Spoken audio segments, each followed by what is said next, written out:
is a result of a breakdown of elite consensus about how to behave, right? And that's something, obviously, it's not just an American phenomenon, it's a global phenomenon that we're seeing, but it makes consensus building post-election that much more difficult. And that's actually what I'm most worried about in the short term, is coming out of this thing, one way or another, limping along from a credibility standpoint. I think voters are getting what they want in terms of that division. If you look back, John McCain and President Obama, at one point in a town hall, there was a voter who criticized President Obama, incorrectly talking about his religion and really criticizing him. And John McCain interrupted the woman and said, listen, we disagree on some policy issues, but he is a good man and a good family man and a good father. And then John McCain's concession speech in 2008 was wonderful about President Obama's success is now all of our collective success, trying to bring people together. That sounds great. The Republican voters rejected it. They hated it. Governor Christie, in the aftermath of Hurricane Sandy before 2012, welcomed President Obama to New Jersey 6 days before the election. Maybe the last great show of bipartisanship in America. 85% of the state was without power. It was a complete disaster. Hundreds of people died, hundreds of thousands of homes destroyed, and Republicans punished him for it forever. They will never forgive him. There is that zero sum. There was this voters, general election voters in New Jersey rewarded him. He got reelected with historic numbers, but Republican primary voters think compromise is a dirty word, and they do not want that bipartisanship. There used to be a time where people rewarded bipartisanship. That's not the case. Maybe we'll go back, but right now that's not the case. The voters are getting what they want in terms of this division, in my opinion. Well, let's go real fast through these questions. Lightning round, so we got like 8 of them here. Cliff, to what extent, got a day left, does door knocking, any other rallies make a difference in battleground states? They're so close that it could make a difference. I mean, a quarter point here, a tenth of a point there could define the thing. Remember that Pennsylvania was decided in... What kind of American is waiting to be, appealed Most people don't vote. Go look. Really? There's 350 million people in America. My 26-year-old son. We're talking about how many people have voted. 1 in 5 Americans have voted right now. And we're talking about, oh my gosh, it's historically high. 4 out of 5 Americans haven't voted yet. Now, some of them aren't registered, some of them may be under 18, but most people haven't voted and most people won't vote. You can still make a difference. Well, and a bunch of them are depressed about it. Yeah. They really don't believe that this system works, that they have any agency to create change, and that their vote matters. Yep. And so they're sitting it out. I love this question. To what extent do you think that voter turnout depends on the various policies put forward by the two parties? Does policy matter, Cliff? No, it's all emotional. It's all visceral. Emotional, visceral. A big chunk of it, not all, 80%, let's say. It's all leadership cults. But let me ask you, I'm not 100% sure of that. Let's go down the ladder a little bit. If we're looking at on the margins, Senate races, House races, governor races, other races, is there something that happens at the lower level in elections? Because we haven't talked much about that, but we're all going to see that. Does policy matter at that level? In executive offices, which are president, governor, and mayor, it is more about character. It is more about who they see. Can you deal with a crisis? In legislative elections, meaning city council, United States Senate, the House, the state legislature, it's much more policy oriented because it's about whether or not you have the majority. That's why you see a guy like Larry Hogan in Maryland who wins overwhelmingly for governor. That's going to have a very difficult time for U.S. Senate because people who like him may not vote for him because they don't want Republicans to control the United States Senate. So policies really matter in those legislative elections, and character, I think, matters more in the executive elections. Ms. Tony? Agree. Okay. Let me ask you, the United States is home to a linguistically diverse population, including a large population of Spanish speakers. How has multilingual voter outreach played a role in this election, especially as an element of political campaigns and opinion polling? Cliff? Well, from an opinion polling standpoint, we have a bilingual poll. We do it both in English as well as in Spanish because the Latino vote. Do you do any other languages? No, just those two. Just those two. It's an issue of economics, right? Right. But we deploy those two languages because the Latino voting bloc is very, very important, and we have to include it. If you go back to like elections around the late 1800s and 1900s, though, if you would go in places like Chicago, they had poster boards and things in many languages. In the U.S., historically, that's been the case. If you want to communicate, you have to communicate in people's native language, and that goes back 150 years. Parties are getting better at it now as the country gets more diverse, but the ones who've been good and have won, you can go back 120 years and see it done well. Cliff, have we gotten to the point where the art of what you do in reaching individuals and focus groups and talking and getting their response to surveys can be replaced by just having everybody's transaction history on Amazon and understanding what they do with their vacations and what they're searching for on the internet and kind of create. I think this is where AI comes into discussion. Can AI create for you a pool of voters that are likely to vote where you actually never have to talk to the individuals because you've got so much data on everybody? I mean, Amazon has so much data on me. They know who I'm going to vote for. I mean, why do you need to go through the antics of talking to us? And tell them how hard it is to talk to a human being that you pull. It's very difficult.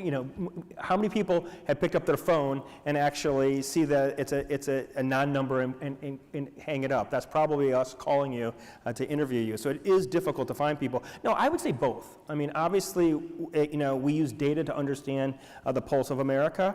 We're using non-survey-based techniques, but we always have to understand context and meaning. I mean, we always have to understand what people are thinking in order to provide decision makers with the context around it. So I think we'll be using polling on the one hand and focus groups as well as non-survey based data for the near term. Yeah.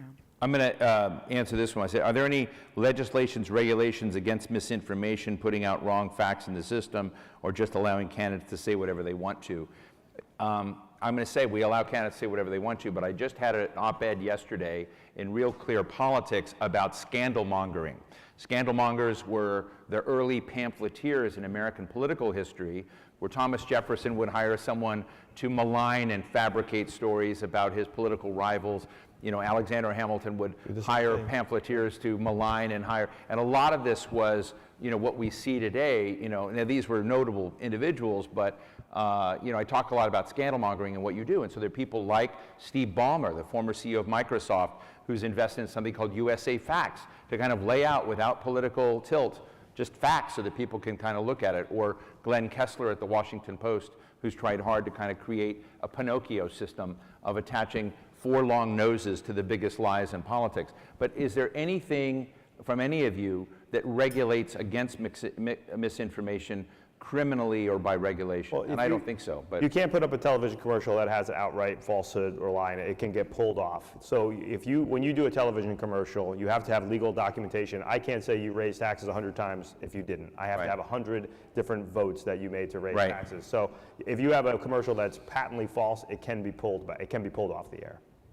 Well, yeah, and that's why there's been an attack, again, sort of by the MAGA side, around fact-checking. I mean, there is just an absolute desire to remove all barriers to their being able to tell people anything, to be able to push lies as facts, because that is part of what has been working for their political strategy. Yeah, there's no rule against half-truths or leaving some of the truth out. That's really what you have. You two agree way too much. By the way. Very reasonable. But you're both so reasonable. I was just going to say the American population sees it as a slippery slope. Yeah. Yeah. So where is something that's reasonable versus censorship? We have to be careful in public opinion. I would tell you, as a guy in this business, I very rarely see any regulation, and I see a lot of misinformation in ads. And it's a very, compared to other governments around the world, and many of the governments you come from, I think there's a greater permissiveness because of our First Amendment. Yes. It makes it very difficult to do it, and such to the point where, depending on how you look at what speech means, you can be Elon Musk and offer $1 million a day for people to sign a petition and a thing. And I got to tell you, there's just no way that is legal, but there are a lot of people that think it might be. I mean, this is the kind of world we're in. It reminds me of the Winston Churchill quote, democracy is the worst form of government ever created, except for every other kind that's been tried. Exactly. So, the First Amendment's great, but it allows for some of this. Real quick, Mathony, what should be the readiness of elite institutions, public law enforcement organizations, if there's a possibility of not conceding in the result of the election? Sorry, say that again? What happens if Donald Trump doesn't accept the election, or Kamala Harris doesn't accept the election, and they call out their brown shirts? What's the readiness of elite institutions to deal with that? I think actually more than people may realize, and that's just because the nature of being elite institutions, there has been an ability to convene a lot of meetings and to have a lot of conversations, particularly with former national security people, former this, former that, people who sort of know the inside of the system. The governor of Nevada has already called out the National Guard, and I think you'll see they're preparing. You'll see others do that. And Americans agree. Our polling suggests Americans agree with that, it's a majority. It's so funny, our questions are getting lengthier and lengthier as we get on with less and less time. It's always interesting, but people are enjoying this, I think. Cliff, in the past, has opinion polling indicated that a certain candidate would win, but the other candidate ends up winning the election? Is opinion polling always accurate? I don't know. Memory of Hillary Clinton? 2016 maybe, right? We just pull that one. Quick synopsis. Yeah, so we were off by 3. And we thought, as Hillary Clinton, you all thought. We thought we were going to win, and actually she lost. That said, when you looked at the other signals, models, the economy, those sorts of things, it suggested that the ratio was much closer than we thought. But yes, we do err. Just short on this, but I think it's important, real short answers. Would you say that the political culture and electoral behavior of Americans is shifting or changing in the face of present-day realities? Many of you talked about a realignment, and I think that's a word that's very conceptual for a lot of people. But just real short form, how is it changing, Mathoni? Yeah, I think that there is a desire that has been driven sort of by a non-belief, a lot of disinvestment in what has been our system and what has been our practices. Right. And there is a desire to sort of find a new way. And a lot of our electeds will find themselves having to show that they are a different way of doing business. Yeah, I agree. I think the big realignment, as Mathoni said about earlier, with women and men, but also working class voters feeling that the Democratic Party doesn't speak for them anymore, and that Donald Trump somehow, this billionaire from New York, does have the ability to speak to them in language they understand that's very clear and talk about ways that'll make their lives better, even if those are scary to others. So that realignment, working class voters going to Democrats, and college-educated voters shifting away from Republicans, working class voters going to Republicans, and higher-educated voters shifting over to Democrats. Right. Cliff, short form, Michigan is one of the big battleground states. Last night, Kamala Harris made her first serious reference to Gaza, Palestine, the rights and autonomy and self-determination of Palestinians, as well as return of hostages, etc.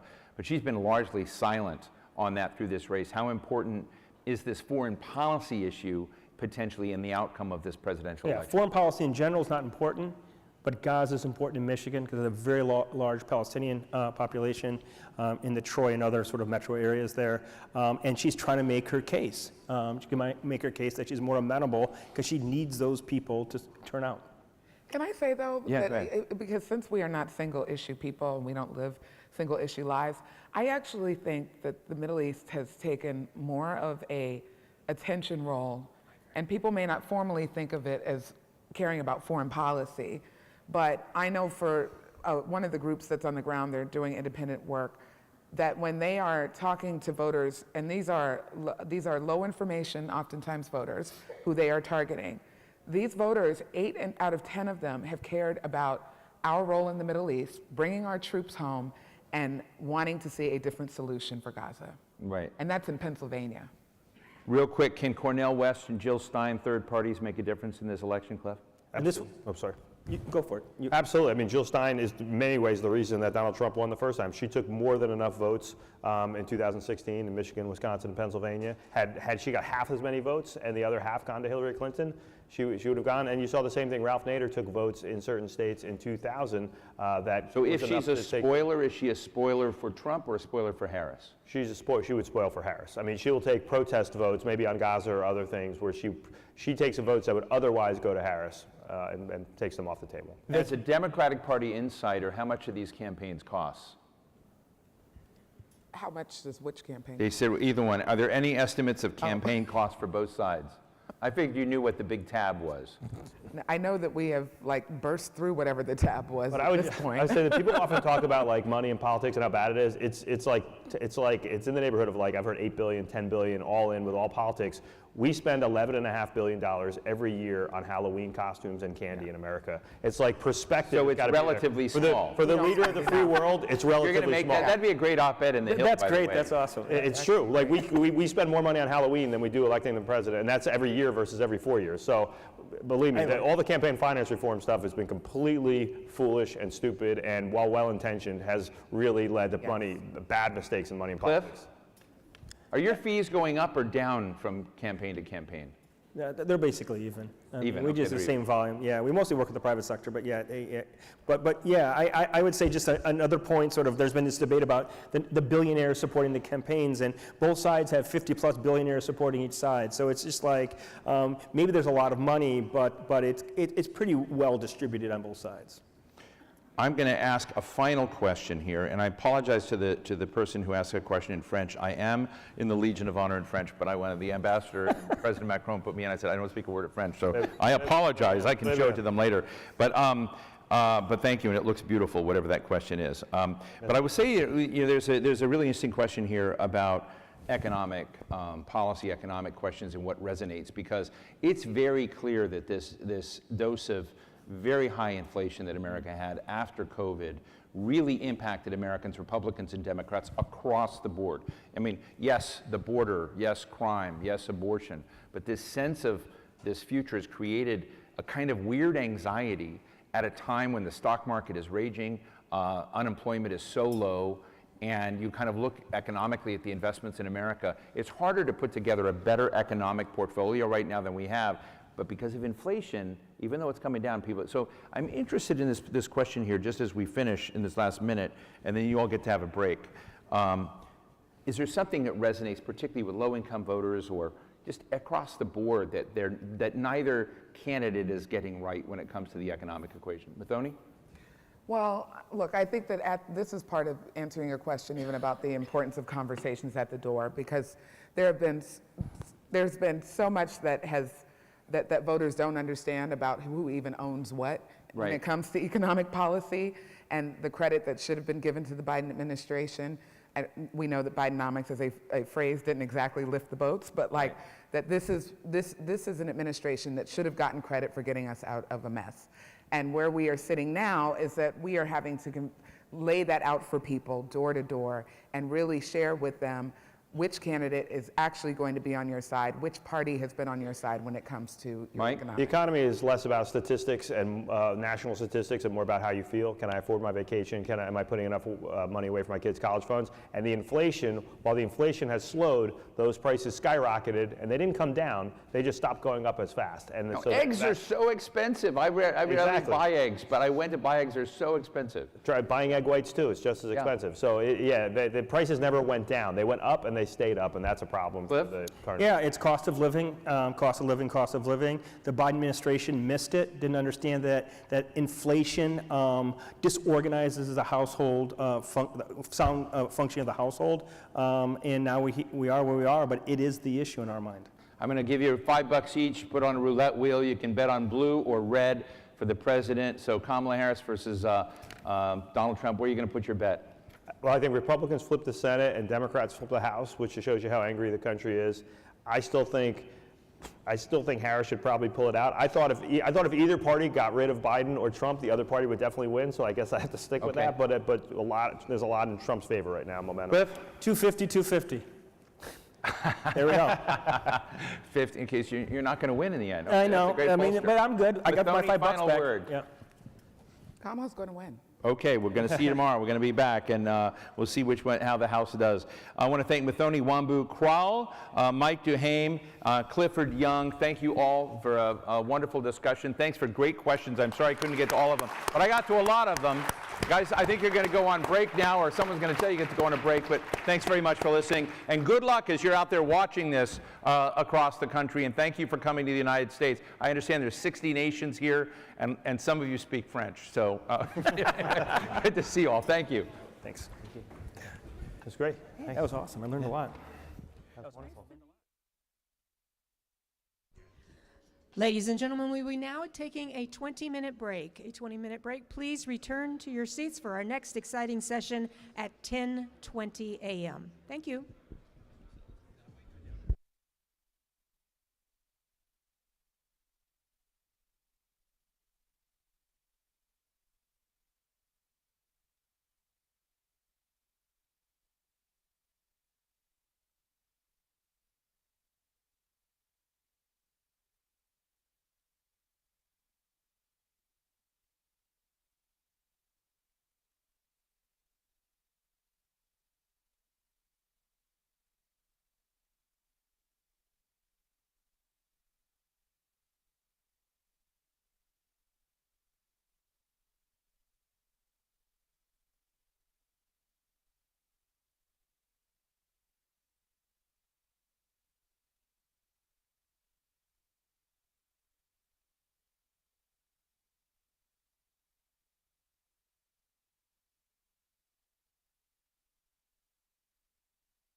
Ladies and gentlemen, welcome back from break. Please turn your attention to the stage. Let's see if our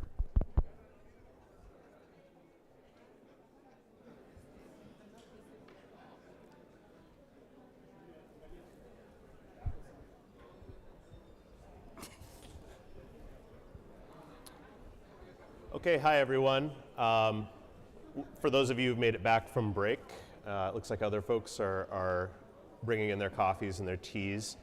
We're going to get started here, and I'll just invite everyone to visit your app, to send in any questions you might have. We have a really, really great panel. In fact, I'm going to give it just 2 more minutes while people come in.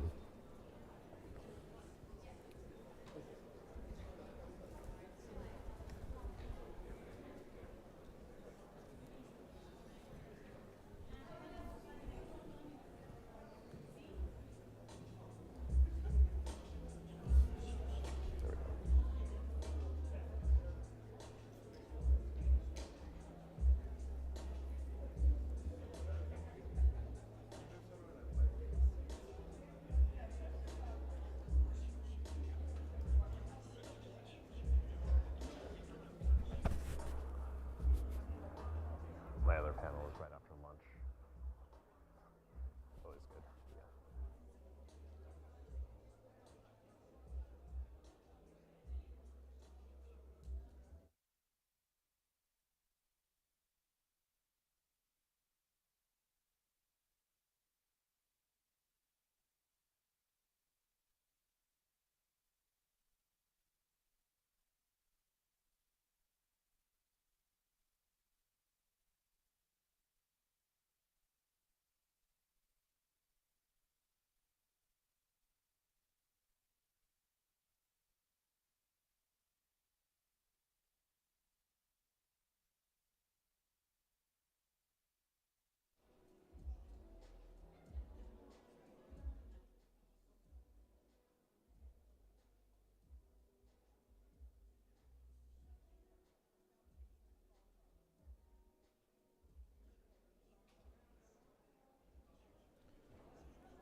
Okay, take 2. I think we've got a quorum in the room. Hi everybody, my name is Matt Bailey. I am IFES's Senior Global Advisor for Cybersecurity and Disinformation.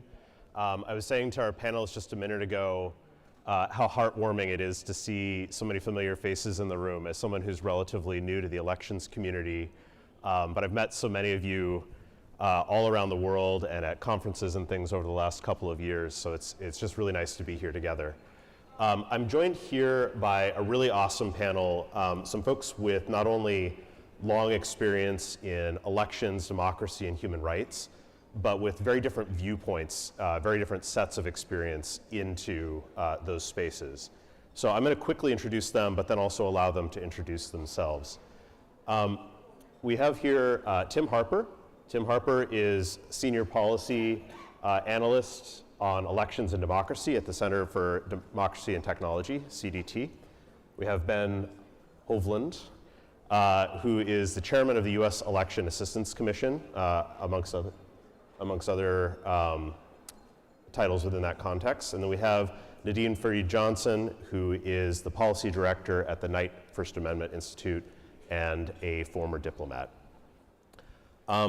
Just to kind of set the stage here, we have this impossibly big topic, sort of tech and democracy, tech and elections. I wanted to try something. We've had very proper panels so far, a little interaction with the audience. I'm curious, show of hands, who feels confident that you understand the state of play with technology in elections in your work? Who feels confident? I see 3 hands. Congratulations to the 3 of you. They'll be available at lunch for conversations. Also, I noticed none of our panelists raised their hands, which is alarming. Over the last few years, we've seen really, really big shifts. Of course, many of you know there's a number of countries around the world who are piloting all sorts of new elections technologies, including most recently, to my knowledge, in Moldova and Georgia. But we've also seen a massive disruption in the information space that Tim will walk us through in a moment. Not only have we seen the emergence over the last 4 years in the US of TikTok as sort of the dominant platform for a large segment of the electorate.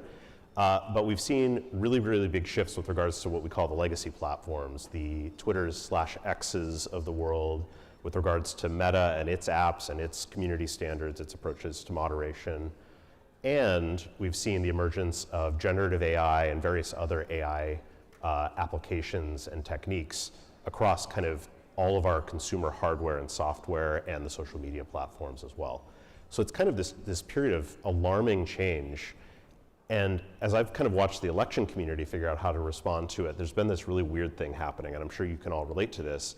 There's all of this discussion about the year of elections, and all of this discussion about AI, oh no, what's happening, disinformation, deepfakes. And it's almost like the two narratives have merged together into one. And yet they're really two separate discussions that kind of have just come together to make the perfect storm. So we're not going to solve these problems today, but what I thought we could do is just try to articulate what does it look like in the US, because we know a lot of the things we see in the US are either extreme examples of what we may see elsewhere just because of all the money, or sometimes the US space is the sort of test bed from which new innovations will spring up in all of your countries. So without hearing from me any further, Tim, could you just walk us through, like, what have you been seeing? I know you're a very attentive observer to the internet and democracy at large. Sure, definitely. First of all, good morning, everyone. I'm Tim Harper. I lead the Center for Democracy and Technology's elections work.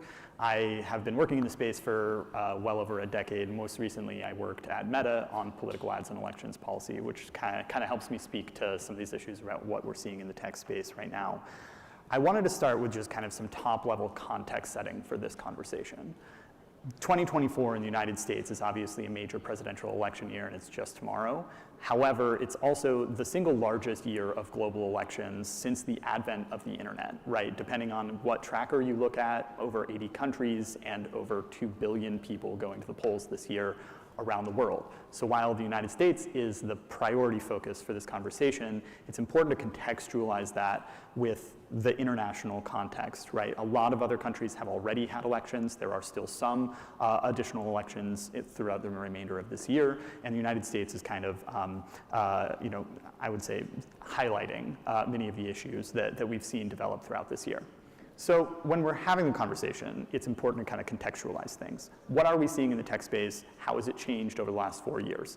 I want to start with some top-level things that are kind of specific to the United States. So first is that there have been changes in how ready platforms are for this election cycle that have changed since the 2020 election. There has been layoffs and downsizing across kind of the trust and safety sphere, which is the teams within social media and technology companies responsible for actually conducting content moderation. Over the last 4 years, we've seen many companies kind of move a lot of their trust and safety teams either by layoffs or by moving them to kind of third-party vendors, which changes a lot of the structure for how that sort of thing works. In addition to kind of seeing layoffs, we've also seen that some platforms have had changes in their kind of policy outlook or perspective. In some instances, because of new leadership, right? Obviously, X has been gone from Twitter to X and has had a change in its ownership, which has significantly changed kind of its perspective and its thinking about its policies. In addition to those things, in the US, there also have been a number of court cases and other partisan investigations that have compromised and made more complicated the situation for technology companies. So first is that there have been some court cases like the Murphy versus Missouri case in which it became much more difficult for the federal government to provide intelligence sharing to companies under the threat that there was a perceived risk that those companies were being unconstitutionally job-owned by the federal government. That case did determine that that was not the case, mostly on procedural grounds, so we can't rule whether or not the Supreme Court found there to be grounds there. However, those court cases really did stifle communication between the federal government and the companies for some amount of time this year. CISA, the Cybersecurity and Infrastructure Security Agency that exists within the Department of Homeland Security, has subsequently said that they have rebuilt those relationships and are communicating with the technology companies, which is really important. But there have been a number of other ways in which that communication has been more challenging this year. Another way is because there has been an increasing kind of politicization of independent election research. So places like the Stanford Internet Observatory have been shuttered after substantial lawsuits that just made it too unwieldy and impossible to continue that operation. They had a program called the Election Integrity Partnership that actually was a place for facilitating dialogue and communication on misinformation issues between the technology companies and government, and was a really helpful avenue for that. But then there's also been other sorts of programs that work on kind of election research that haven't been facilitated this year that we saw in 2020. For instance, earlier this year, Meta shuttered CrowdTangle, which was a platform that allowed researchers to look at misinformation trends that were appearing on their platform. X has made it much more costly to use the API in order to get data about what's happening on its platform, right? Meta also has decided not to continue a researcher access program that they did in 2020, which enabled kind of independent researchers to have behind-the-scenes access to some of what Meta was doing in order to kind of evaluate how their programs were functioning. They decided not to do that this year. So there's been a number of kind of things at what I would describe as legacy social media companies that have complicated the environment.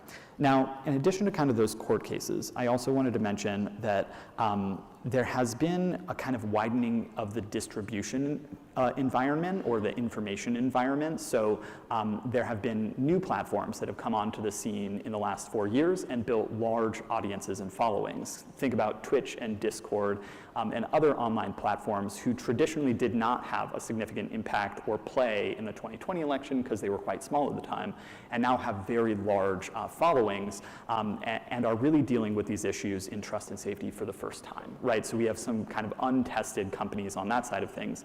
That also is applicable to generative AI companies, the OpenAIs of the world, who are now very large companies, but have really only come into this for the first time this election cycle, and this is kind of their first rodeo, right? So we're kind of seeing the tests that these companies will face in real time right now, and that implicates the kind of environment that we're seeing.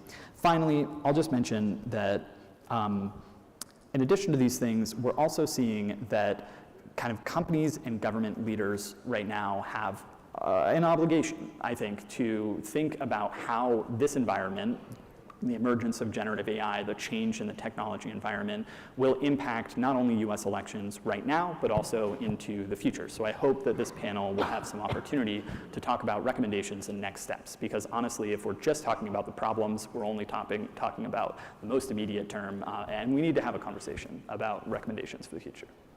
Tim, I have 2 quick follow-up questions for you.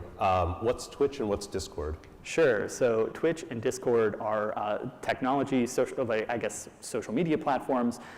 Twitch is a online streaming platform where folks will play video games or do whatever they want and have people watch them do those sorts of activities.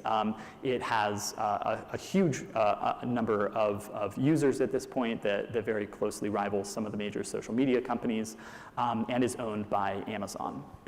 Discord is a encrypted communication channel similar to something like WhatsApp or Slack, where folks can join channels and have conversations that are much more difficult to monitor, in part because in some instances they will be encrypted and in some instances they will be private, right? And so that complicates researcher access because you have to have access to those sorts of communities and channels in order to understand what's happening there. And obviously if it's happening on an encrypted channel, there are important reasons for those conversations to be protected. As folks in this room are very aware, these sorts of policies are not just about the United States, but also in protecting those kind of communications in more dangerous environments for folks around the world, right?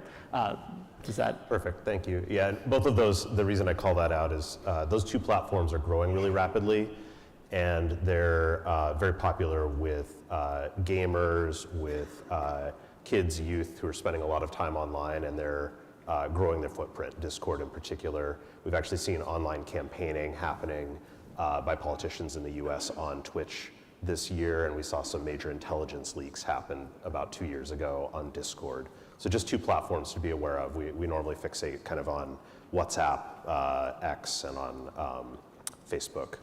But Ben, I want to turn to you. So you have a unique role here on this panel. You're the Fed. So you've been leading for a long time, both kind of at the state and at the federal level on technology issues. So I was wondering if you could just introduce yourself and talk about kind of what EAC's role, what the federal role is in thinking about some of the issues that Tim was just raising. Anything else you care to add, please? Yeah, thank you and welcome. So I'm Ben Hovland. I'm the chairman of the U.S. Election Assistance Commission. We are a small federal agency, but the only federal agency in the United States dedicated solely to election administration. And that is because elections here, as you have heard already, are very decentralized. We have over 8,000 jurisdictions spread across the 50 states, 5 territories, and District of Columbia. And so the federal role in elections is a unique one here in the U.S. Our agency is independent and bipartisan.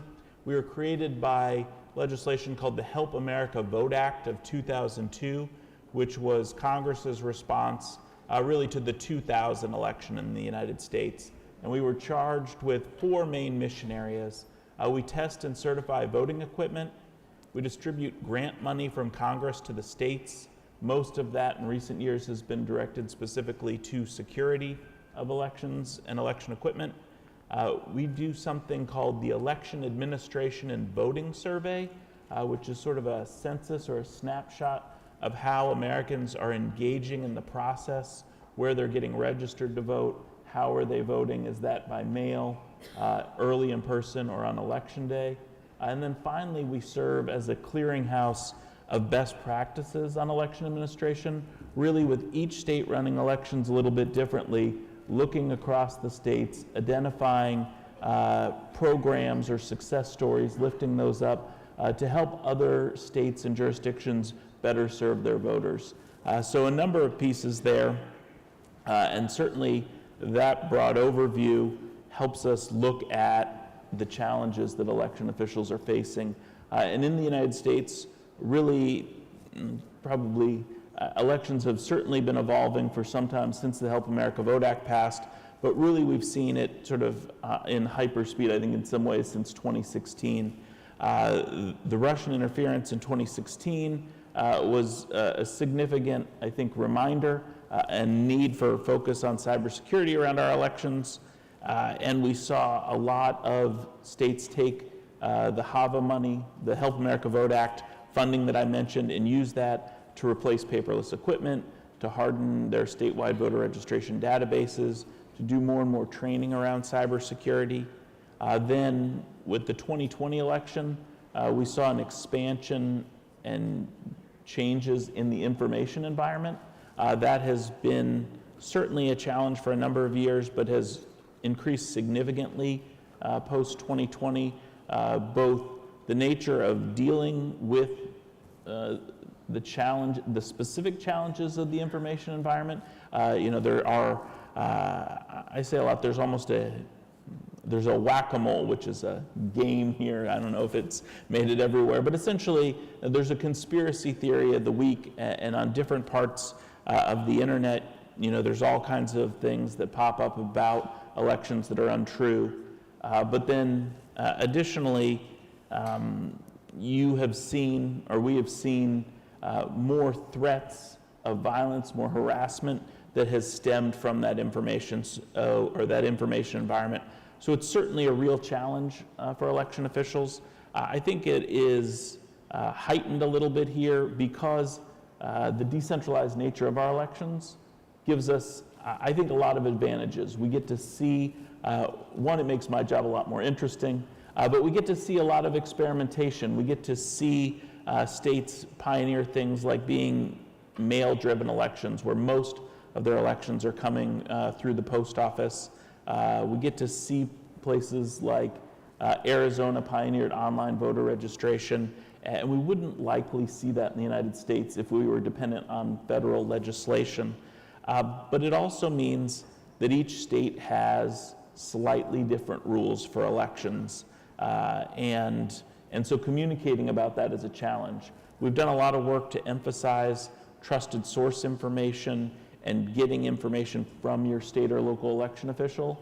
For example, here we're in Washington, D.C.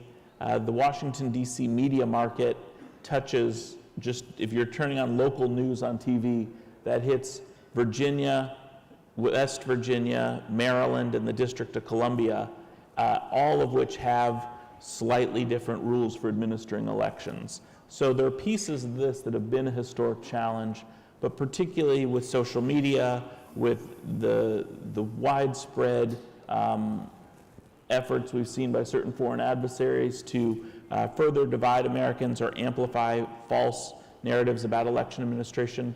To me, it really is a tell about where we are in the information space and how we need to react to it, particularly because of issues like emerging issues like AI and what it looks like on the horizon.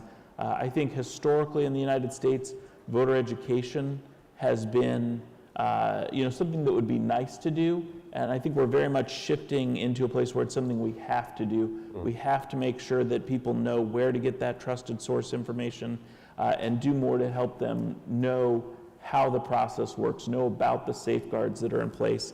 Because at the end of the day, our elections are very safe and secure, but not everyone understands the work that goes into running them. That sounds expensive. Yes. Yes.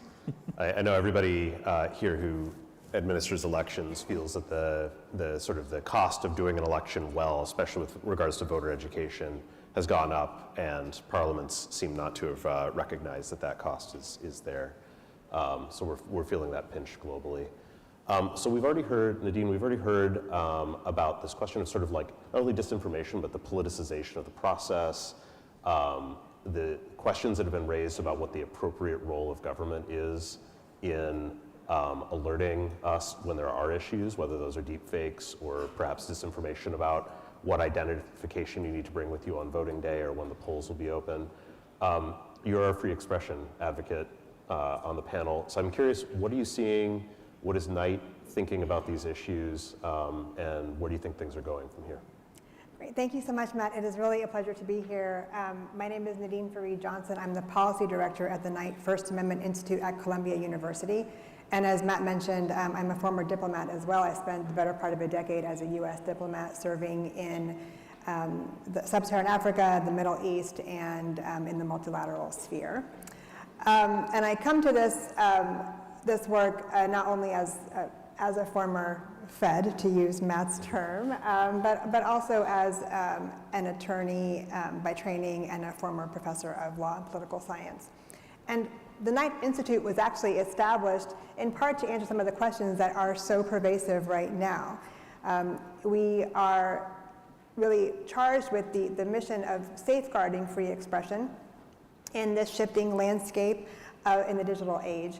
And with our litigation, research, policy, and public education programs, we seek to protect free expression online, the public discourse online, to protect privacy that is so critical to freedom of expression, and to protect access to information. So what we are watching right now with respect to online speech relevant to this discussion are a couple of things. One is that we don't want to see the government overstep to coerce social media platforms to take down information. And I'll talk a little bit about why the First Amendment of the United States Constitution plays a role in that. But Tim mentioned the Murthy case, the Supreme Court decision, and we recognize that there is an opportunity for the government to persuade, but when it leaches into the coercion space, then we're talking about the removal of information and the threatening of editorial discretion that the platforms do have, and so we are keeping an eye on that. We're also keeping an eye on online speech by public officials, because there could be a situation where an official is using their social media accounts. They want it to be personal, but they're using it in a public official, for a public presenting an official manner, and they could also be taking an opportunity to quash others' speech by blocking comments, by blocking people from following them. And so we're keeping an eye on that as well. And relatedly, a couple of months ago, we successfully argued in court that a government agency cannot delete comments in its Facebook and its Instagram accounts simply because those comments are critical of the agency or present information with which the agency disagrees. So when we're looking at the information environment now, we are, as you all know, in a rapidly transforming online environment. And we believe that there is an opportunity here and a responsibility, frankly, to regulate with intentionality. Because whatever framework we create now is going to be the framework that will set the precedent for additional technological advances. I mean, we could not have foreseen what we have now, talking about Twitch and Discord, for example, right? We didn't know those things were going to pop up. They're going to continue to be new, exciting, sometimes kind of frightening developments in technology, and we need to regulate with an eye toward ensuring that whatever framework we create will work for the future. And there's a lot of discussion about, well, shouldn't the government stop misinformation? And I would urge you to think about the fact that if we were to say, okay, we want the government to regulate, to stop misinformation, which information? I mean, which misinformation are we talking about, right? Do we all agree as to what is dangerous? Do we all agree as to what is the most important misinformation to regulate? So we really want to think carefully about how to regulate that. And I talked a little bit about the First Amendment. Well, the US gives actually more protection to a broader swath of speech than do many democracies. And that affects the regulatory sphere in the US as well. And when we're talking about the public square, our public discourse now happens not in the literal town square where folks would come together and voice their political opinions, but it happens online. And the interesting thing about that is, of course, that these platforms that we use to communicate about politics and about other issues of note in our day and age are owned by private companies. And those companies have editorial discretion to determine what will be on the platforms, but they also have on the other side, they have essentially an obligation to ensure that those platforms are made available to all. So we want to think about this in a way that, again, is looking to the future, protecting free expression, recognizing these incredible tensions here, which is why we're still working on it. And I think that it's important really to talk about these things from a global perspective, because even though we have maybe a different perspective in terms of what free speech is in the US versus other democracies, for example, it is still critical to understand how each of us approaches these questions, and we can certainly learn from one another. So I'm really happy to have this conversation today. Wonderful, thank you. So we have actually, it's like a feed of questions that are coming in from the audience, really wonderful questions. So I'm going to disrupt our script that we already had for all the right reasons. Ben, there's a couple of kind of fundamental questions that have come in, one of which I'm using my very terrible French to translate. People are just curious in terms of elections administration. So one person's asking how many states use electronic voting, and essentially where are things headed next? And people are concerned about are there big cybersecurity vulnerabilities faced by elections administrators, by the elections this cycle? And then finally, I know you really wanted to weigh in on AI, this question of what are we actually seeing today across the states with regards to generative AI, deepfakes, these sorts of threats, and where might things be headed. So sort of two parts. One, the elections technology itself, electronic voting and so forth, and two, be our AI wizard, prognosticate for us. All right, well, there's a lot to pack in there pretty quickly, but again, elections very decentralized here, but the vast majority of voters, 95% plus of Americans will vote either on a paper ballot or with a paper audit trail. Most Americans vote on a paper ballot that they either fill out with a pen or that they fill out with a ballot marking device, and then that is scanned into a tabulator. Those go through rigorous testing that we conduct in most cases. Again, the standards are voluntary, but most people use them in one way or the other. But then additionally, jurisdictions will do pre-election testing and post-election testing, as well as post-election audits to ensure that the equipment was working the way it was supposed to. One of the reasons that's worth just flagging, again, part of the reason for us, the volume We've already seen 80 million Americans vote. We'll see roughly 160 million. But also the nature of those ballots have dozens of contests on them. So when you think about that volume of both voters in general, but also contests, that is a significant number of things to tabulate. Again, we define different pieces of election technology into different categories. So the voting machines themselves fall under the voluntary voting system guidelines that the AC addresses and talks about the testing and security of that equipment. Then things like electronic poll books and election night reporting are sort of in a separate category. Additionally, I guess thinking about, certainly there are cybersecurity challenges that we take very seriously. We have chain of custody procedures in general. Again, largely the tabulation equipment is not online. And so I think it's important to sort of make those distinctions across the different technologies. I think where we see some of the biggest risks are really in the information space. And whether that's, certainly we could see things like a DDoS on a voter registration. What's a DDoS? Sorry, distributed denial of service, basically where people are hitting your website too much or overwhelming it and shutting it down.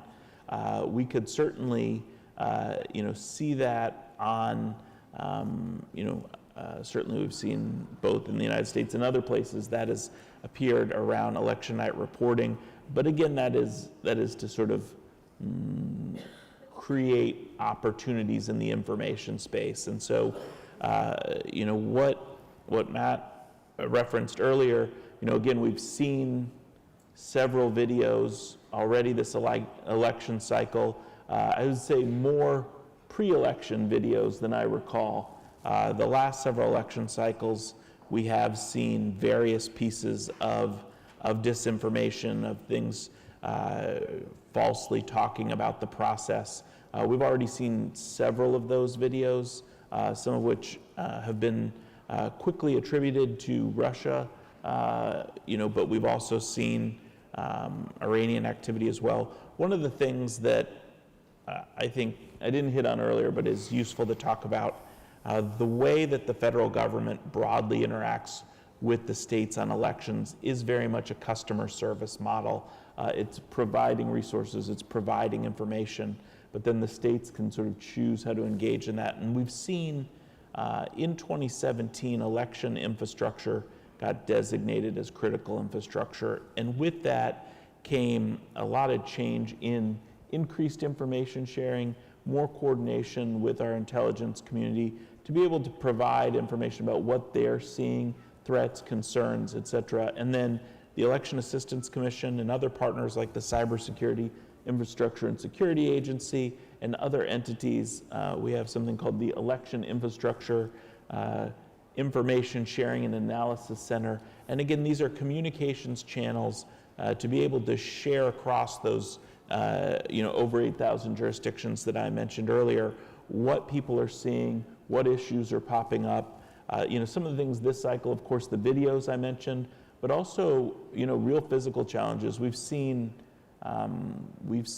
more suspicious mail or potentially hazardous mail this cycle than I recall in recent years. And again, being able to share what that looks like, share a picture of the envelope, do that very quickly, I think has been a great way to support election officials around the country and shows how we are able to lean into that information sharing, and I think we can further that. That's helpful. And you've made a couple of references without using the words, but a lot of what you're talking about is both voter education and also sort of threat intelligence, getting timely information about these types of threats, whether it's patterns of dangerous mail or whether it's synthetic media, deep fakes, fake audio, directly to elections administrators very quickly so that they can take action, whether that's voter education or some other sort of action. I think before we go any further, actually, Nadine, we made a couple references to this. Actually, any of you could probably respond to this, but the big shift from the major social media companies in terms of what data is available. Would you mind speaking on behalf of all of us to what we're seeing with regards to that and what effect it's having on our work? Yes, absolutely. I mean, I think it's really important to think about the question of transparency on these platforms. And to your question in terms of what data is being made available, the answer is that data that's being made available is actually becoming more and more limited. Tim made the really important point about the decision by Meta this year to not renew or reinstate its agreement with researchers to be able to study the impact of social media on this 2024 election, which, as you know, is an absolutely critical election in a year of critical elections. But they did authorize that in 2020. We have seen now, actually in just a few weeks, X will have new terms of service that go into effect on November 15th that will limit the number of posts that individuals are able to see. Now the limit is, it's a large number, it's 1 million, but for a researcher, for a journalist, those limitations have considerable and significant impact, negative ramifications.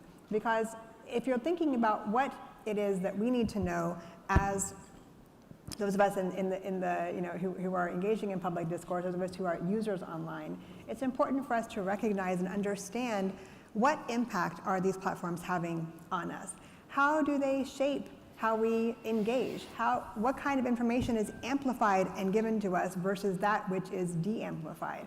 All of these things are critical for understanding the platforms with which we are engaging, the public square with which we are a part, and then we can work from there to better understand how we wish to regulate them, again, with the parameters that I talked about earlier. So I think there's a lot of opportunity there, actually, for government to not engage in content moderation, but to create the frameworks for understanding, whether that's allowing safe harbor for researchers, looking at privacy, looking at other modes of accountability that will help to better inform us, because an informed electorate is obviously a better electorate. And it's such a shame. I think everybody in this room is operating on anecdote. This question of how big is the deepfake problem? Right. Is it here today, or is it here next year, or is it here 5 years from now, or is it just hype? And we're all sort of sharing stories with one another instead of data. It's a really critical issue. Tim, I wanted to give you space just to speak to any of these issues, but specifically, you have a relatively recent report out related to online campaigning, online advertising, which is something we haven't kind of brought in here, but I know is of great interest to everyone in the room. This question of kind of this category of speech, paid political speech online. Could you share a little bit of what you saw and how you're thinking about this problem? Sure. So in September, CDT released a report looking at 5 social media companies that have political advertising that they facilitate and allow, being Meta, Google, let's see, and then we also included TikTok and LinkedIn that do not, but Meta, Google, Reddit, let's see, Snap, and I'm forgetting the 5th. Anyway, the outcome is we evaluated how these 5 social media platforms were allowing political ads, what their policies actually include, and what we found a few kind of important findings. Over the last 4 years, several of these platforms have reduced their policies that prohibit election denial in the 2020 election. So Meta has done so in their political ads policy, as has X, which kind of now allows political ads. In 2020, they prohibited them, and they've changed their misinformation policies to allow folks to post things that delegitimize the 2020 election, for instance. And then YouTube has actually gotten rid of a policy on their organic content to allow folks to make videos undermining the legitimacy of the 2020 election. In addition to that trend, we also saw some other trends that were happening on the social media platforms. So one is that we discovered that there's massive differences in what the platforms include as transparency under their kind of ads databases. Many of these platforms have a database where you can go and you can look at the sort of ads that have been posted that are on political issues. However, the nature of those databases varies vastly. So like while Meta's is like a web tool that is searchable by a Boolean phrase, X is like a database that you download into a .csv file, and that download like doesn't include a reproduction of the actual image of the ad or the creative of the advertisement, whereas other platforms do. That makes a big difference in terms of research access, as we were talking about. If you're using the API and you have to query all these things and then go to the website and actually get the image, it's a lot more data access and research requirements, and it's much more costly.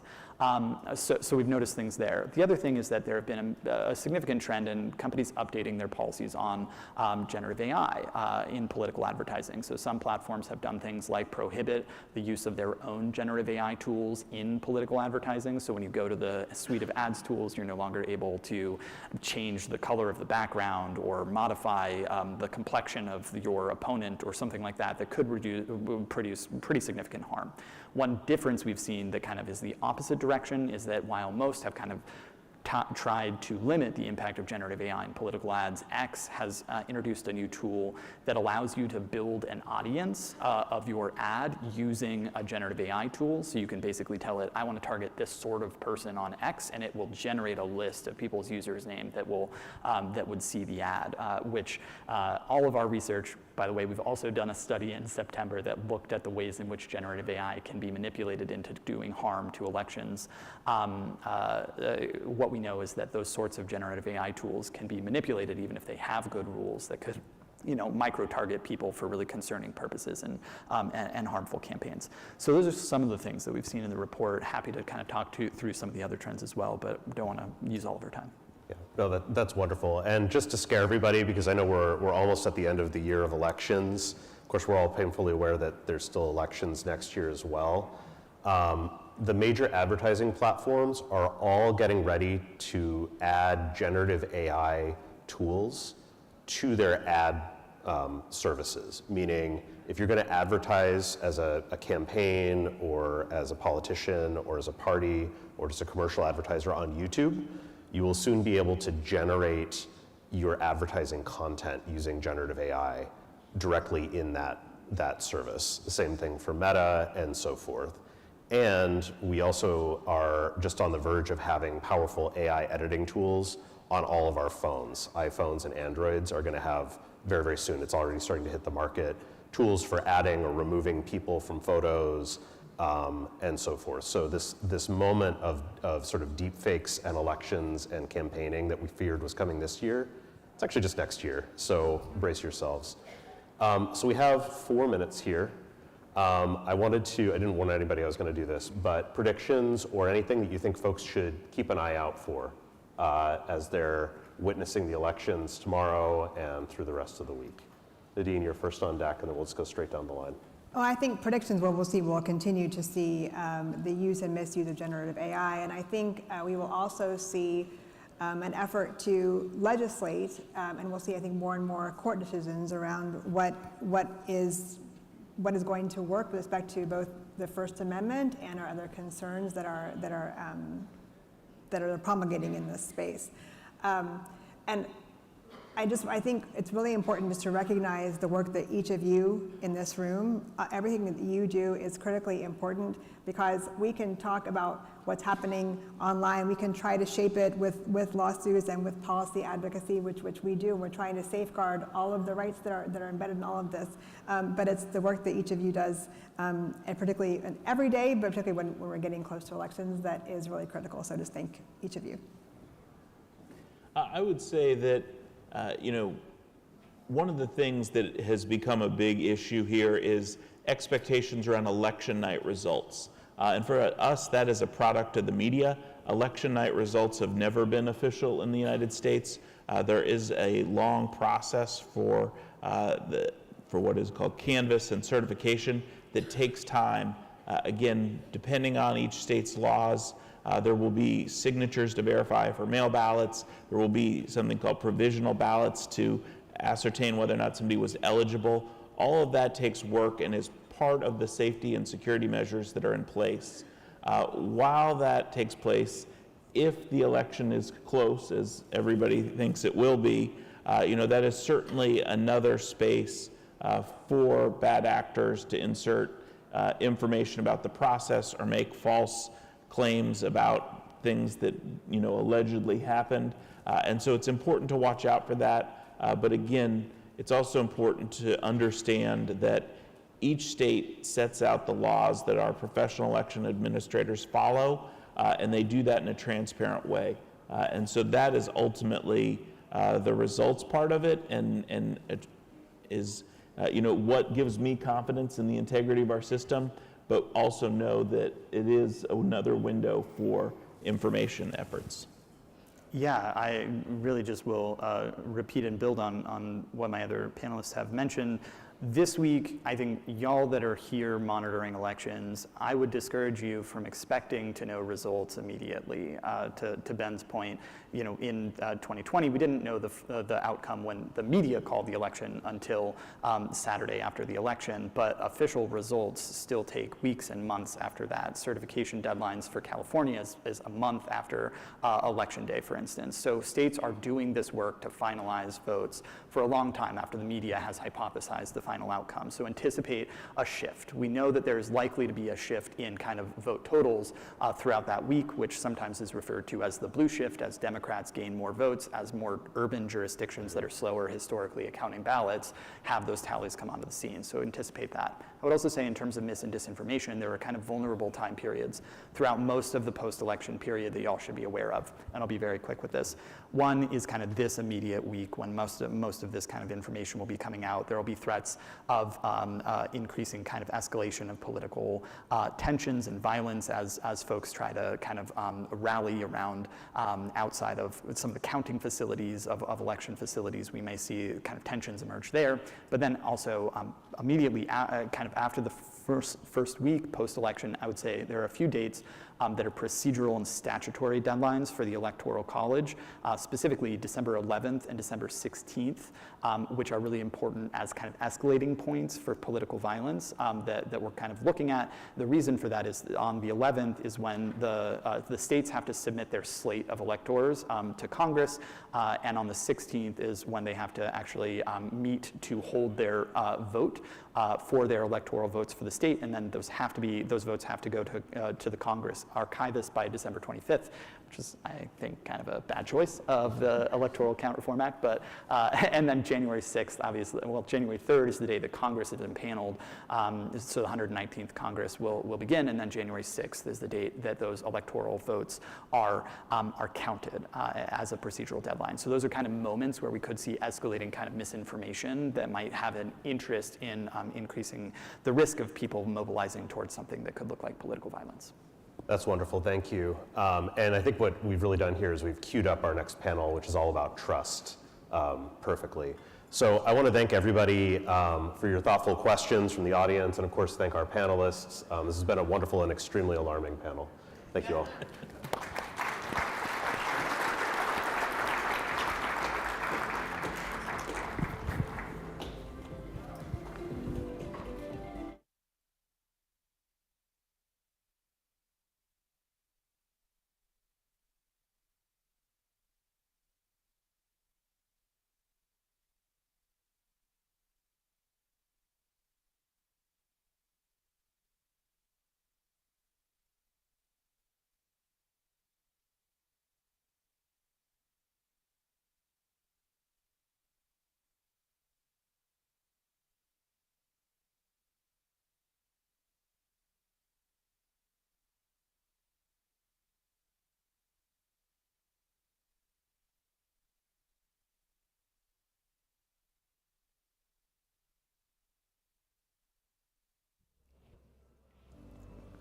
Lower than I expected.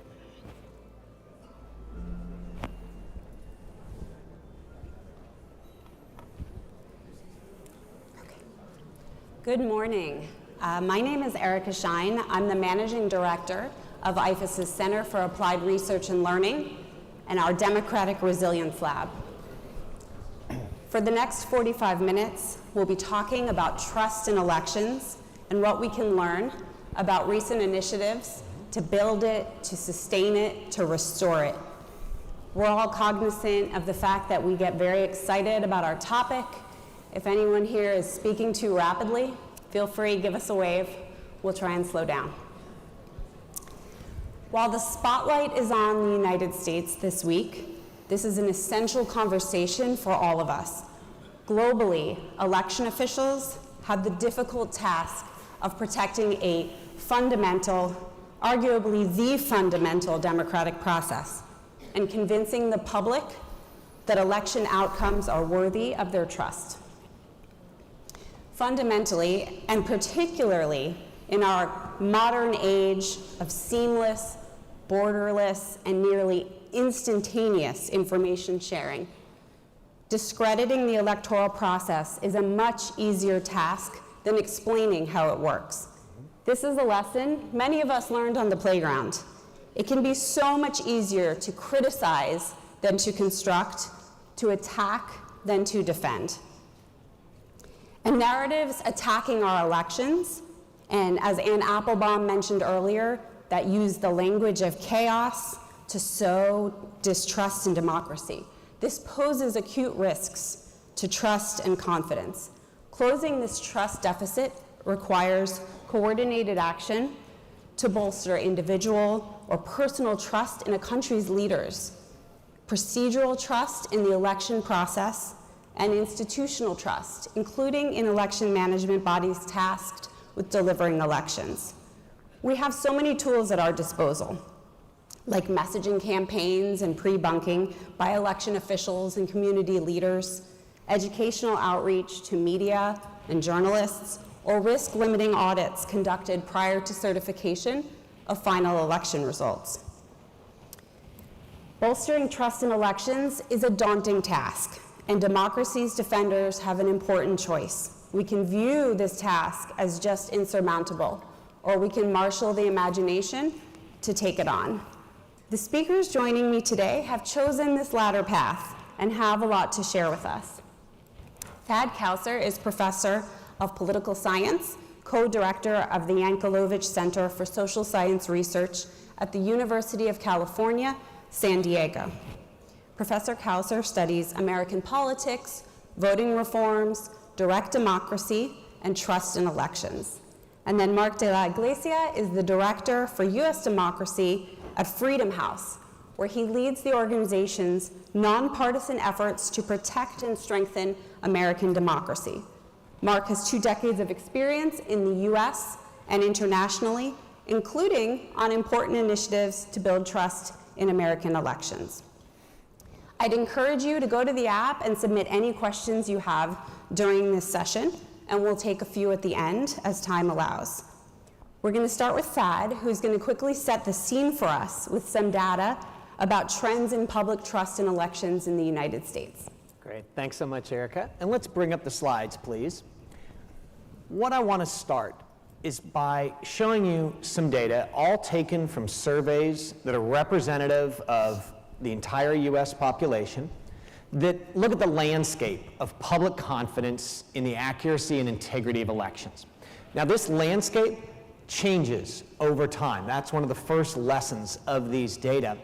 And it changes often in response to who wins and who loses an election.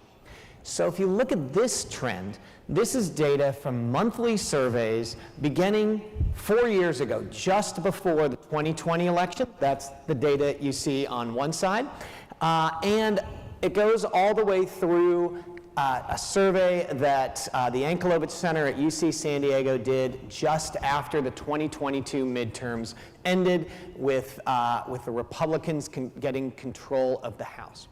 And what you see here is in blue. That's the color that we use to represent the Democratic Party often in the United States. That blue line is the percentage of Democrats who said, generally speaking, I trust the U.S. electoral system.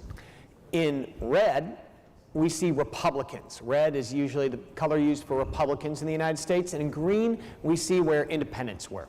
And what you see is if we were having this conversation 4 years ago, we'd talk about Republicans being strongly trusting in elections. They'd just won the last presidential election, and Democrats and independents not trusting.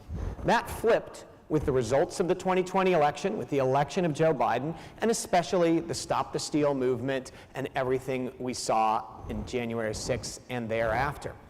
Republican trust and independent trust became very low, and we saw this gap between the two parties.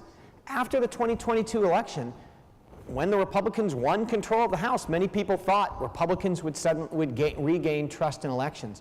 What we saw is that Democrats and independents regained their trust in elections, but Republican trust remained low, possibly because you were still hearing so many messages on social media, as Erica talked about, and from the top leaders of the Republican Party raising skepticism, unfounded, about the elections. I want to give you a little bit of a snapshot of where we are and what the long-time trend has been. So we'll go to the next slide. And this is data taken not every month, but every 4 years from the Gallup organization that looks at the percentage of people, again, with Democrats in blue, Republicans in red, and independents in the dotted line, showing you that back in 2008, there wasn't a big partisan divide. Each party was equally trusting of elections. And really, if you go every 4 years, that divide has just grown and grown, and right now, on the eve of the 2024 election, we have the widest gap between the two parties over trust in elections that we've ever seen before. All right, thanks, Thad. So looking at this data, looking at this decline in trust among some segments of the population, we're just less than a day out from Election Day, if you hadn't noticed. So, Mark, a question for you. What are you seeing as the main risks to democracy resulting from the data, or from what we're seeing in the data? Absolutely. Well, speaking of the data, can I ask that we keep that last slide up there, because I think it will be useful for us to reference, thank you, throughout the conversation. Before I get into the threats, I want to talk about my perspective on what I think is driving that partisan trust gap, at least in these last 4 years, where you can see in the slides here, the gap has really expanded. And in the previous slide, you also saw that after the 2022 midterm elections, when Republicans regained control of the House of Representatives, normally based on this consistent finding across contexts that voters tend to trust the outcome of elections more when their party won, you might think that Republicans would have trusted elections a bit more after that, since their party won the House back. But instead, distrust amongst Republicans only increased, and you can see in this slide how substantially that gap has become in the past 4 years. And I think there are potentially a variety of contributions, but from my perspective, the absolute avalanche of false and misleading information and narratives coming from political leadership, Republican Party political leadership, and specifically from former President Trump and his allies, is an obvious and main contributing factor to this. There's obviously Trump's continued maintaining that the 2020 election was stolen, which of course has been disproven in scores of court cases and investigations. But also there's this narrative, there's this forward-looking narrative about risks of fraud, of supposed fraud in the upcoming US elections. And you see more than just Trump and his most direct allies sort of courting these kinds of lines of misleading narrative. So in the 2020 election, one of the most, there were a wide variety of sort of conspiratorial claims that were made. But one of the main lines was that somehow mail voting was at risk of fraud.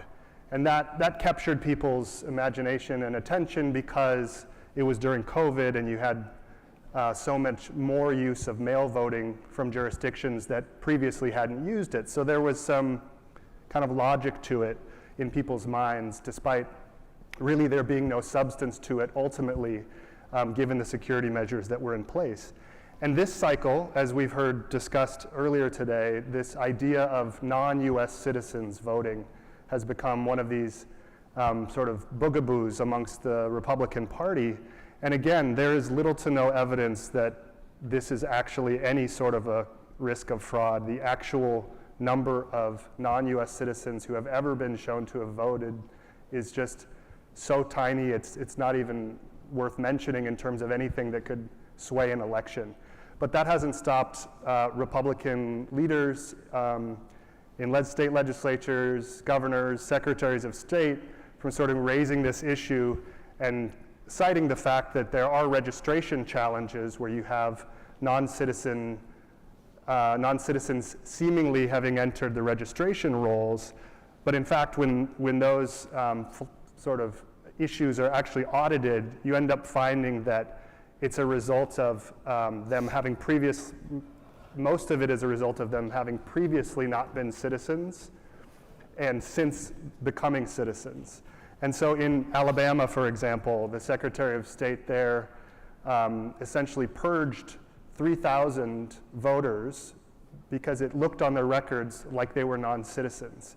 And when they then audited that, they found that 2/3 of them, or nearly 2/3 of them, were eligible voters.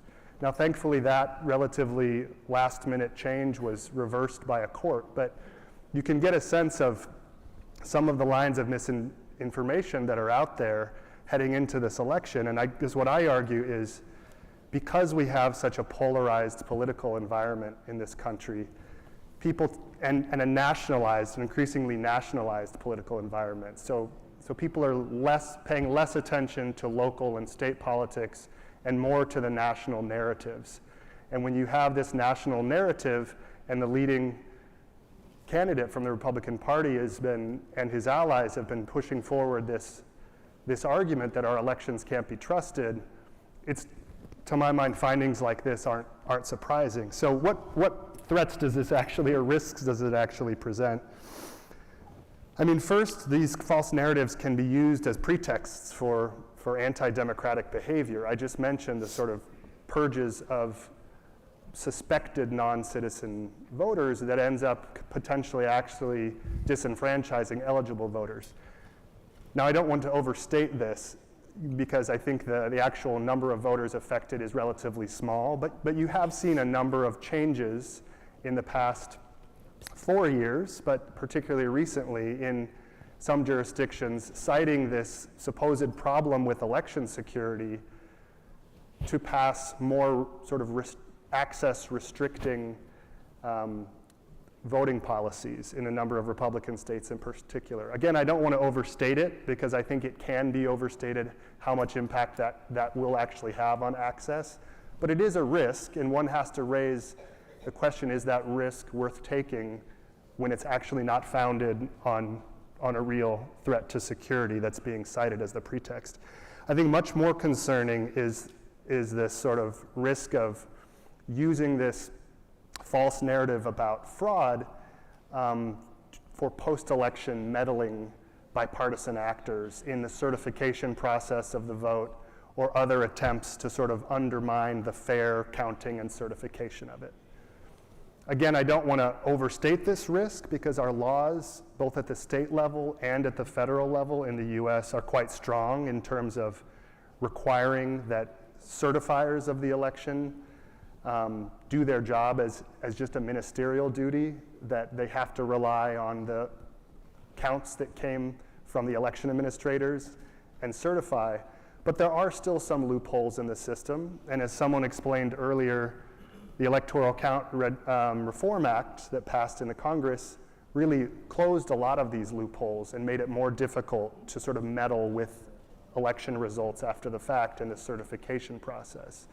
But it still, as you heard, allows governors to make the final certification decision. I mean, one could imagine a sort of governor going rogue based on specious sort of claims of fraud and not certifying an election. So there is a risk out there still, but I think, to my mind, the more concerning risk is the sort of way in which these false narratives fuel kind of political intimidation efforts and raise the risk of political violence. So this is something we've already seen over the past 4 years. We've seen a significant upsurge in violent threats and even some violent actions against elections administrators themselves.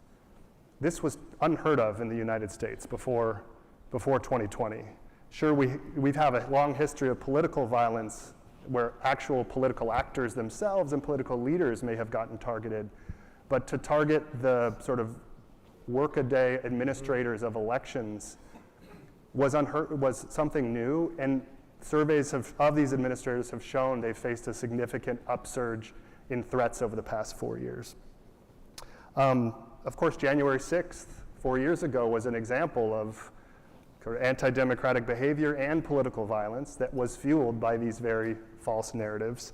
And I think in the coming days and weeks, these kinds of risks continue. I'm personally not as concerned about tomorrow, the election day itself, and more concerned about the kinds of things that could emerge in the days and weeks afterwards as the different stages of the process proceed. As you've heard, there are these different stages at the county, state, and ultimately federal level to certify the election. And they, you know, if we had a scenario like 2020 where Trump loses and, you know, he's claiming fraud, which all indications are that he will do so, you could see, you know, actors motivated by that carrying out acts of political intimidation and violence. So that's what I'm most concerned about. But I want to pivot to how we can build trust, and I think Thad's going to have the most to say about this because he's been doing amazing research, particularly on the role of elections officials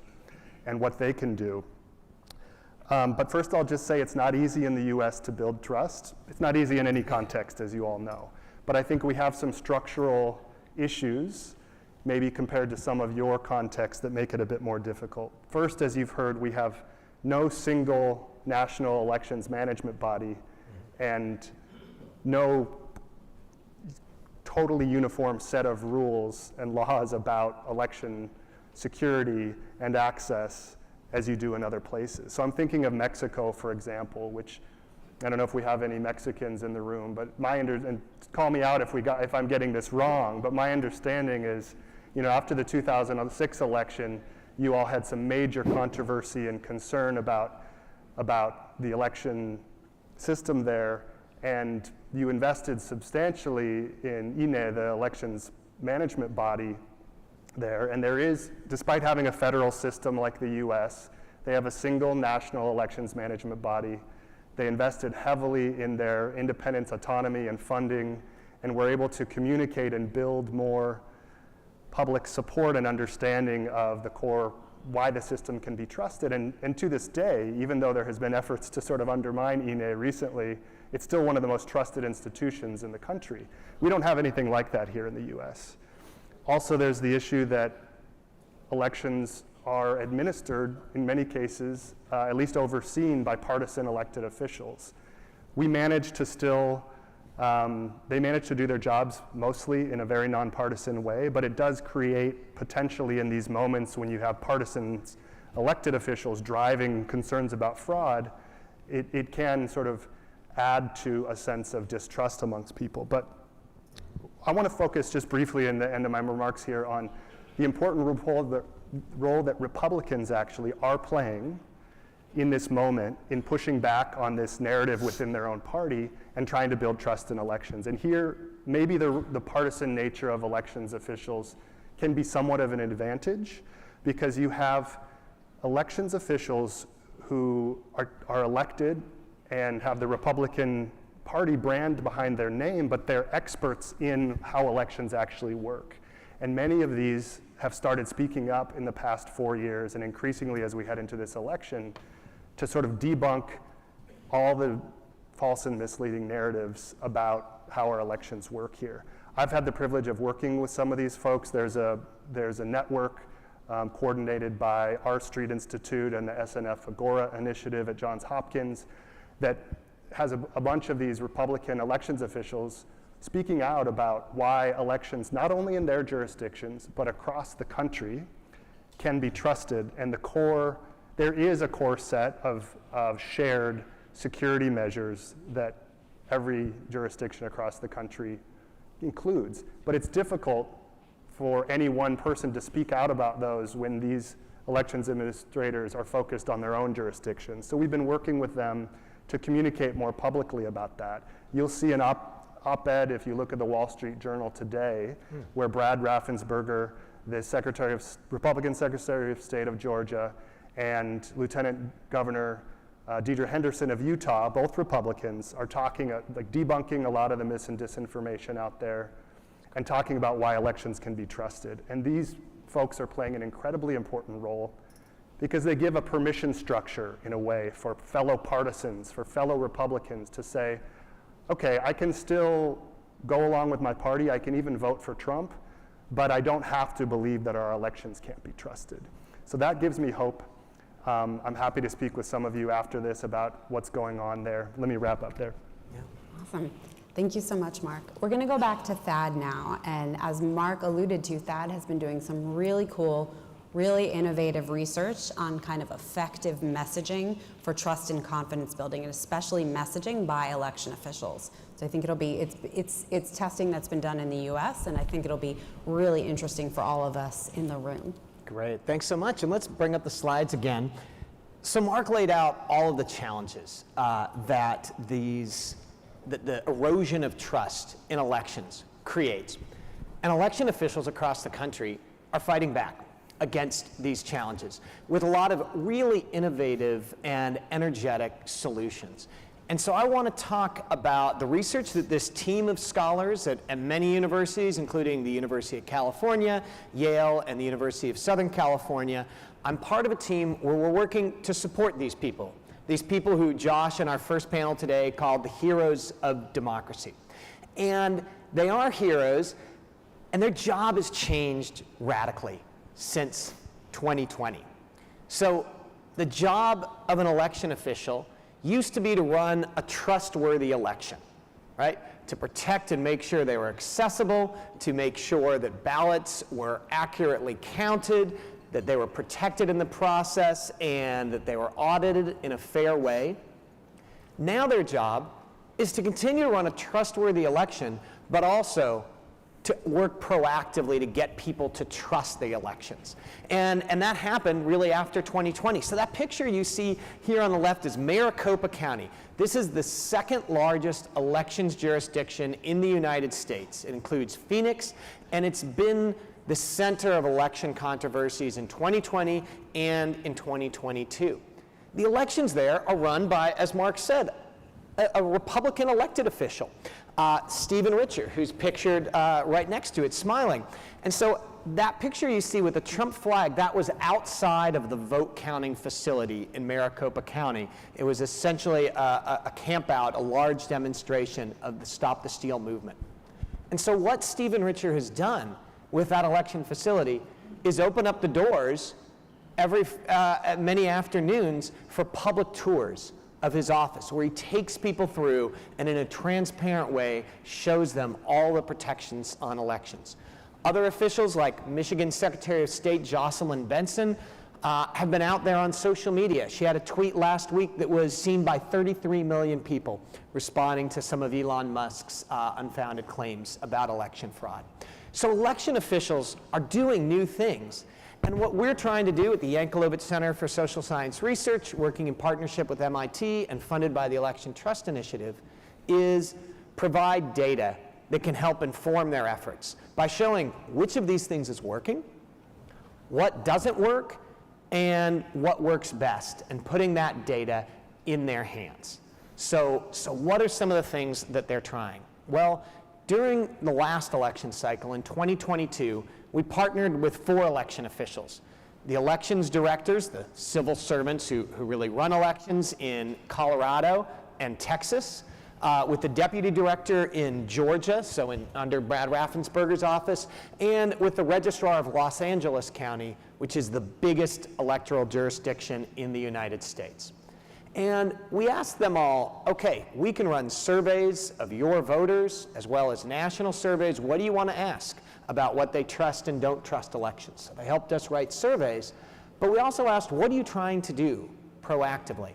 And the thing that in 2020 they were all doing is that they were creating videos explaining the protections on the vote, explaining who election officials were, explaining what they did to keep your votes secure. They were posting these on social media. Some of them had money to put them out there on television and through other digital media, and they wanted to find out whether they worked or not.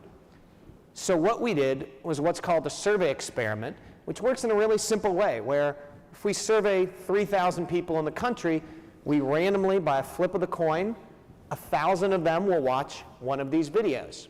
1,000 of them will watch a different video, and 1,000 of them will watch a video that has nothing to do with elections.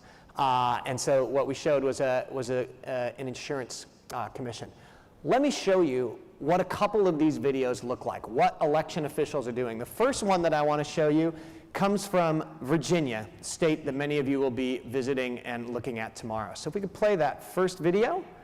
Thank you. The founding story of this great country is also the story of Virginia, because the American ideals we cherish today were born right here.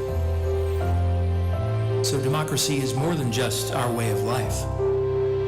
It's the grand experiment we'll do everything we can to defend. At the Virginia Department of Elections, we believe the integrity of our democracy is bound by the integrity of our elections. Protecting our electoral process is what drives us. Defending against fraud and intrusion while ensuring that every vote is counted and every voice is heard. Because for Virginia, defending democracy through safe and secure elections isn't just patriotic, it's personal. All right.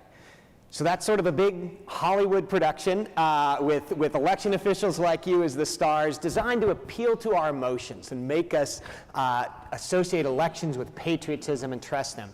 And you might be thinking, well, that's nice if you have a multi-million-dollar budget and a big Hollywood producer, but what if I can just produce something really simple that just explains some of the facts and some of the information? And so that's what Maricopa County in Arizona did with this video. So if you could play the next fill in the blanks video, please. Hey everyone, fill the ballot here.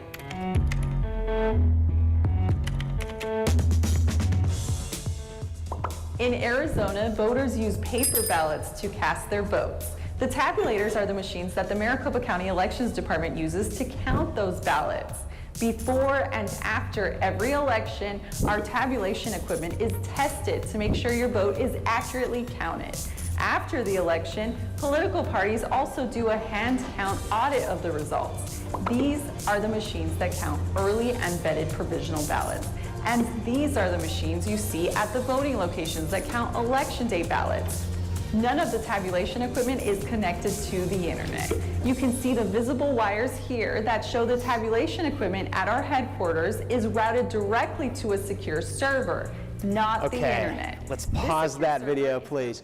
So again, this doesn't take huge production values. And in fact, some groups, like the U.S. Electoral Assistance Commission that you saw Ben Hovland here before, they've produced videos that can be customized by different states to show the common protections, the things that Mark was saying we do everywhere across the United States.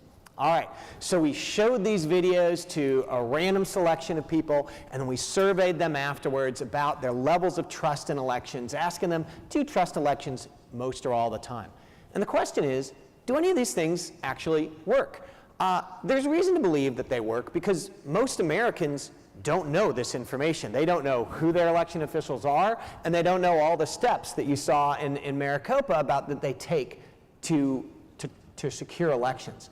And when we ask Americans who they trust to learn about whether whether their vote is protected, election officials appeared at the top of the list of people they trust, much more than media and much more than politicians in their own party.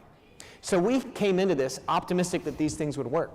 But many election officials themselves didn't think that they would work whatsoever. So we talked to one elections director and we said, well, who do you think will change their mind the most? Who do you think will be most effective? And he said, I don't think anyone's going to change their mind. My mom doesn't trust elections.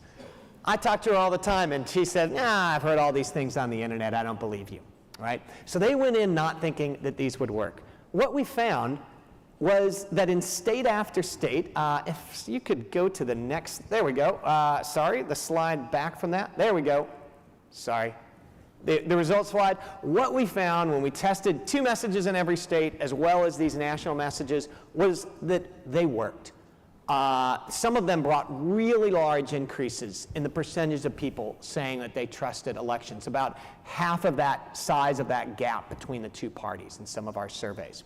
The Virginia and the Maricopa ones that we asked people whether it made them trust other states, they both worked and they both had equal effects. So you don't need Hollywood production values, you can just have a clear message. In the next year, when we took these results back to election officials, we learned two more things based on their questions. They said, well, what we really need is, because of the Electoral College, remember we heard in the first panel how really there are a few swing states that determine everything, and we need to trust elections that are run in those other states. What we found was that when we showed people ads about Texas, a Republican state, that could convince people in California, a mostly Democratic state, to trust Texas elections.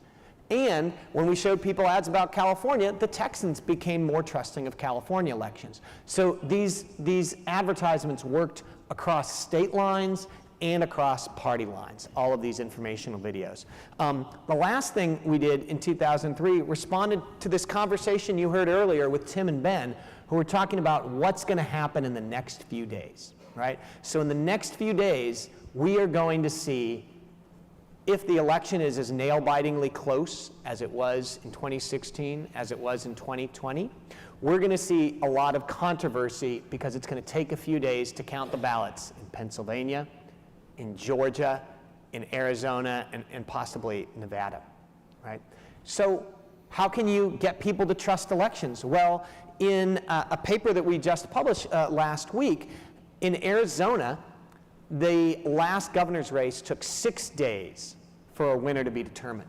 And so in our survey experiment, we showed some people, here was the person who won, and we told other people, here was the person who won, and it took 6 days to find out how much a delayed result reduced trust. Trust went down by about 9 percentage points when people heard that it took 6 days, right? But Arizona had created a video, a very simple video, that was called Accurate Results Take Time. So if we can play that video here.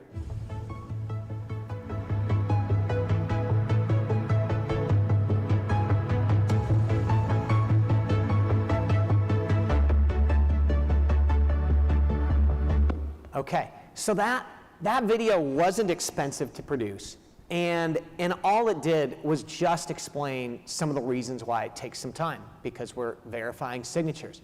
People who had watched that video, their trust hardly declined at all. Their trust only went down 2 percentage points. So it was really that getting that factual information, even without big production values, that proved really effective in help inoculating people against this decline in trust that happens when election results take a while.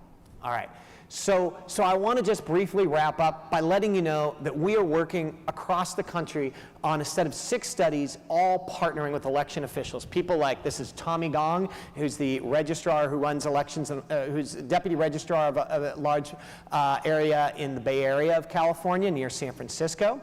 And Secretary of the State of Connecticut, Stephanie Thomas, who's pictured here. We're working with them to test their approaches. Tommy Gong is working on using sort of viral videos that look like influencer videos on TikTok or other areas. So they're trying to target young voters who have been especially open to misinformation. He wants to see if those things work. Secretary of State Thomas is helping us explore what videos resonate and what messages resonate with diverse communities, right? So even though a lot of the focus has been on Republicans who have seen a decline in trust, for a long time in America, we've seen a gap along racial and ethnic lines with Black Americans and Native Americans, especially, 2 groups that have faced disfranchisement historically and large obstacles to voting today.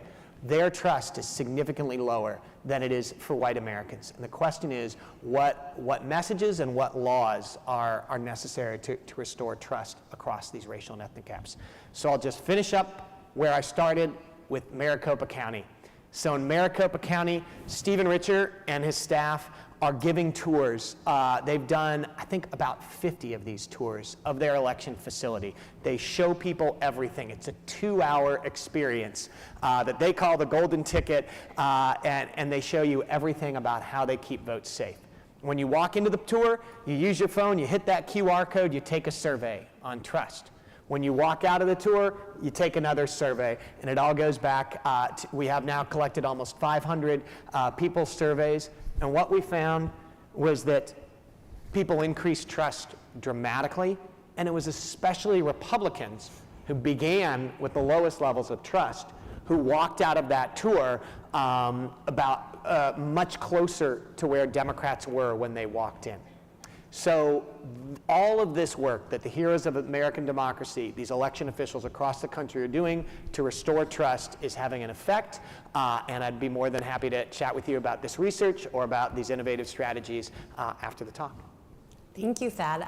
I found this extremely fascinating. I hope others did as well, and we look forward to seeing the results of this, of the surveys you have out in the field now and in upcoming days and weeks.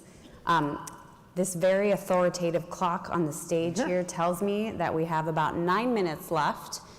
So I'm hoping that's enough to fit in a couple questions. I have in front of me some great questions that were submitted in the app from the audience. And this first one, which could be potentially for either of you, someone was paying attention to the data and the slides at the beginning. And so based on the Gallup poll, they noted that only a slight majority of independent voters expressed confidence in the US election process. So how specifically can election officials or others build trust among those independent voters, especially given that they fall potentially all along the political spectrum? Anybody want to jump in? I mean, I'd be inclined to think that the kind of work that Thad is testing, a heavy emphasis on putting elections officials themselves out there as the experts, and they're the ones that have been shown generally to have most trust on these topics in overall surveys of different types of communicators about election trust out front, because independents presumably are less likely to be swayed by the more partisan appeals. So that would be my kind of inclination about the best way to approach that. Yeah, I think that's absolutely right. And I think this really perceptive question highlights that there are a lot of people who are open to convincing. And I think independents are a group that's open to persuasion and convincing about whether they should trust elections. And one of the things that we found now in one of our studies from 2003 and also in a study we did this summer is that Republicans and independents move more in their trust because they start out with lower baseline levels of trust. And so a lot of this messaging is moving both of those two groups towards higher confidence in US elections. Okay, great, thank you. Another question, and this one I think is specifically for Mark, because the person is asking about kind of Freedom House's work, and notes that freedom of expression is also crucial to trust in elections. And is this something, Freedom House, that you're tracking? Have you noticed anything about freedom of expression, whether it's gone up, down, or otherwise during this kind of election period? You know, in our tracking, we're best known for our Freedom in the World report, which sort of assesses 200 plus countries and territories around the world for their degree of respect for political rights and civil liberties in their country. And as you may know, the US has declined significantly on those rankings, that index, I should say, over the past decade and a half. So we've gone from a 94 out of 100 to an 83 out of 100. Interestingly, I don't think any of that decline has been as a result of threats to freedom of expression. Now, this is a much longer kind of debate. We've had we have a very strong legal set of protections for freedom of expression here in the United States, stronger than really any other democracy in the world. And I think there's a debate to be had about whether there's more of a balance to be struck about ways that you can regulate sort of harmful lies in the public sphere that we could get into. The very lines of sort of false and misleading fraud narratives I talked about earlier, there has been some accountability around that, and it's been through defamation law in the United States, where individuals can claim that they were meaningfully, their public reputation was meaningfully harmed as a result of these false and misleading narratives. You may be aware of the Fox News settlement to the tune of some $700 million for mischaracterizing one of the leading, was it Dominion? One of the leading elections software voting machine companies. And there's another defamation case settled against Rudy Giuliani for some of the defamation of workaday elections administrators in Georgia, claiming that they were doing nefarious things. So there is some accountability for the kind of really harmful, anti-democratic, I would argue, expression that takes place. But compared to many other countries, we don't have the same kinds of tools against that. And there's a lot of good reason for that. The larger conversation about whether there's more of a chilling around freedom of expression on certain topics in the United States, I think is kind of beyond the scope of this conversation. I'm really focused on the threats to elections themselves, and so I think our freedom of expression protections are quite strong in the US. Great, thank you.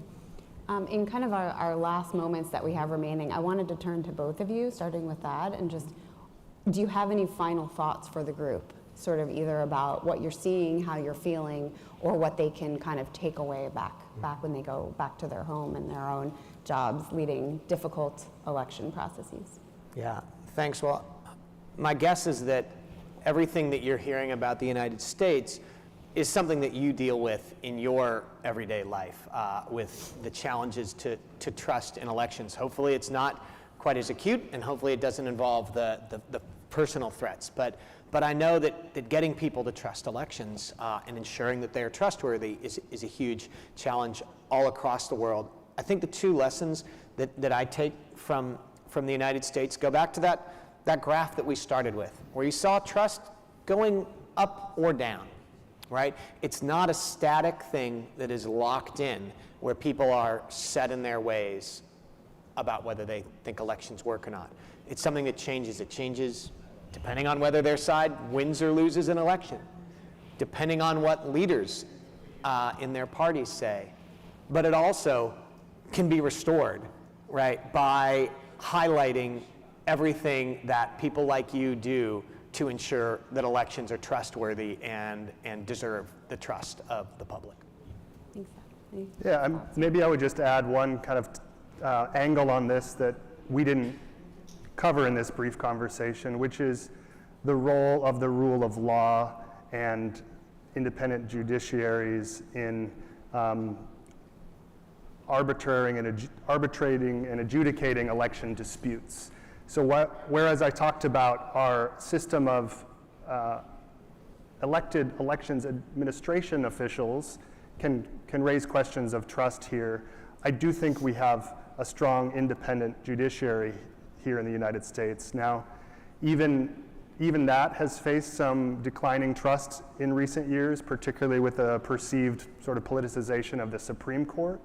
But the fact is that the independent judiciary really held strong in 2020 and basically put the lie to all of these false narratives and claims about election fraud. So you may have heard the figure that over 60 disputes, over 60 cases that were launched by Trump and his allies in the wake of 2020 to claim election fraud were either dismissed or found to be false last time around. And appeals all the way up to the Supreme Court to claim fraud were roundly rejected.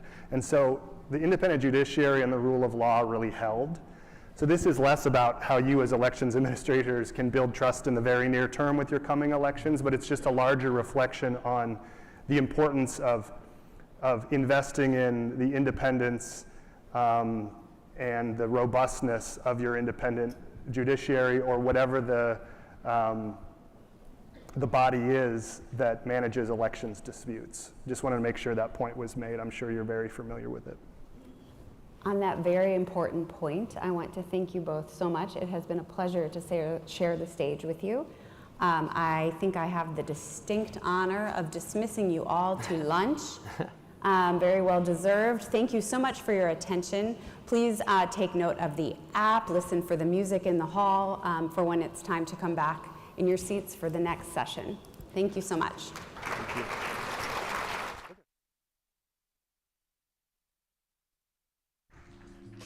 Ladies and gentlemen, please enjoy your lunch. Our after lunch program will begin at 1 p.m.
Ladies and gentlemen, welcome back from lunch. Our program is about to begin. In the meantime, would you please silence your cell phones if you turned them on and checked your messages during the lunch break? Please re-silence your cell phone.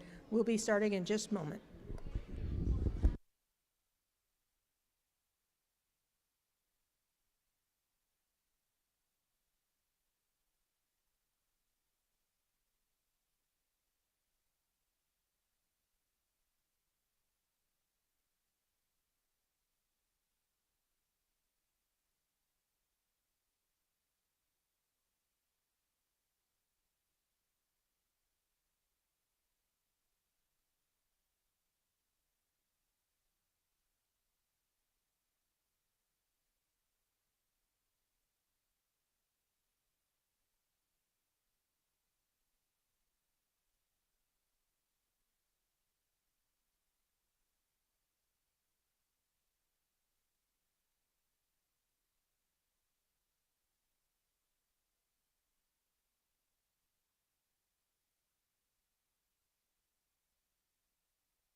Ladies and gentlemen, please turn your attention to the stage.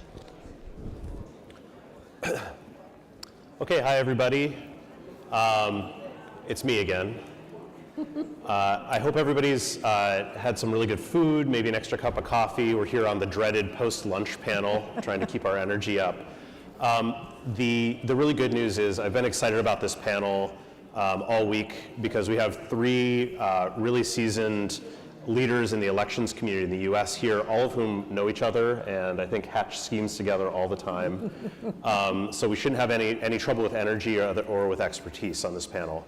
So kind of same rituals last time I was up here. We're just I'll quickly introduce everybody and then give each panelist a chance to kind of frame our problem, which is looking at not just voting machines, not just the internet, but how do we kind of holistically think about technology in the context of elections administration in the US, especially at this really important and really fraught moment.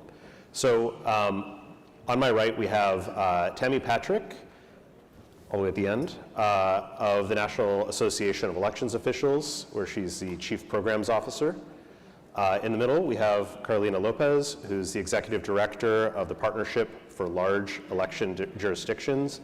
And immediately on my right, we have Kim Wyman, who's a Senior Fellow of the Elections Project of the Bipartisan Policy Center, and a former Secretary of State of my home state, Washington. So I think, Kim, we decided you go first. Do you mind just kind of giving us a lay of the land? I think part of what distinguishes this panel from the one this morning is you all are really working day in and day out with and between elections commissioners and elections commissions across all the states. What's going on and what's the situation regarding technology in this election?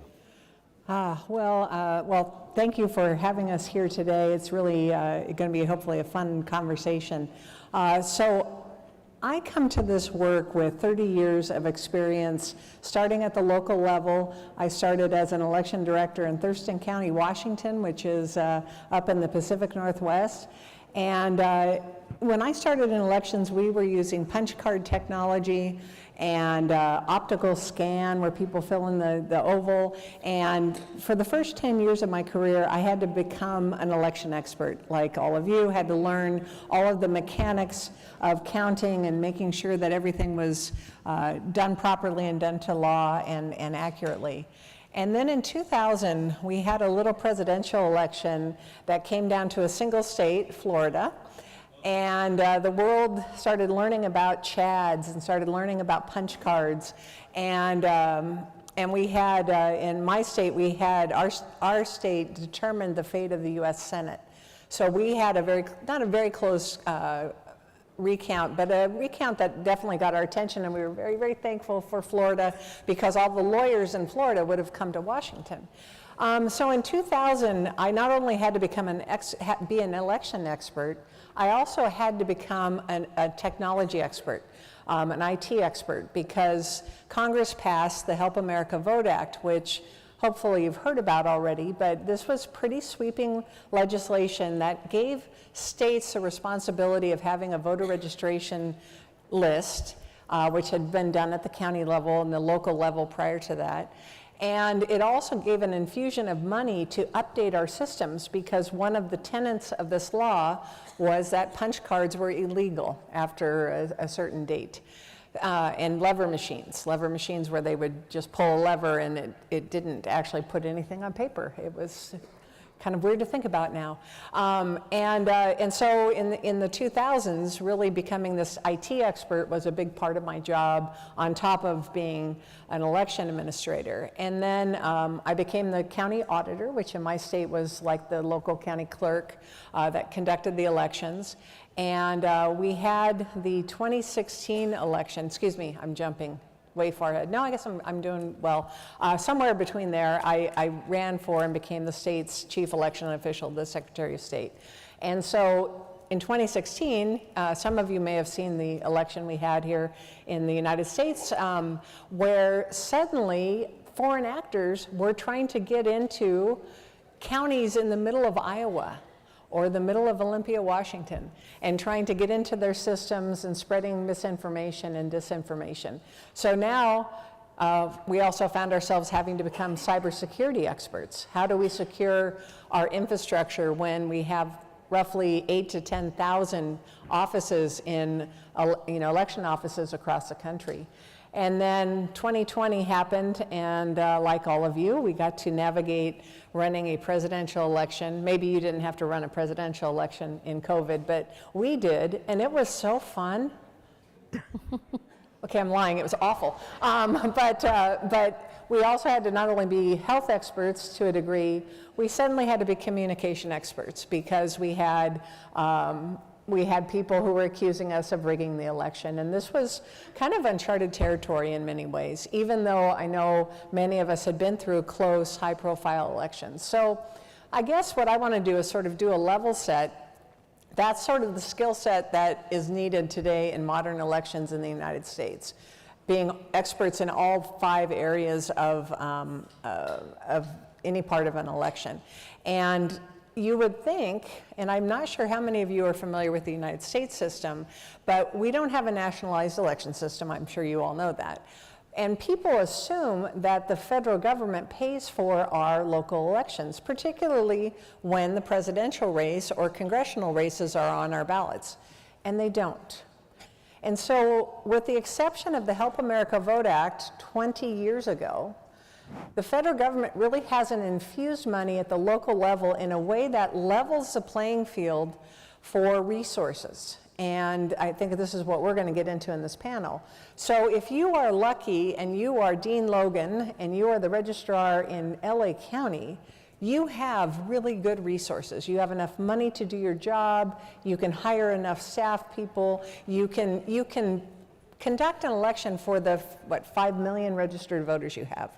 But if you are Heidi Hunt in Adams County, Washington, with your 10,000 voters, it's up to whether or not your county commissioners give you enough money to fund your election operation. And these are oftentimes local election officials that are either elected or appointed. And so, you know, when I was county auditor, I was competing with the county sheriff for money. So do I get a deputy auditor or do I get a deputy sheriff? I can tell you who won that battle most of the time. So what it has happened since 2004, when the Help America Vote Act really changed elections across the country and really infused money into these systems and updated them, is if you're in a well-resourced county like Los Angeles County, you're going to have what you need. But if you're not, you're just, in some cases, holding it together with baling wire and duct tape and hoping nothing goes wrong and no one kind of notices, that you can just kind of slide under the radar. And what we saw and have seen since 2020 is any jurisdiction in the country can become a hotspot overnight. It can be a sleepy little, county with 5,000 voters and suddenly is on the national news because someone forgot or ran a set of ballots through a reader twice. And even though administratively they did everything right to correct the error, the narrative is they were rigging the election. So that's kind of where we are today with don't wait for it. 1 day, 6 hours, 46 minutes, and 8 seconds left before the first polls close, at least the polls in my state.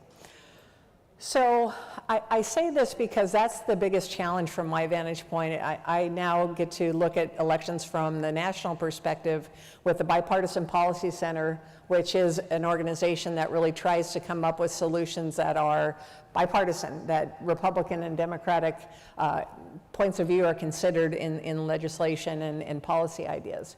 And so, what we're seeing is really this, as election officials have prepared for this moment, they're ready. I can confidently say that they have been laser focused for 4 years on what's going to happen tomorrow and probably happen until January 20th. They are ready, they have contingency plans. I think the biggest difference now from 4 years ago is the focus on resilience.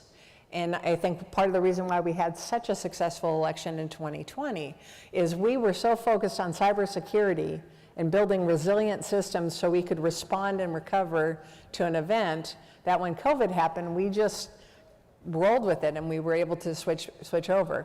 Those same officials now, 4 years later, have been laser focused on dealing with people advancing narratives that are simply not true, but have gotten a foothold in the American psyche, and they're ready.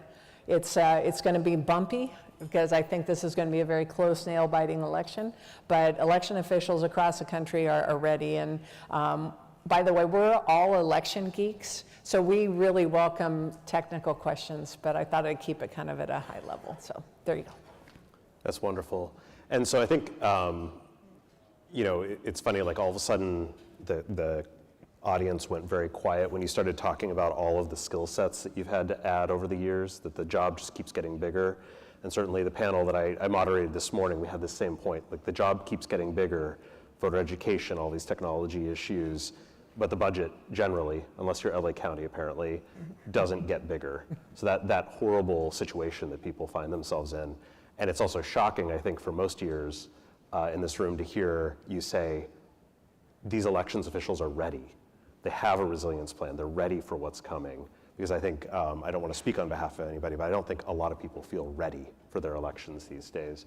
So Carolina, in that kind of framing, I'm curious, first of all, could you introduce yourself, what PLEJ does, but also we were talking before the panel about this question of like collaboration between states and also at the county level, and how does that work? Like, what does that look like?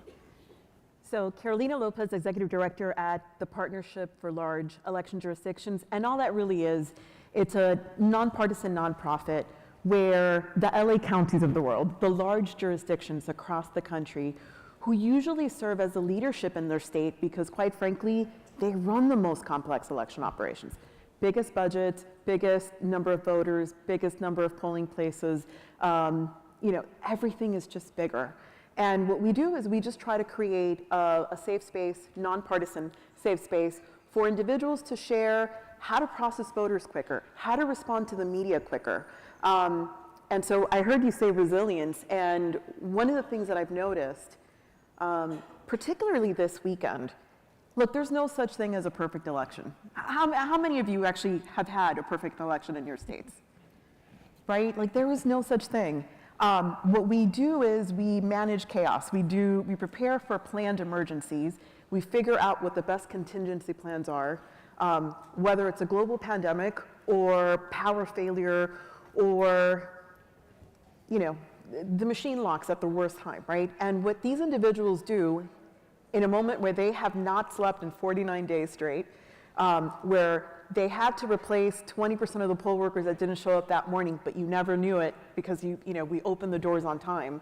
These individuals are the only ones that are not allowed to fall apart, right? You can't say anything wrong to the media, but you have to reply. You have to continue operations. You have to secure the building. You have to secure your ballots. You have to secure your people. And you also, in addition to being the chief logistics officer, the chief marketing officer, you're also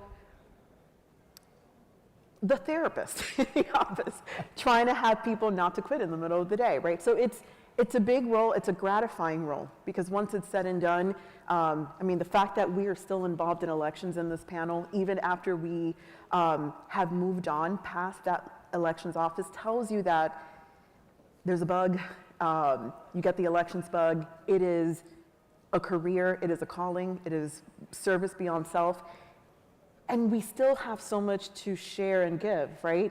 So that's what Pledge does. We create a community, not just within Pledge, but with fine organizations who, like Election Center, by the way, not because they're here, but the reason I was able to develop my organization was because of a class that I took there, and the relationships and the mentorship that I got, right? And the reason why we can figure out how we're gonna develop really good policies to tweak whatever we saw this year is because of our relationships with BPC, Bipartisan Policy Center. They're doing really great work to do workforce development. How do you keep these really good people who are still interested, despite 2020, that still want to work in this industry? How do we keep them engaged, and how do we build that next generation, right?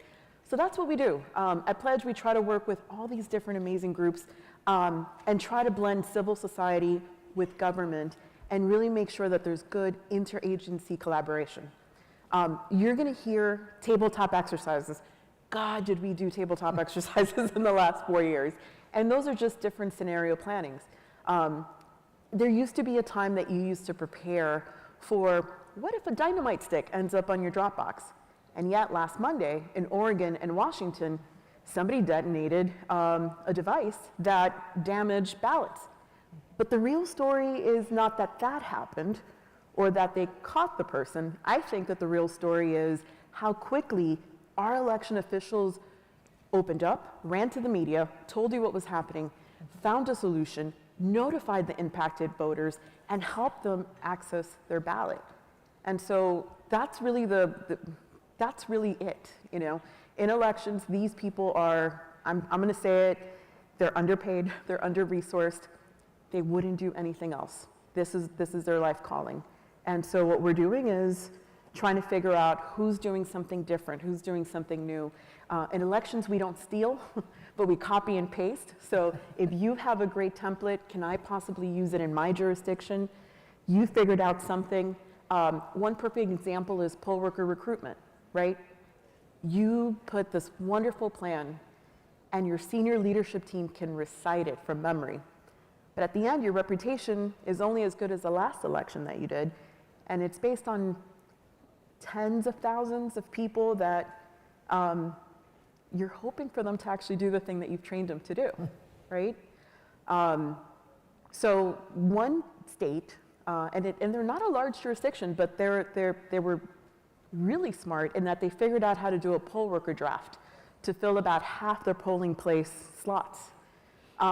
In Palm Beach County, Florida, they figured out, early voting can be a little daunting. And if I'm a mom, or I'm a first responder, or I'm an essential worker that I work overnight, I may not be able to stand in line for 2-3 hours to go vote. So they introduced an appointment system where you could be in and out in 15 minutes. That's the kind of ingenuity that we try to implement. Like, what are you doing that I can replicate in my community, and vice versa? So that's Pledge. That's wonderful. And in case you missed it, that was an election technology story as well. Just to say, human-centered design, which we all talk about, but also that application that's required and making sure that people know about it and that it's intuitive and works and that it's connected to whatever other systems it needs to be connected to.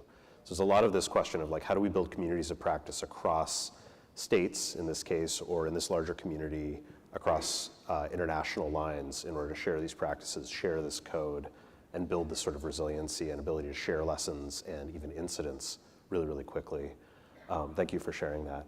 So Tammy, I know you have a deck, and I think you're going to take us through kind of some of the specific changes that we've seen over the years. Yeah, I have a couple of slides I wanted to share with you all to get us started and give you some visuals around setting the stage for election technology in 2024. I know many of you are going to be going out to the polls tomorrow. You might be visiting some central tabulation centers and some other locations. So give you a little bit of a flavor. You'll see some of the jurisdictions that many of you might be visiting, as well as some others all across the country.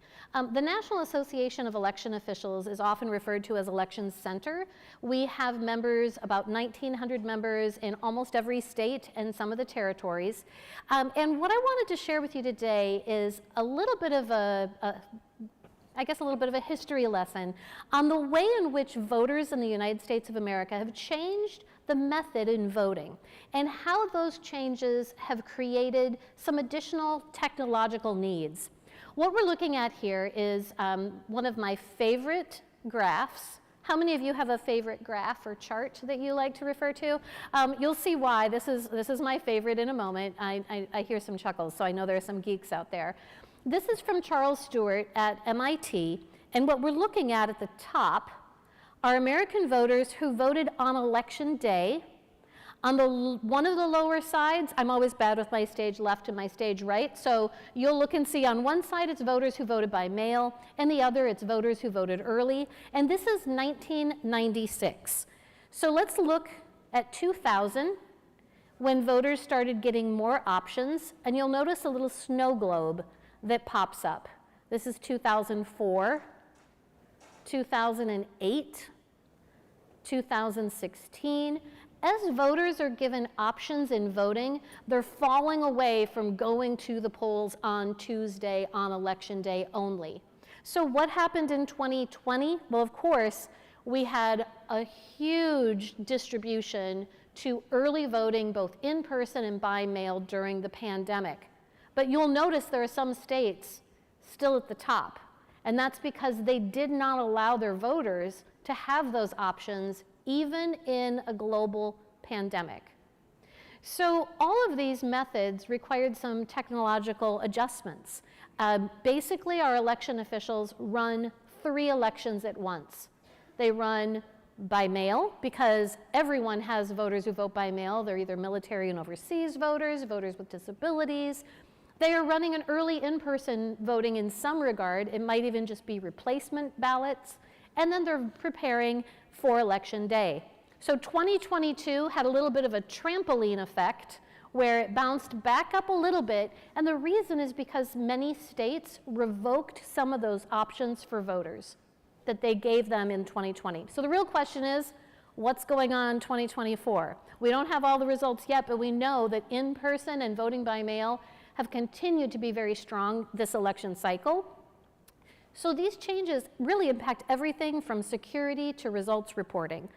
When you are in your tours tomorrow, you'll notice all sorts of security protocols and measures. Some of them very, very obvious with chain link fencing and not technological at all. But others that very much rely on technological logistics and solutions. And this is something that's been, in addition to all the ways in which Kim mentioned that the profession has evolved, we also know that transparency is paramount in this moment. But we can't be so transparent that we give away some of our vulnerabilities, or that we are so transparent that in fact people take what they see out of context and weaponize it. How many of you heard about the suitcases coming out from under the table in Georgia? Standard operating procedure, right? They were just ballot transport vessels. So we know that being transparent can both be beneficial but also can have some challenges. There's technological solutions that really, we mentioned Los Angeles, and here's both Los Angeles County, very large, and Ada County, Idaho. Very, not quite the large jurisdiction that Los Angeles is, but everyone is trying to leverage the technological capture of information to better serve their voters. In the United States, we say that we want our elections to be fast, cheap, and accurate, but you only get to pick two. Now, I think you just hurt the audience. I know, right? You get to pick two, and I will tell you that most places want it cheap and accurate, and they're very upset when it isn't fast. And so this ties into the projection of the winner tomorrow night. So what makes it faster but keeps that accuracy? Because I don't think any of us are willing to give up on accuracy. This is Montgomery County, Maryland. Some of you will be going there tomorrow. This is the way a lot of processes happen in the United States. It's two different people from two different party affiliations, manually opening up and tallying things, processing things. Other places, they have machines that can scan ballots in, can capture images, that sort of thing. So there's ways in which technology can really be useful. As you go tomorrow, it's also interesting, I think, to note, while even within a single state, you can have variation from one office to another, one county to another, one city to another. And those are, as was mentioned, a very big difference in resources. And to Carolina's point, I often talk about as well about our election officials being under-resourced, understaffed, and lately, let's be honest, they've been under attack. And those attacks can come from within, but they can also be amplified by foreign adversaries who want nothing more than free and fair elections to no longer be something that happens globally. So I know you're all familiar with that. And what I would like to do now is I think that's my last slide. So turn it back for the conversation. Perfect. Thank you so much. So I think we've just had like almost like zoomed up from the individual civil servant, election practitioner, all the new things they're having to learn and do and be without a whole lot of support, to peer support networks, and then back down to what does this actually look like on the ground, and kind of what is the national picture of election technology.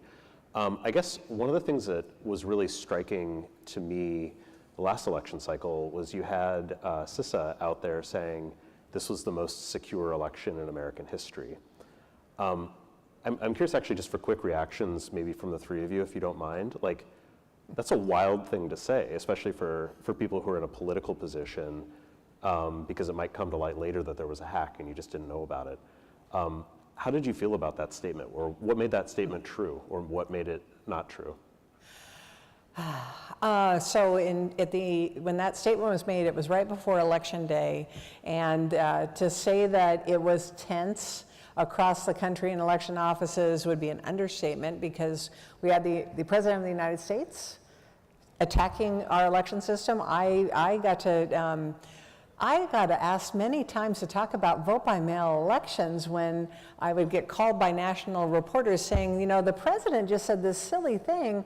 What do you say, Secretary Wyman? And then I would have to try to walk that election administrator, nonpartisan, even though I was a Republican elected official, line. And so by the time we got to this point in the election where they released this letter, this was election officials who were sitting on the GCC, right, the Government Coordinating Council. So this was groups of election officials from across the country and professionals who were advising the Cybersecurity and Infrastructure Security Agency, or CISA, on their role working with election officials. And there was a level of frustration that I think everyone shared, and so they thought it would be a good idea to try to inspire confidence to send a letter where all of them signed it, and one of them was my election director, and they all signed it and said, this is the most secure election in the country's history. And the reason we believed it is because we knew what we were seeing, CISA was seeing, what Microsoft was seeing at their cybersecurity center, what all of the people who had any kind of insight into technology were seeing at a global level. They knew that our system was holding, and that we had built a system that was working. And unfortunately, the Iranian actors thought it would be a good idea to create a website called Enemies of the People, and it targeted the people who signed that letter. And if that way, oh, and it was targeted with death threats. It was great. Yeah, that was great. And then, as you can see, that you just sometimes have to try to lighten up the room because it becomes pretty heavy pretty quickly. And so then the president, immediately jumped on it, and it became the director of CISA signed on the letter to Chris Krebs, who was later fired by tweet. I think that's one of his claims to fame.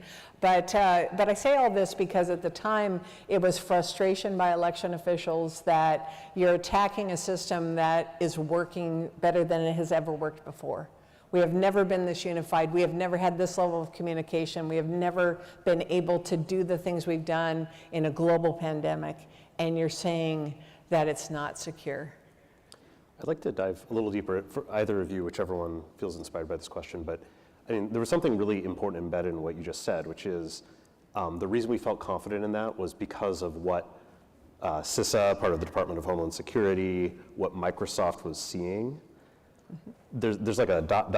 there, there's an ellipse there, which is, and that you knew as practitioners that the elections commissioners of the United States at the state level knew what those organizations were seeing, threat intelligence.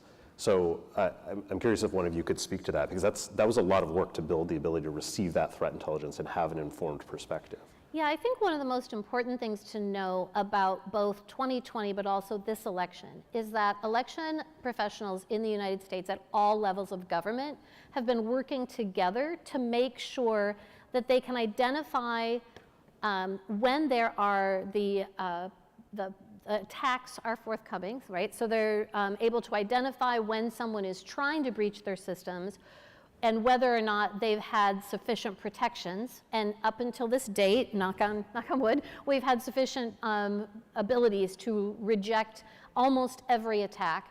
But also to know that they have a network to inform each other around what the attacks look like, what the policies were, the practices were, so that they could protect against them. And in the places where there were some breaches, to make sure that there wasn't actually a change in any of the systems. There wasn't a change in the voter registration systems that they were able to breach, and that was a couple of places. So we know that we can recover if there is a breach. And that's what is so critical, is that in that moment, state and local election officials and the federal government really did come together in a global pandemic, and we saw more American citizens voting than in any other election in United States history. In a global pandemic, under attack by foreign adversaries. But you all know that it's very difficult to breach your election systems. It's very difficult to hack your systems or switch out votes. But what is really easy? Propaganda and campaigns. It's so easy to say that you've breached the system, to say that you've hacked the system, to create, particularly with the use of AI, all sorts of visuals that make it seem like something has happened, and to spread that narrative widely through both your own country's networks, but others. So it's far easier for anyone to have that kind of an attack. And that's why, as Kim mentioned, it's so important that we have the communication tools to be able to debunk these things in advance. But what we are seeing here in the United States, and I imagine you probably have some similar experiences potentially in your own countries, is that there is a portion of our electorate, a portion of our society that will not believe the truth, that will not believe the facts, and only will believe if their person or their party wins, full stop. So into that new normal, how do we, in fact, make sure that our democracies remain vibrant and free and fair? And I think what we're seeing in this moment in the United States is to make sure that those who do believe in the truth, that do believe that our courts need to uphold the results, that they stand up, and no matter what party they are, and say, you know what, my person lost, but I believe in this system. And I should say there's an asterisk there, that we have to make sure that things are fully audited. We want to make sure that there really wasn't some sort of a problem, right? So it's only when we are able to audit and to make sure that if there is evidence of something that was criminal or something that, in fact, through the election, that we take it to the courts, that the courts decide, and that we have processes in place to make sure that the rule of law is maintained. Well said. And I want to note, we had like a brief moment where this is an optimistic panel, and now we've taken a turn. I noticed it also happened when you said the letters A and I in close succession. Carolina, I know you wanted to talk a little bit about AI. Could you talk to us maybe a little bit about deepfakes and all the bad stuff, but I also know there's a lot of really exciting innovation happening for positive applications of generative AI. So I will say in full disclosure that I'm a big fan of figuring out ways to make our election officials work a little faster, smarter, with more analysis. And I think artificial intelligence has allowed that. So a story told in two parts. On the misinformation piece, Los Angeles County, California, they are the largest elections office in the country, not just in the number of voters, but I mean, their footprint. Like, it takes forever to go from one end to the county to the other. So last year, there was a report on social media that there was a Dropbox on fire. And it took about 90 minutes for someone from the elections office to drive to said Dropbox. Traffic is also a factor in the story. And during those 90 minutes, it was on every news channel at noon. When the elections staff got there, they immediately asked, did you guys give me the right address? I don't think I'm at the right place. And they're like, nope, that's where it is. And he was like, there's no fire. In fact, I'll take a picture and I'll pick up the ballots while I'm here. It ended up being somebody who was really creative with Photoshop. And they had taken a picture of the Dropbox and they had hyperimposed a fire. And during those 90 minutes, of course, everybody was very, very concerned.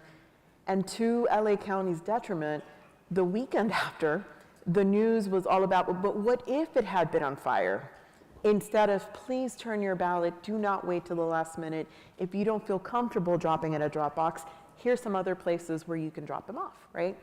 So on that side, certainly, my 15-year-old niece on Canva can, develop some really great imagery as well as some artificial intelligence or ChatGPT, right? I choose to lean into the positive. Denver, Colorado, which is a large jurisdiction in a really progressive state, and when I say progressive, I mean like legislative access, not political access. They are using something that allows you to automatically translate what I'm saying into 83 languages, real time. And they have compared it side by side with Google Translate. And it is better because it's less regional. So how many of you speak Spanish out of curiosity? Okay, if you speak Spanish, you might just nod if I say that Mexican Spanish is different than Cuban Spanish, which is different than South American Spanish, right? Like one word could mean one thing, and I could be insulting you in a different country, and I did not mean to do that, right? And so this particular device takes a more conservative approach to the translation, and it's been so helpful that now other types of government agencies are using this device, which, by the way, costs $399. So now, you know, just a number of other non-elections offices have found a use to do that. Broward County, Florida, the second largest county in Florida, not hanging chads, but also same state, they've built 2 bots. One bot is to talk to the voters. How many of you offer your office hours 24/7? Evening hours? Weekend hours? You're not alone. Our elections officials typically try to keep 8 to 5, at least for the public. But infusing artificial intelligence means that now you could be available when the voter has questions, right? And you get to define what the questions are and what the answers are, unlike if you Google, God knows what they're going to find, right? This office has also introduced a similar bot for the poll workers. Because if they're like me, you have early Alzheimer's and you just forget what I learned 2 weeks ago. So that's just like one of the many ways that they're leaning into artificial intelligence and technology to make the process cleaner, faster, better, and hopefully to fight some of that mis and disinfo. Thank you. It's really helpful, and I know there's a lot of innovation happening across many of the elections management bodies that are represented in the room. I think there's also a lot of strange vendors of AI floating around out there, so it's always good to think forward-leaning like you're talking about, but buyer beware in terms of the technology itself. So I wanted to very quickly, we have just a few minutes. First of all, I wanted to pass along one thing from the questions. It's actually not a question. Where did it go?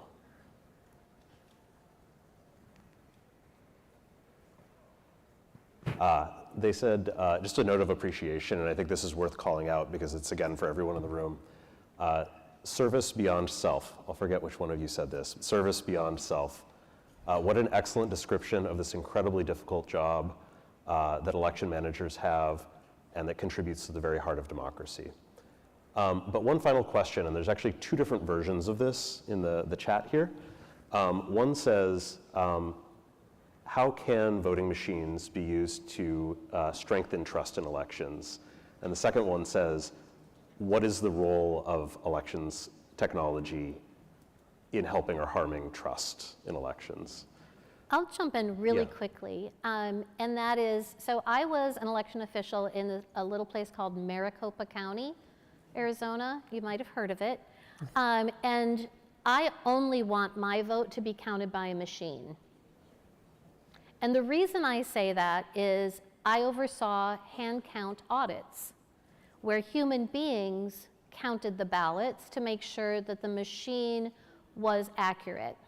And when we first started doing it in 2006, we had the human beings count the ballots into stacks of 25. Human beings cannot consistently count to 25. So we changed it to 10, piles of 10. And I would have a room this big, and in every single table over the course of the 3 or 4 days it took to hand count, I would go to a table and I would find their stack of 9, or their stack of 11, or their stack of 14 one time. And that was after they'd counted them 3 times with 3 people watching. So I think if we can just have everybody watch a hand count audit or participate in a hand count, they will only want their ballots to be counted by a machine, because human beings cannot do repetitive tasks accurately and consistently over long periods of time.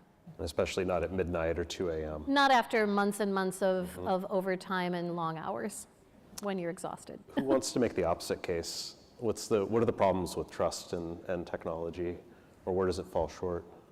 I mean, can I just add that in some states you have equipment, but you also have paper ballots.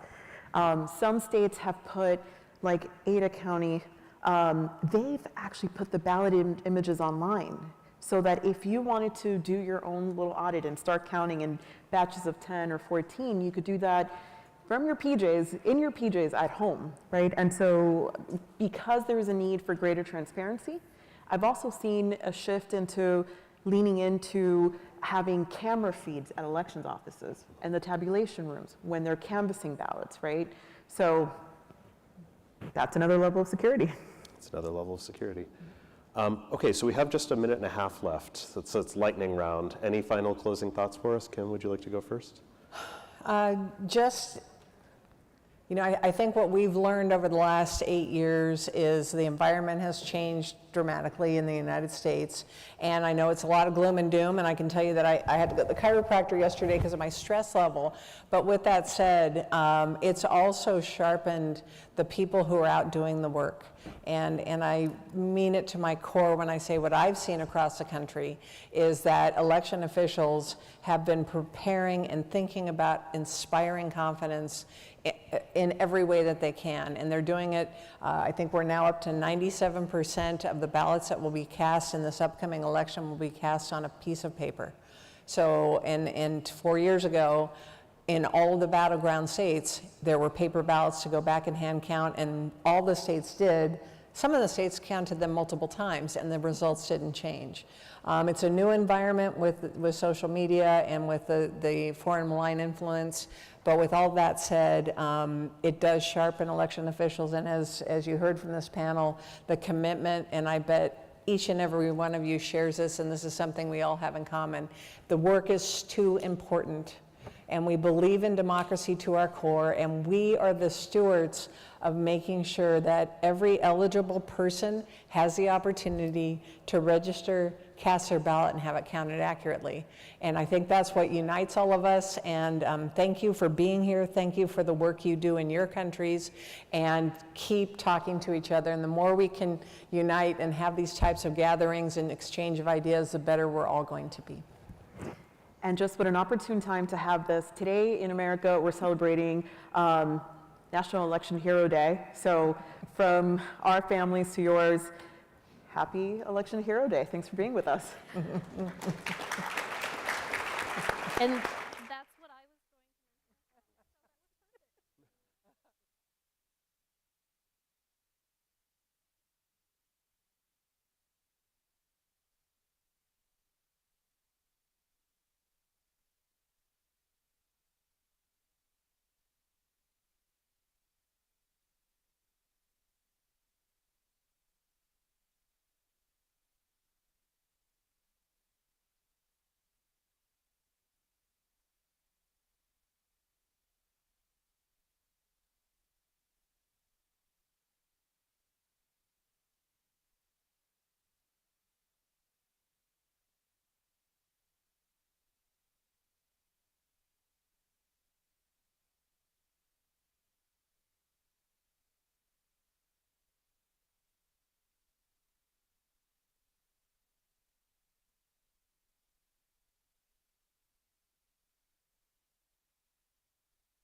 Hello, everyone. My name is Cassandra Emmons. I'm the Global Democracy Data Advisor in the Center for Applied Research and Learning. I'm very excited to get us started on our panel, Introducing New Delimitation Standards. Many of you in the audience have been involved in the extraordinary task of drawing or redrawing electoral district boundaries. And this exercise, which of course takes place well before Election Day, has extreme consequences for the election outcome. Holding people's votes constant, different sets of boundaries will produce different election results and ultimately different government. There are many choices thus to be made during the delimitation process, and sometimes competing considerations to bear in mind. Understanding these stakes, what principles can best guide those choices to pursue fair representative maps? And what kinds of data do you, as officials in this capacity, need in order to approach this in an inclusive way? Today, we're very pleased to have an esteemed group of individuals to discuss these very issues. So first, joining us online is Professor Nicholas Stephanopoulos. He's the Kirkland and Ellis Professor of Law at Harvard Law School. He's the author of Aligning Election Law and the co-author of Election Law Cases and Materials, so a lot of experience and expertise to draw on for us. He's also been involved in several litigation efforts, including 2 partisan gerrymandering cases based on his scholarship that were ultimately decided by the Supreme Court of the United States. He continues to work on litigation and advocacy as the Director of Strategy of Harvard Law School's Election Law Clinic, and he's the co-founder of PlanScore, which is a web-based tool for assessing past, present, and potential election district plans in the United States, which fortunately we'll get to take a look at together today. Also joining us online is Professor Christopher Warshaw. He's Professor of Political Science at George Washington University. He's published at length on the issue of gerrymandering and representation in major academic and popular journals. And he has also served as an expert witness on a dozen partisan gerrymandering cases at the congressional and state levels. So we're very happy to have both of them joining us virtually.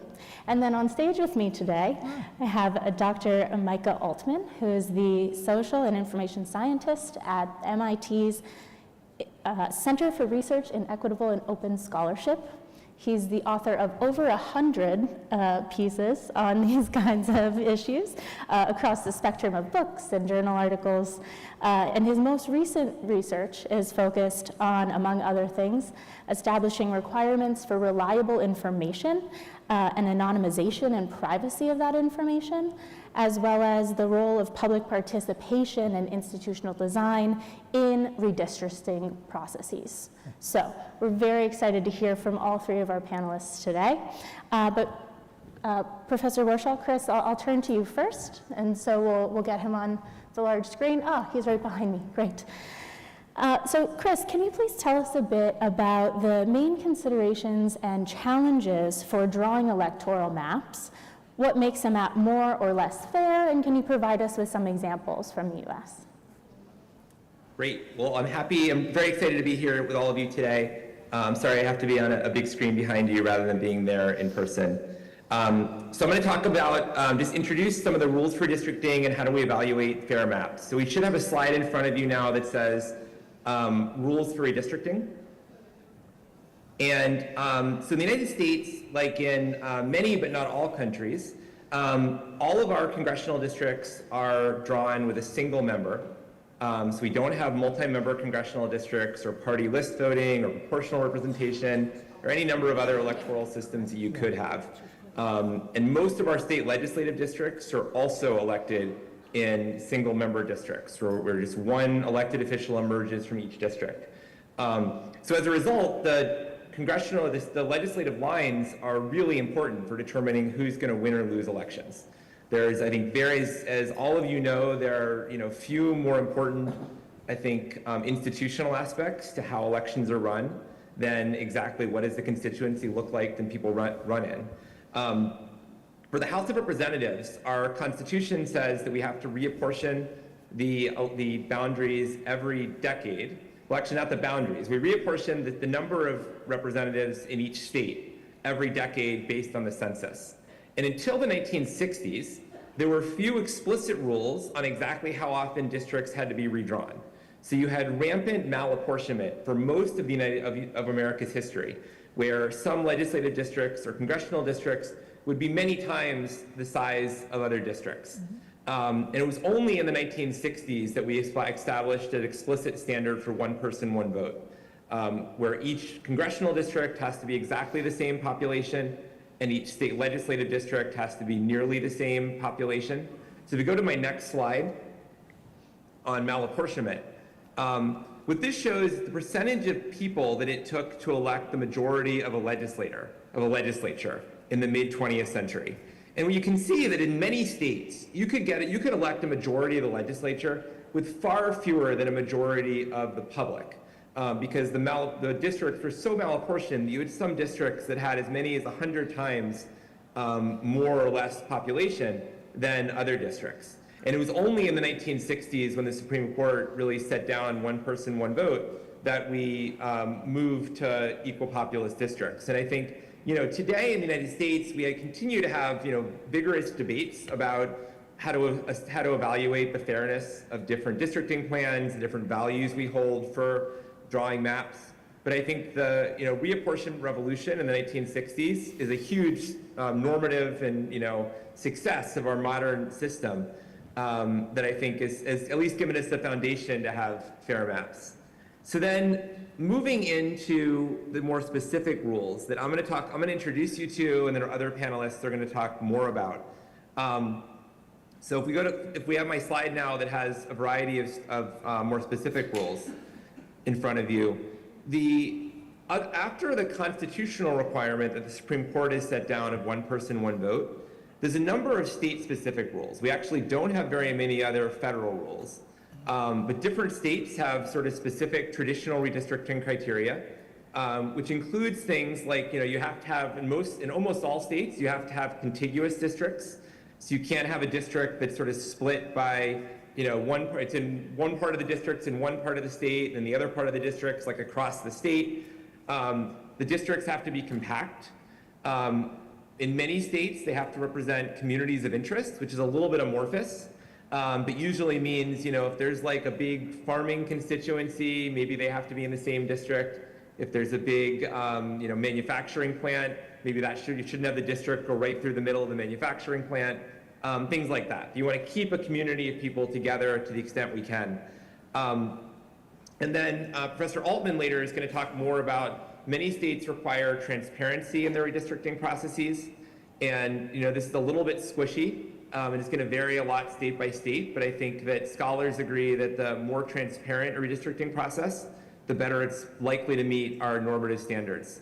Beyond these state-specific rules, Congress has passed something called the Voting Rights Act, which has then been renewed by Congress a number of times.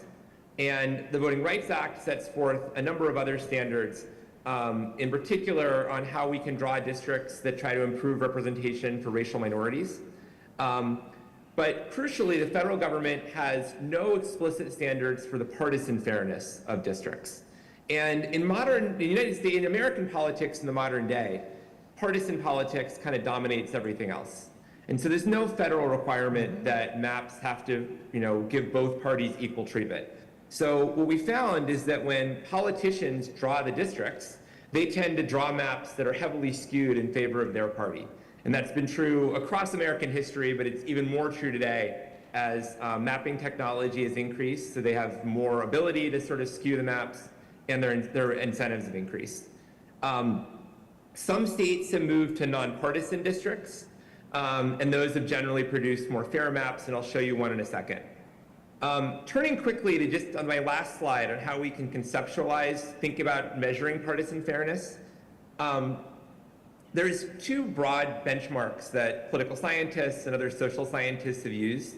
One is evaluating a neutral map, roughly speaking, based on whether it treats both parties symmetrically. And if you get about 50% of the vote, you should get about 50% of the seats. And there's a number of different, more detailed metrics that sort of go into the surface of that more. But that's sort of the basic idea, that a map should treat both parties equally. And if you get half the votes, you should get half the seats. If you get more than half the votes, then you probably should get a little more than half the seats. But the other standard that more recently has been established, and people think about a lot now, is that in many places, it's actually very difficult to draw a map that each party could win the same number of seats on if they get half the votes. Because increasingly, Republicans are concentrated in rural areas, Democrats, which is the liberal party in the United States, are concentrated in urban areas. And in many states, it's essentially impossible to draw a map that each party could win the same number of seats on if they get half the votes. And in particular, in like a very democratic place like Massachusetts, where Professor Stephanopoulos and Professor Altman live, essentially it's almost impossible to draw a map where Republicans win a district, and it's impossible to draw a map that Republicans win more than one district. or nearly impossible. And there's different geographic biases in other maps, so increasingly we turn to nonpartisan simulation tools that try to evaluate how many districts would be likely to see on a sort of map that didn't take into account politics, but did take into account the political geography of a state.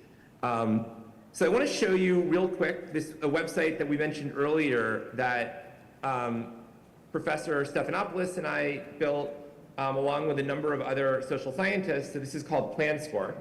And PlanScore takes the first approach I described, where it basically looks at whether a map is treating both parties the same. And it has a number of sort of detailed social science metrics where you can both look at the historical fairness of different plans. So we can say that, the current Republican, or the current state house plan in Pennsylvania actually is very fair for the two parties. Previous plans skewed more pro-Republican, and you can compare the different metrics that social scientists have developed. And I'm happy to talk more of those later if we have time during question and answer. The other thing you can do on PlanScore that's pretty cool is until recently it was very hard to evaluate a plan kind of in real time. So what would happen is politicians would draw a redistricting plan kind of behind closed doors, and it was very hard to figure out how fair it was or whether it was skewed in favor of one party or another. So in the past decade, there's been a number of sort of computational tools.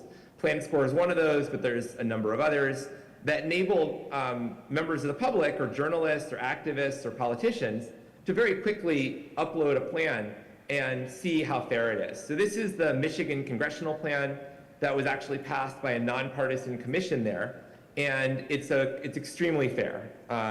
It treats both parties roughly equally based on a variety of different metrics. It has a small pro-Republican bias, but compared to previous plans in Michigan, it's much more fair than previous plans. And as a result, Democrats and Republicans have won about the same number of congressional seats in Michigan in recent elections. So I'll stop there and turn it over to our other panelists. Thank you so much. And everyone will be able to access PlanScore. It's online, so you could explore a little bit more and learn more about the variety across the states. Dr. Altman, turning to you, seeing these plans, what kinds of data do officials need to have on hand to approach redistricting exercises in an inclusive way? And what really makes those processes inclusive from your perspective? Well, let's start up some slides on that. I'm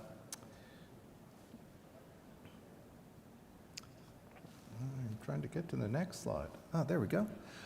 Just a standard disclaimer. What I say here is my own opinion, not anybody else's. But if I say anything that makes sense, it's probably because of all my collaborators, and so there's a lot of work that you can look at.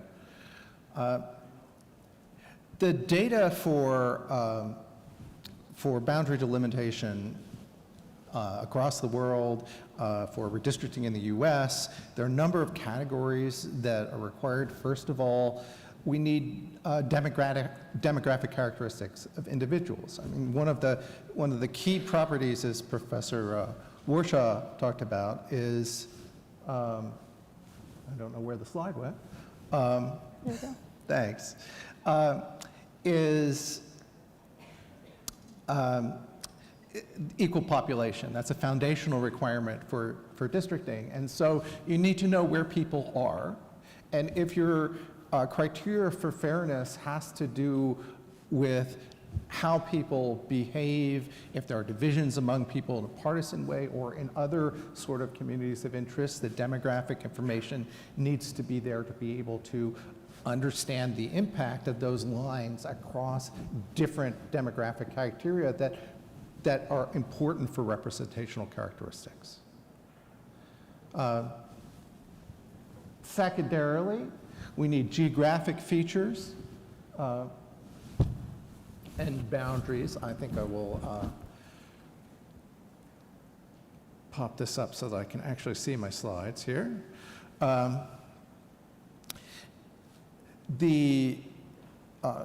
All districting is done across existing geographies. We don't move people from, individuals from one place to another.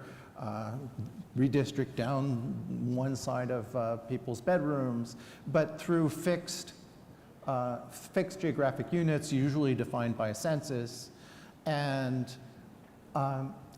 align those within the district boundaries. And that allows us to align with existing political and administrative boundaries and requirements, and to have a reliable demographic matching to those. And finally, we need electoral information. And this is something that the United States has a diverse range of approaches for. The demographic and geographic information in the US comes primarily from the United States Census. But the electoral statistics used in redistricting actually come from a variety of places.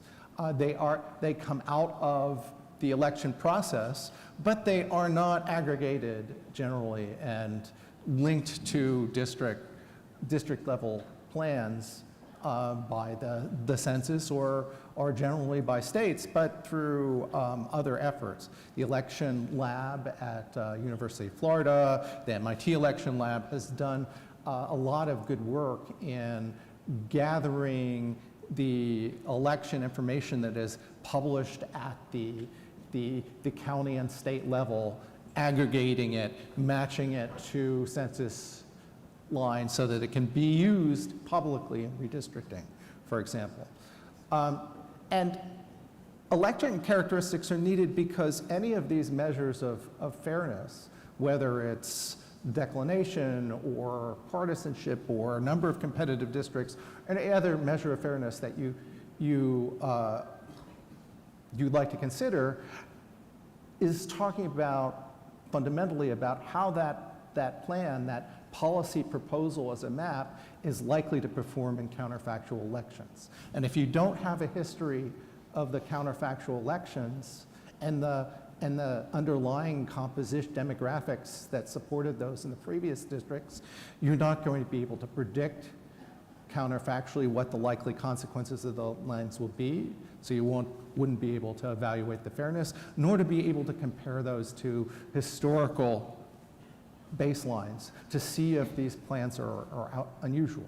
So these are critical, and there are a number of qualities to data that are critical, particularly completeness, which is stated in terms of what you need to do to determine that a plan is legal, so that any member of the public, for example, can evaluate that the plan meets the minimum legal requirements in terms of population equality and following the right boundaries, et cetera, and to predict the outcomes from that.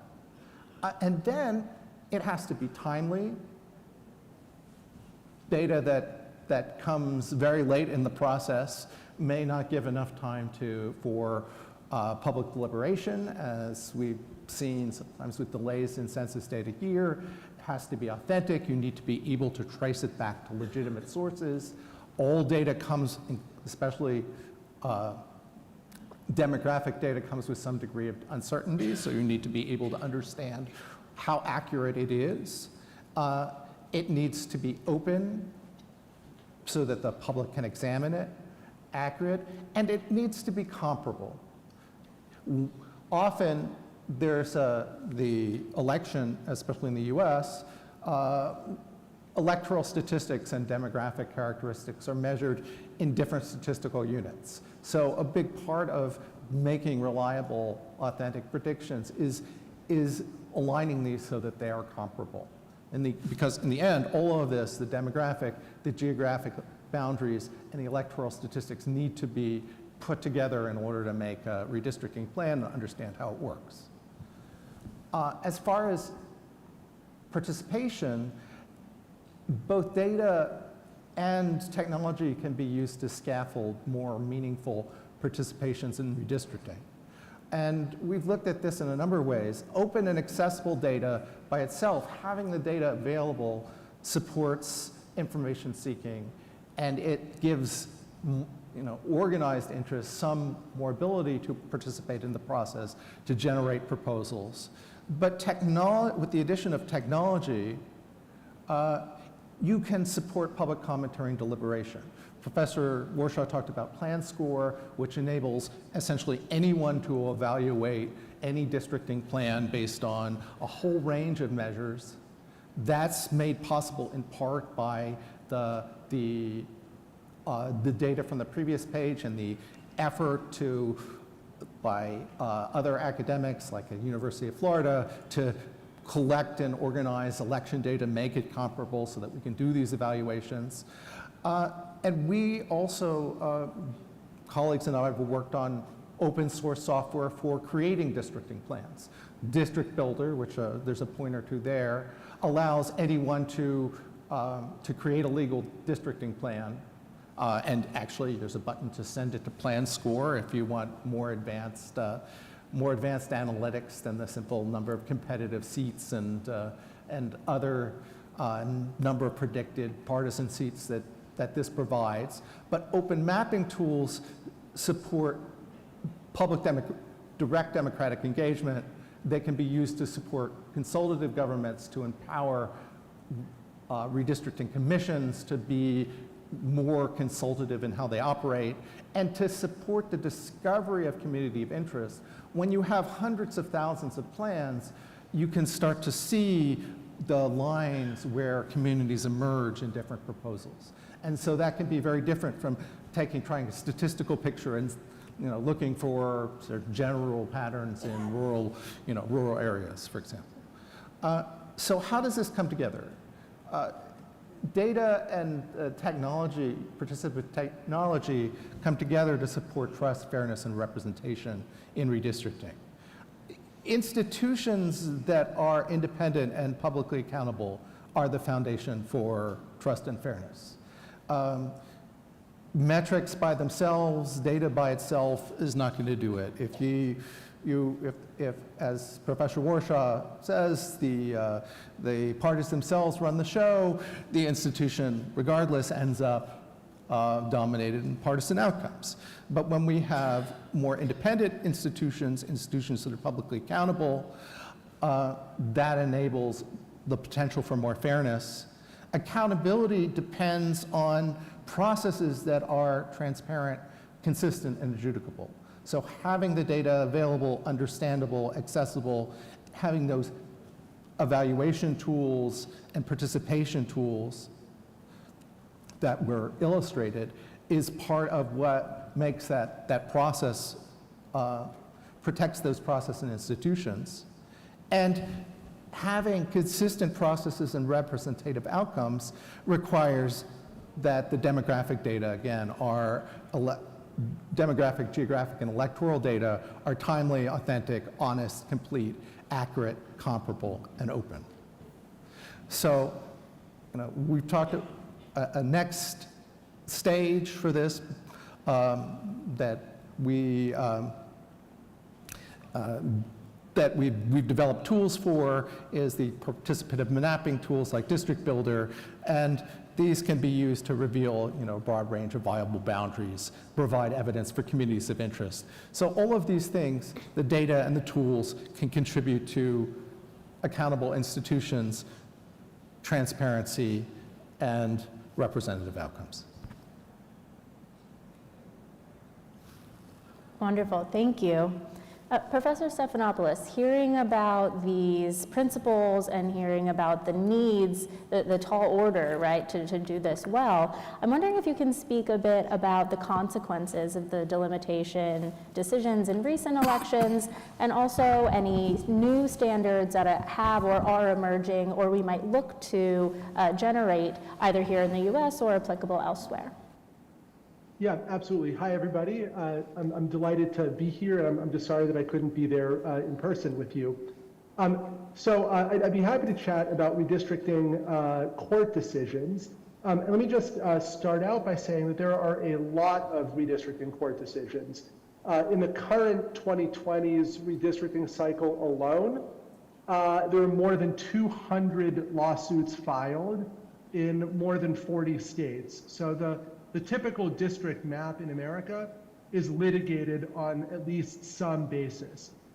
Now let me go through various categories of claims that can be maintained in these cases. Let's go to the next slide. And I'll go through these claims in order by when they originated. So first off, we have one person, one vote claims. These are claims that there is impermissible or excessive malapportionment in the district map. So the population of districts varies too much. This claim originated back in the 1960s, as Professor Warshaw mentioned, with the so-called reapportionment revolution. It was a very big deal back then. These days, because the law is pretty clear on what level of population inequality or equality is permissible, we see relatively few claims of this kind, and even fewer succeeding. Then next, racial vote dilution claims refer to claims that minority voters in particular are underrepresented because of some aspect of the electoral system. So maybe lines are drawn in such a way that minority communities are systematically cracked or packed. Or maybe a locality uses winner-take-all at-large elections where the majority group is able to sweep every seat. And so as a constitutional matter, racial vote dilution claims were recognized back in the 1970s. More importantly today, most current vote dilution claims are brought under the Voting Rights Act.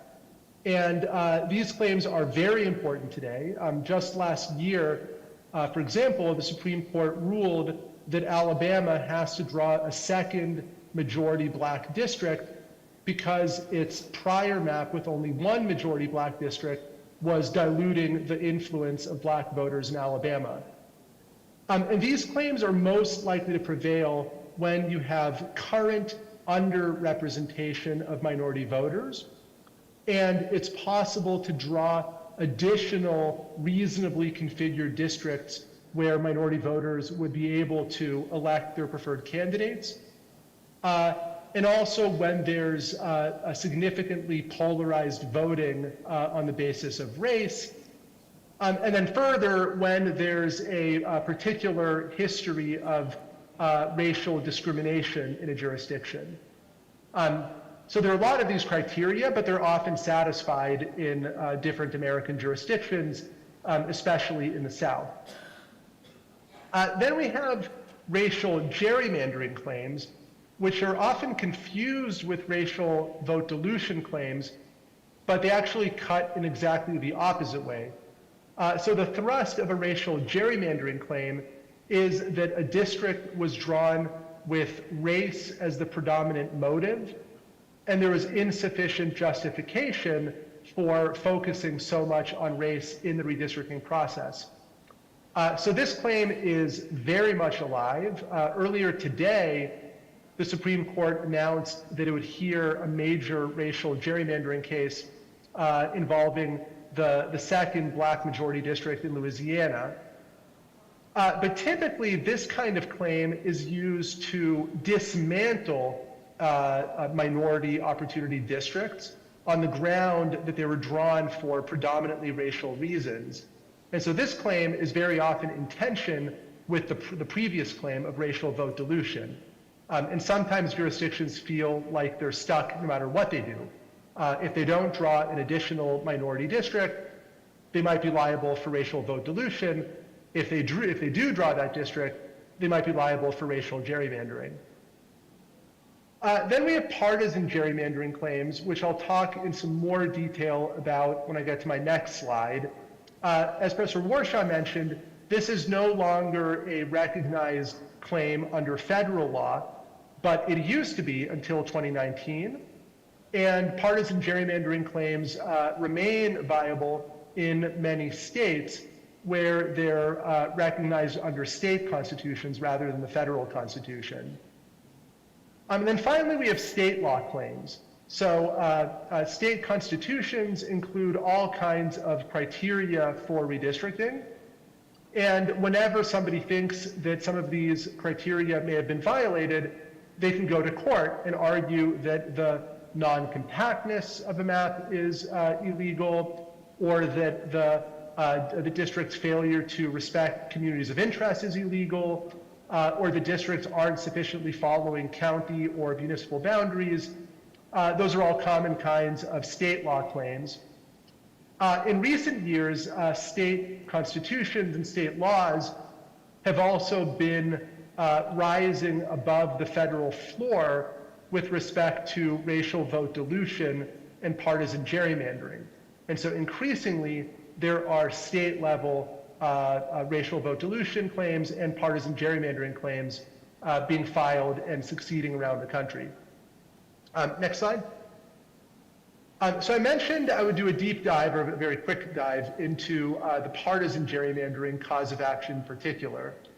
This is, in my view, the most potent of the available legal claims, and so it's worth understanding in a little bit more detail.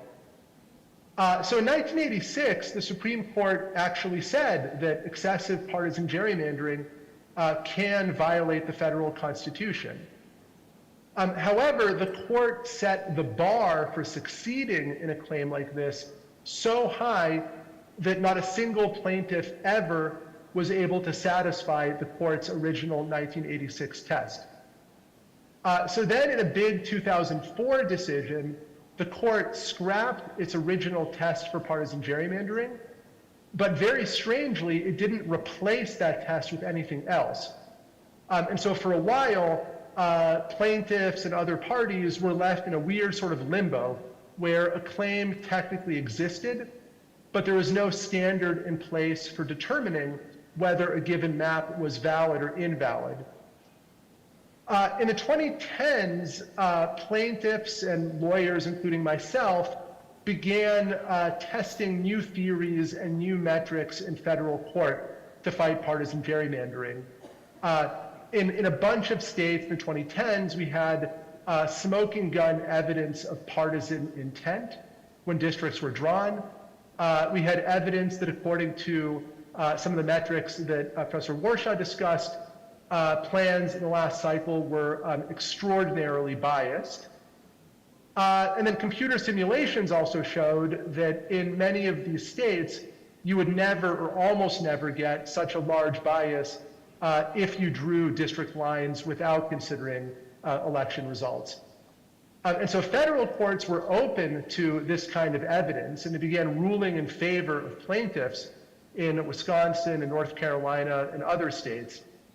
But then in 2019, in the Common Cause v. Rucho decision, the Supreme Court slammed the door on this kind of litigation and held that partisan gerrymandering claims are categorically non-justiciable, beyond the power of the federal courts to address. And so that didn't end partisan gerrymandering litigation, it just shifted it to state court, which is where it's taken place this cycle. And so this cycle, litigants have continued to rely on the same kinds of evidence and the same kinds of legal theories that federal courts recognized in the previous cycle. And they've had a good deal of success in some states. So courts struck down Democratic gerrymanders in Maryland and New York. And courts also struck down Republican gerrymanders in North Carolina and Ohio. And a bunch of other partisan gerrymandering cases in other states have also been litigated.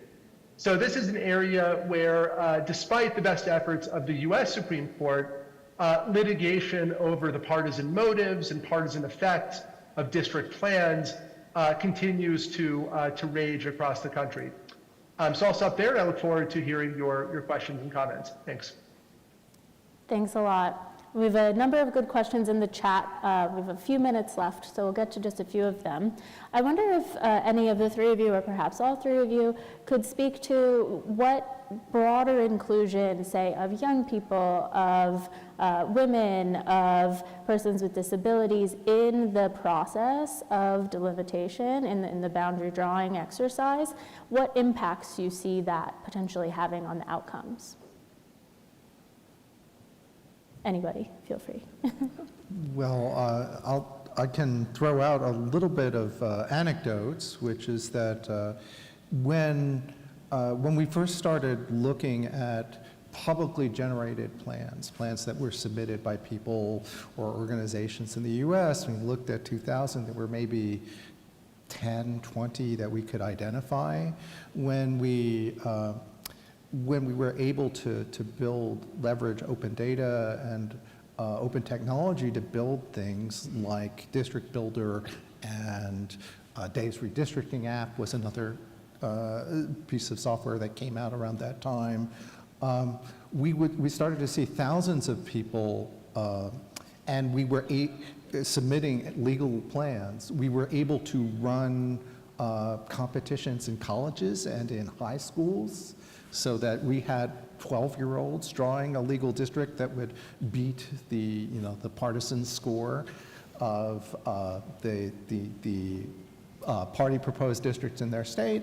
And in this last round, there were hundreds of thousands of public maps drawn and we don't have demographics on it, but it's clearly expanded the ability for people to participate, even people who are not able to, to come physically, who might be younger or older, et cetera. I can add quickly that I totally agree with respect to participation and drawing district lines. People sometimes wonder, why do we focus so much on racial and partisan gerrymandering? Why don't we also talk much, if ever, about gender gerrymandering, age-based gerrymandering, disability-based gerrymandering? And there's kind of a good conceptual answer, which is that in a system of single-member, winner-take-all districts, district lines only really matter for groups that, one, are geographically concentrated enough that they could potentially control the outcome in certain districts, and two, groups that are internally cohesive. They usually favor the same candidates, but yet are opposed by other groups that are themselves cohesive in supporting other candidates.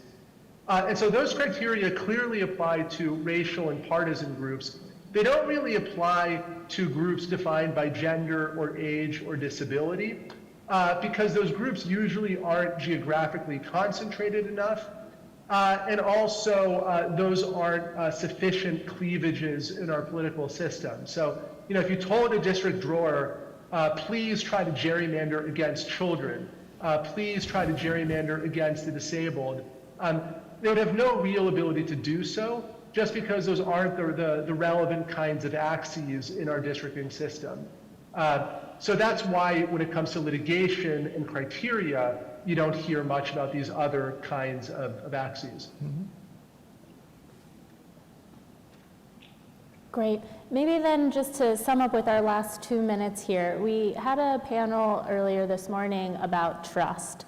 And I wonder how the outcomes, the process of drawing these boundaries, the impact that has had on trust from your perspectives, and how, again, this open data, we can balance the accessible information with the increased need for building trust and electoral integrity.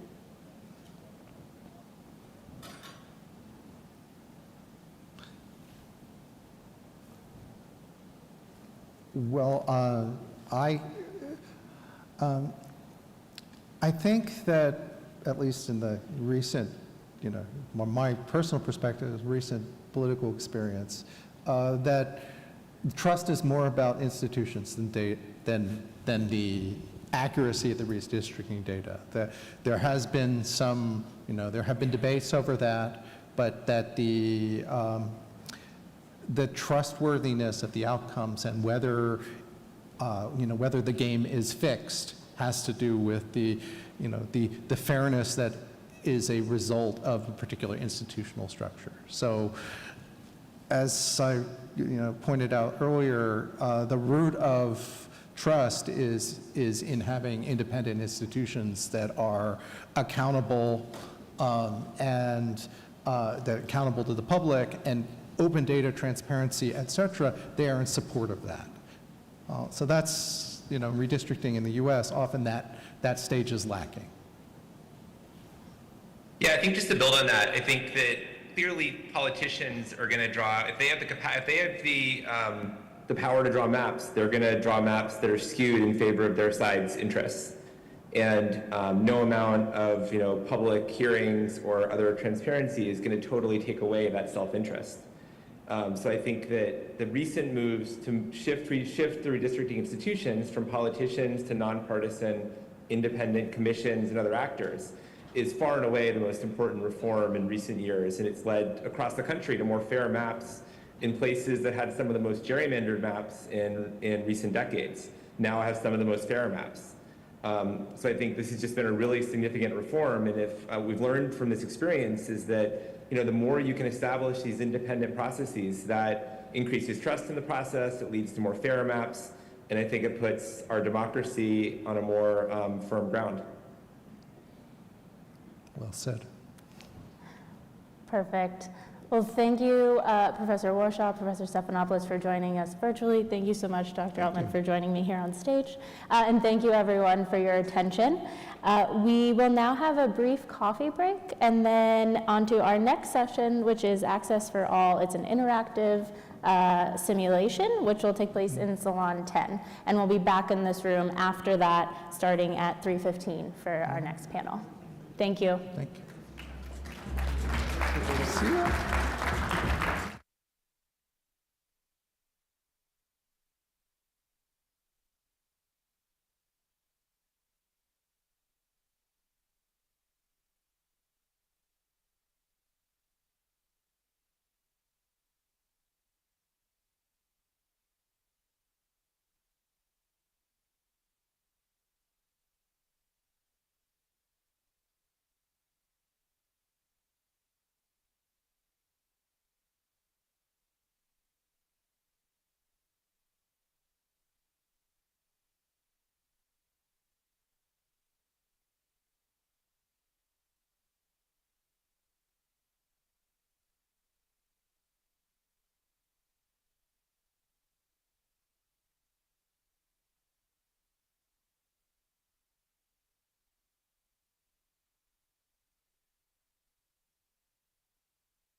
Ladies and gentlemen, welcome back. Please direct your attention to the stage.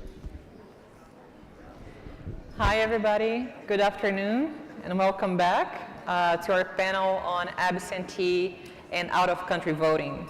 My name is Fernanda Burrell. I am the Deputy Director of IFES Center for Applied Research and Learning at IFES, and I'm also an out-of-country voter myself. As a Brazilian American living in Mexico right now, I've experienced a few different modalities of out-of-country voting, and I'm thrilled to be here today with some experts on this topic to moderate this panel, which will examine how the U.S. manages voters within and outside the U.S. Who are residing outside their constituencies.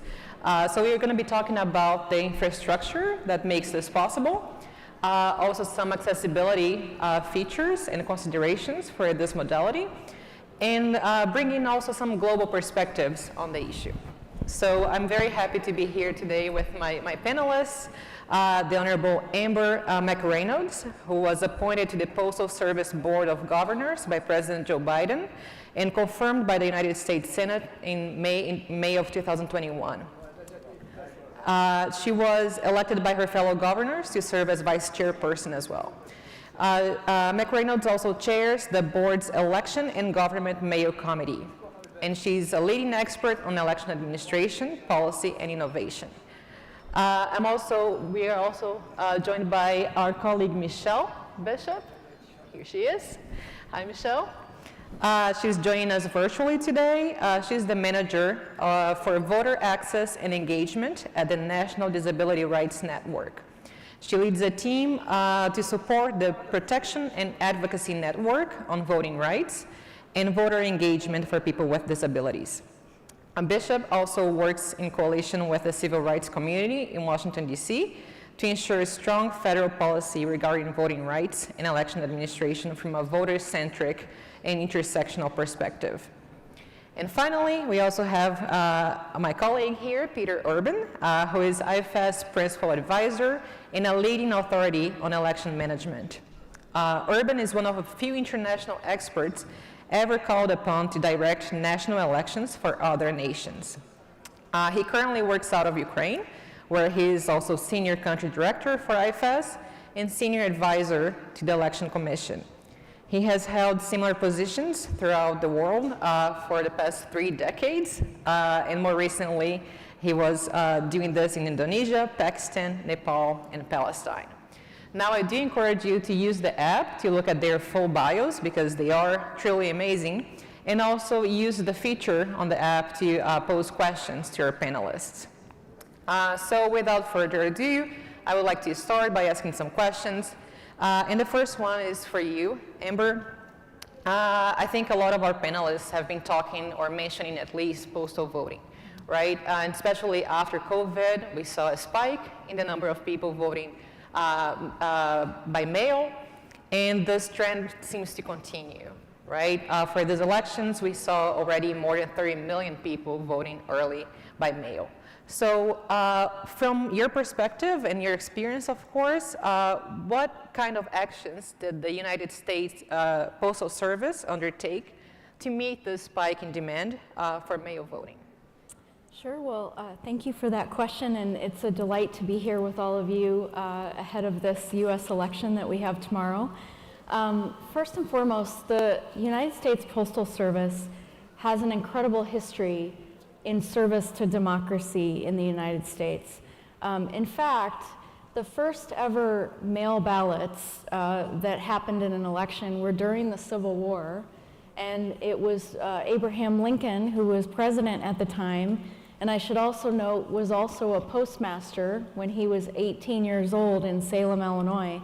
But he, as president, wanted to make sure that all the military voters could vote, and so postal voting came about during the Civil War, and it has been in existence in the United States since that time, all because President Lincoln wanted to make sure that all military voters could vote. And so we've seen an expansion of it over the last 25 to 30 years. You probably saw the slide from one of the previous panels where you saw the growth of not only mail-in voting, but also early voting.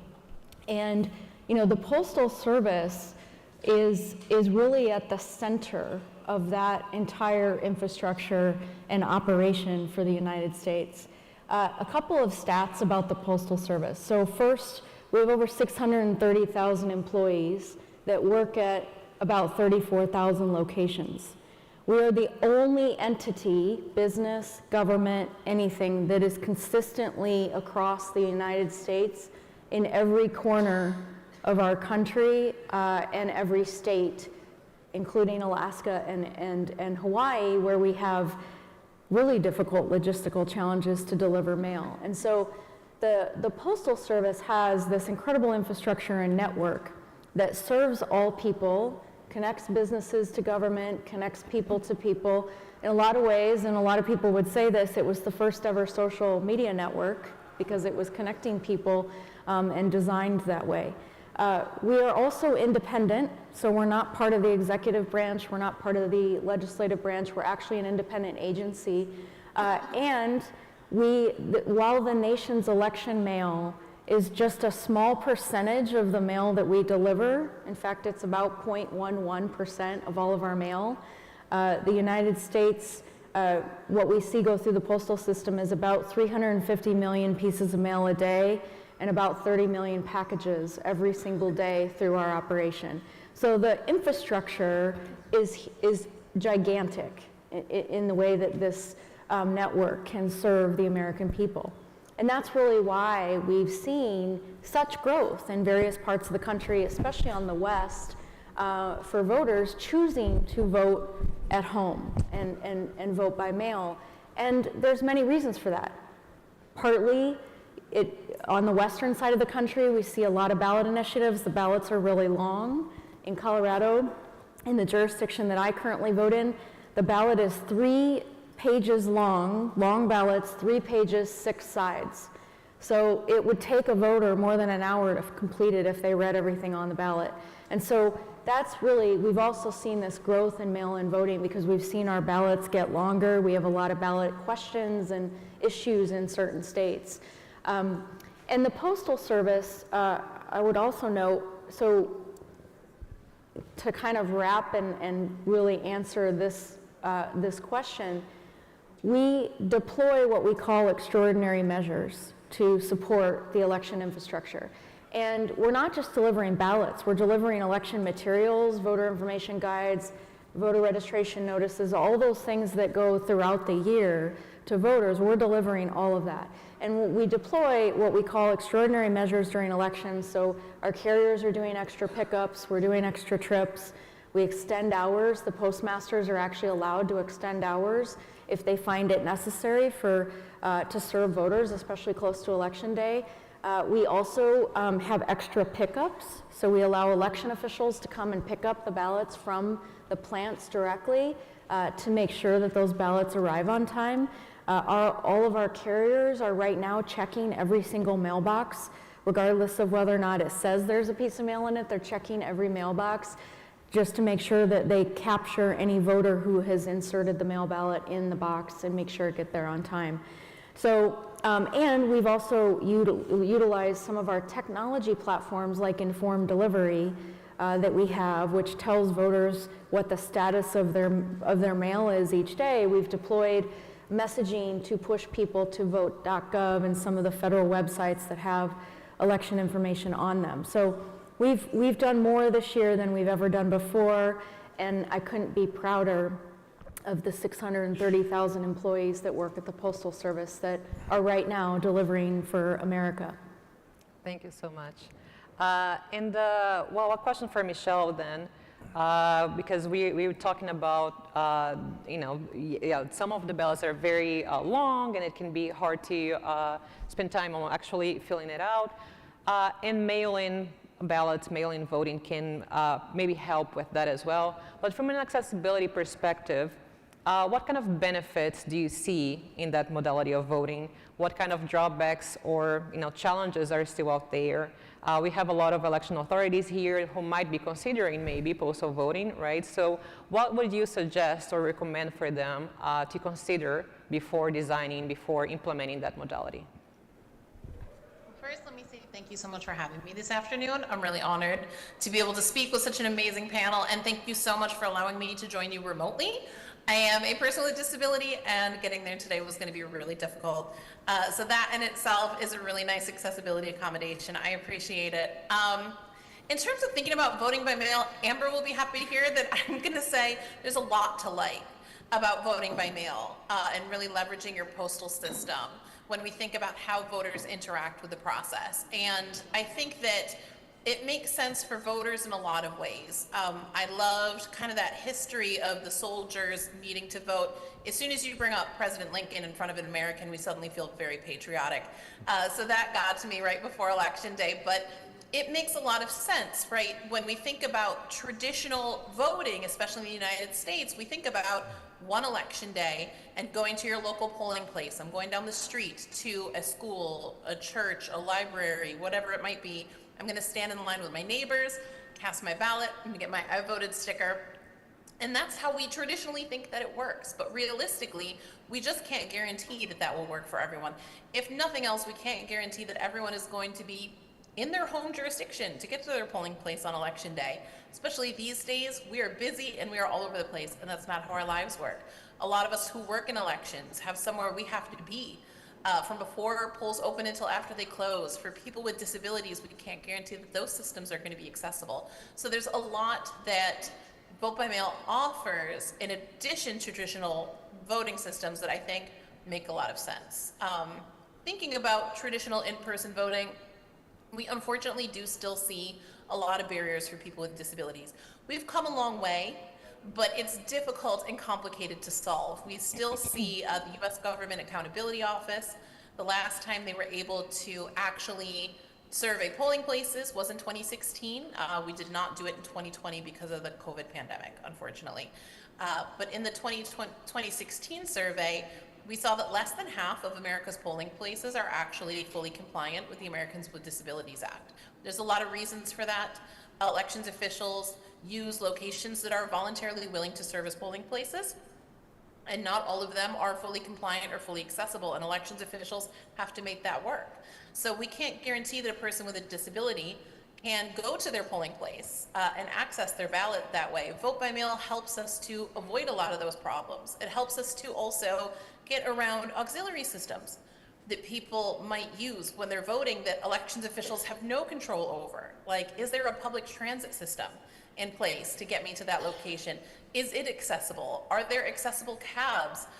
Is an Uber going to pick me up and let my service dog get in the car? There are a lot of concerns for people with disabilities that exist outside the electoral system that we can't control, but will still have an impact on access for people with disabilities. Vote by mail is a great way to take a lot of that concern out of the process. I also like something Amber talked about, is that voters can sit down with their ballot at home. And I think that makes a huge difference. Ballots are getting longer, and turnout is getting higher. I love that turnout's getting higher, that's amazing. But all of these things add up to longer lines at the polling place. And so when you have your ballot at home, you can take your time. You're not feeling rushed. There are some places where there's a limit to how long you can be in the voting booth. That's not a concern when you're at home. You can use whatever technology might help you to access that ballot as a person with a disability. You can have someone handy there to assist you. If that's something you need, that is something that you have a federal right to as an American voter. So it adds a lot to the system. I think vote by mail makes a lot of sense. I will say it's not a panacea. It doesn't automatically solve all of our accessibility woes. If you're adding a vote by mail process, you have to think about how we can make it as accessible as possible. And we do still see in a lot of states some extra hoops to jump through that I think just make it more complicated for people with disabilities. There are places where you have to get sometimes multiple witness signatures, attesting that you are who you are. I don't find that particularly effective. That seems that you could get anyone to sign those, or something that, I'll be honest, seems easy to fake if you were really determined.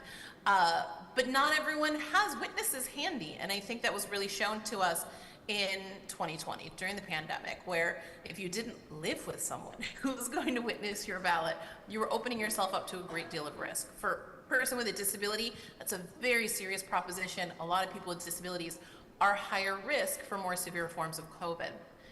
Notaries, there are some places that require a notary. I don't even know where to find a notary. And I live in an urban area. For someone in a rural area, I can't imagine that there are a lot of notaries and that they're easy to get to in places that don't have public transit systems for people with disabilities. We do see some places that require a doctor's note if you want to vote by mail all the time, attesting that you have a disability. Once again, I just don't necessarily see the benefit of that. A person with a disability can sign an affidavit swearing that they have a disability, and I think it's going to have the same effect. So I think we want to not add extra hoops to jump through in the system. I do like states that are automatically mailing out ballots or have a permanent vote by mail list that you can get on. I think that makes it easier for a person with a disability who knows this is going to be the best accommodation for me every time. We still see a lot of signature matching in the US to verify those ballots, and I do think there has to be a better way. Someone who's done a lot more work specifically in vote by mail might have a better solution than I, but I don't trust the signature matching is going to be effective for people with disabilities. If you have any type of difficulty with manual dexterity or tremors or anything like that, your signature is going to look different every single time. You could sit down and sign 10 times in a row and they're not going to match. So I worry that signature matching could accidentally be catching people with disabilities. I think there has to be a better way to verify. Other than that, I think you want to have a robust system for curing ballots. If there's a question, we need to make sure that we're actively contacting voters and that we have multiple ways for them to verify their identities to make the system more accessible. I do think we should also offer ballot tracking after your ballot has been sent in. If nothing else, voters feel more confident. My ballot was received, it was counted, I'm a part of the process. I have personal loved ones who I know track their ballots, and if it hasn't been counted yet, they say, it's been received, but it hasn't been counted, Michelle, what's going on? And I said, they get a lot of ballots, give it a minute, right? And eventually it gets counted, and people feel good. They know that their ballot was received and that it's been counted. The last thing I could recommend that I think is really helpful and that's drastically increased in the United States since 2020 is the use of ballot drop boxes. If we don't have enough polling places or in-person locations or elections offices or wherever it may be to drop off that ballot, I think it makes sense to offer drop boxes as well. There are a lot of places like where I live where there is a postal office and a postal box every couple of blocks, but I don't know that that's true everywhere. And we don't know that all post offices are compliant with the ADA and accessible to people with disabilities. Adding drop boxes is an easy thing that we can do to make sure that there's a drop-off location wherever you are. We just stress making sure that the drop box is designed accessibly and it's placed on an accessible path of travel. A lot of elections officials added drop boxes because of the COVID pandemic very quickly and didn't always think about the accessible path of travel so that a person with a disability can get up to that box and drop off their ballot. But with a little bit of pre-planning, I think there's a lot you can add to a vote by mail system to make sure it's going to work best for the largest number of voters. Thank you so much, Michelle. Those are very, very interesting points, and I think when I go to a polling station now, I'm very aware of accessibility issues, and I'm looking for ramps, and I'm looking for magnifying lenses, but those issues that you're mentioning, right, it's not just about the polling station, it's about the route, about transportation, about people's commitments to work or personal commitments and not being able to attend a polling station. So that's very interesting. Well, Peter has been working in this field for a long time. He's seen a lot of postal voting, other modalities of out-of-country voting. And so, Peter, I'm interested in your perspectives in terms of, we heard some of the accommodations, some of the features and improvements that the U.S. has implemented to allow for out-of-country voting.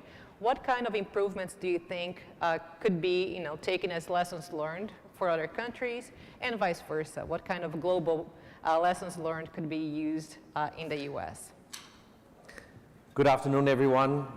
I'm extremely excited about being here, honored being here amongst so many election professionals. It's really great that we have this opportunity to come together and share our experiences, and I hope after this presentation I'll have a chance to speak with more of you about the details of out-of-country voting and especially using postal voting for this. Now, one problem we have today in elections is that politicians never lose the election anymore. They're always defrauded. It's never their popularity that was too low. And as they try to explain why they lost the election, they always look for the weakest points. What is the easiest way to explain that I was defrauded of this election?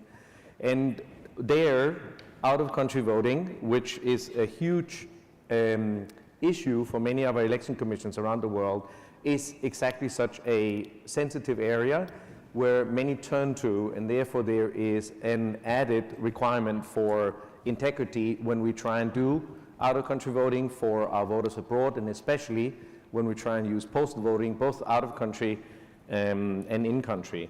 IFES has the honor of working with election commissions, many of you around the world, on finding better ways, more effective ways to hold national elections. We also at times have the opportunity to work with election commissions with countries that have come out of conflict and who has to re-establish their elections. And in doing so, we've had the chance to do out-of-country elections for some of the nations that are here, work with you on these, and the hard way had to learn how to do postal voting in such a manner that it can be trusted. And it really is very difficult. We see many nations around the world that are looking at postal voting, using postal voting, be very careful in their approach because it is a method of voting which is particularly difficult to build integrity around. And as such, I do think that there are important lessons that we can learn now that we're all gathered here for the US election. So it's excellent to hear from you how it is done in the US. In fact, US, it's such an enormous ecosystem of methodologies. Almost everything is being used here in different ways. So it gives us election administrators a chance to see not one election, but many, many elections done in different ways with different methodologies. And I think looking at the US, the things that are right, the things that are wrong, gives us a real chance to learn. And here I will say on postal voting, it definitely is an ecosystem that's worthwhile for us as election administrators to look at.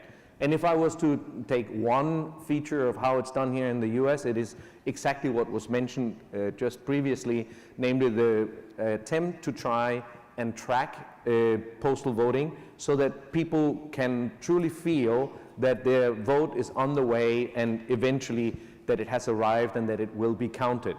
Because I do think that this is a huge issue in building integrity on postal voting, is to give people that confidence that their ballot is being dealt with in a responsible manner.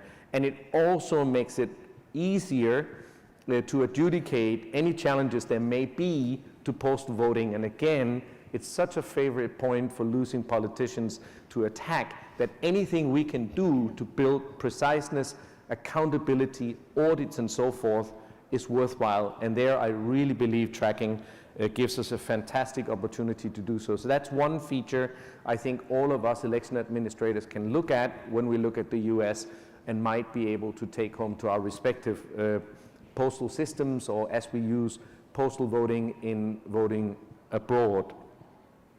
The question of what can the US learn from what we see around the world in both postal voting and in out-of-country voting, I would say, you know, if I look at the US and I think of the standard of having equal access to vote, I think the US has a long way to go, partly because elections are done so differently in different places. And in some places in the US, it's made very, very difficult for some demographies to actually cast their vote. So I do think that we as election administrators in most of our countries, we work hard to make sure that every voter has an equal voting experience, have an equal access to vote. We try and build systems that are streamlined and that are uniform. We even think about the voting experience in country versus what the voting experience is out of country. We try and make sure that everyone learns to vote the same way and can vote the same way. So that might be a thing that with reform in the US over time, hopefully elections will become more uniform, the voting experience will be more equal for everyone. And I think it makes elections easier when everyone does it more or less the same way. Thank you so much, Peter. And I think that's a great segue into another question for Amber. You mentioned in the beginning how the United States Postal Service is an independent institution, right? But you still, of course, have to work with election authorities at the federal, local, state levels. So how does that work? How can you coordinate across those levels? What are the challenges that you encounter? How do you make this super complex and different systems come together for successful postal voting? Yes, it is exceedingly complicated. And you know, a lot of times you hear about there being 50 different states processes. There's actually about 8,500 different local election offices, and that means there's 8,500 different variations of envelopes. The design, the size, where the addressing is, the barcode information on that. And frankly, most election offices are not following. The Postal Service has a kit, it's called the Kit 600, and it's our recommendations of best practices and guidelines to election officials on how to successfully use the Postal Service and get election mail through the system in the most efficient and effective and secure manner. And as we've been surveying, we find that in a lot of states still, a lot of these local election offices are not following those best practices because it's not a mandated guideline. And so one thing, given the complexity of so many different jurisdictions, that actually puts tremendous pressure on the Postal Service to accommodate all these different variations. And so one thing that I really want to see going forward is actually us mandating more requirements on the best practices, what the envelope designs look like, what jurisdictions include in terms of the intelligent mail barcode, which that intelligent mail barcode is what we key off of for the ballot tracking systems. And I should say on that, I'm just going to make one note and a plug for Denver, Colorado.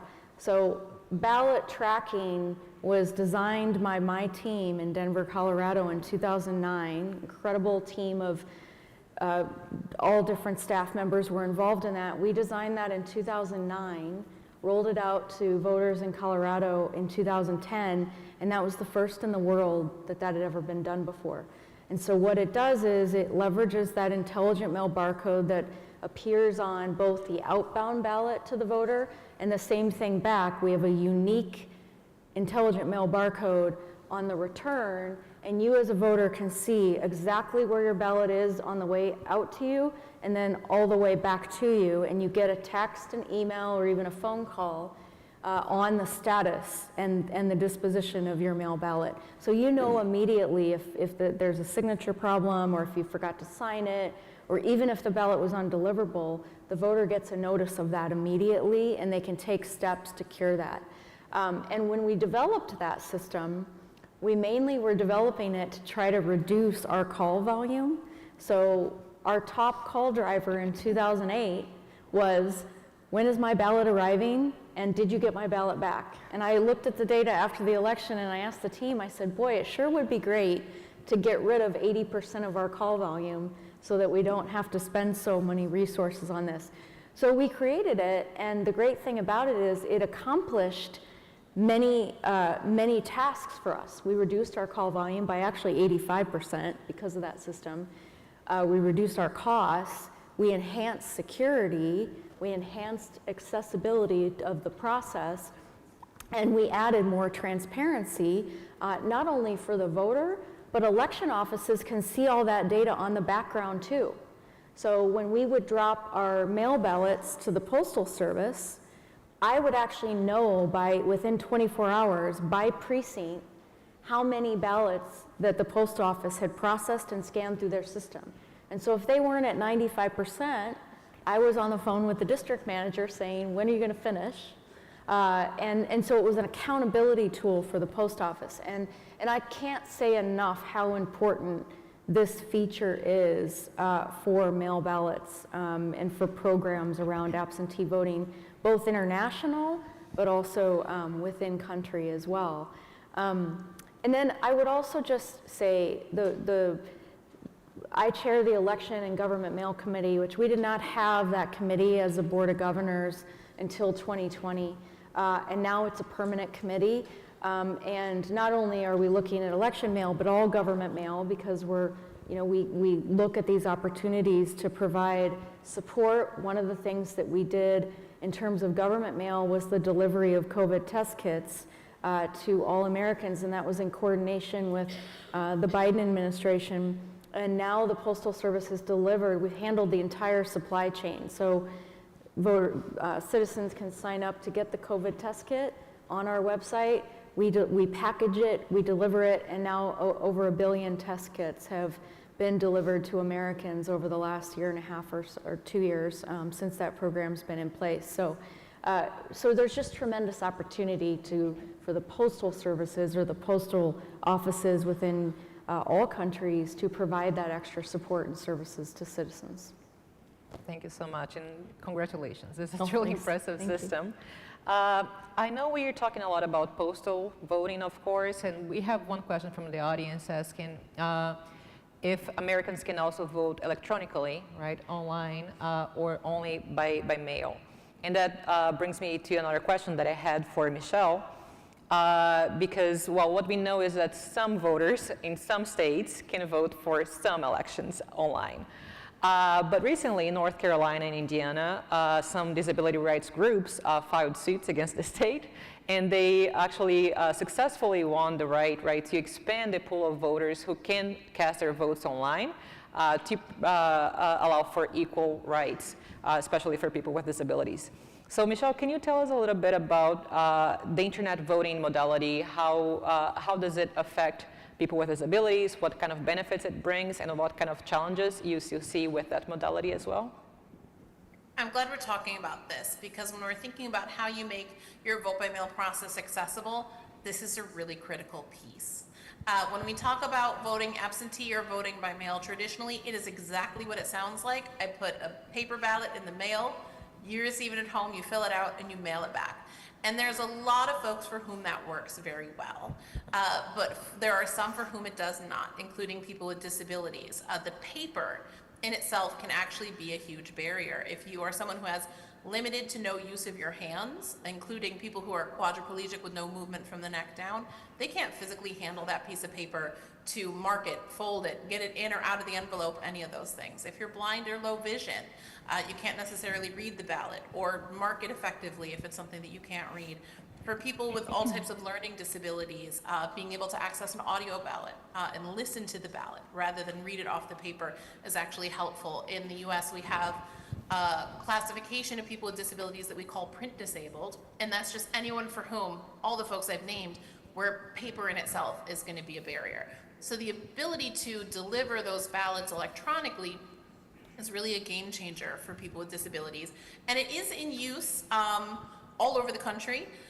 We are required to send military and overseas voters their ballots electronically. So this is something that's been in use all over and for a while now, actually. This is not a new technology, and especially in those states that have been using vote by mail for a long time, those western states that Amber talked about, this is something that they've been using a very long time to make their vote by mail systems more accessible. It looks a little different depending on where you are. When we say, you know, online voting or internet voting, I think everyone gets one image that maybe I log into a website and there's my ballot. And that is the case in some places. There is an online portal that you log into and you complete the process through that portal.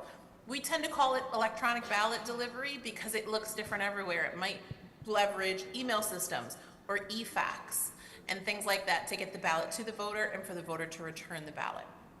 So what we see accessibility-wise is that ability to send the ballot electronically eliminates that need for paper handling and being able to read and mark paper. It also allows people with disabilities to use the technologies that they have to make the ballot accessible to them. The same way we see in the polling place. We have electronic ballot marking devices in polling places because we recognize that paper doesn't work for everyone. So if I'm blind and I go to my polling place, I can put on the headphones, I can hear the audio ballot, I can mark it using an electronic device. If I go home and you mail me a paper ballot to my home, I do not magically regain my vision. When I sit down at my kitchen table, I'm still blind. I still need access to that paper. So it's a way of taking the technologies that we're offering in the polling place and allowing people to use them at home. If they have a computer, an iPad, whatever device they need, and it has a screen reader to be able to read it to them as an audio ballot, whatever it may be.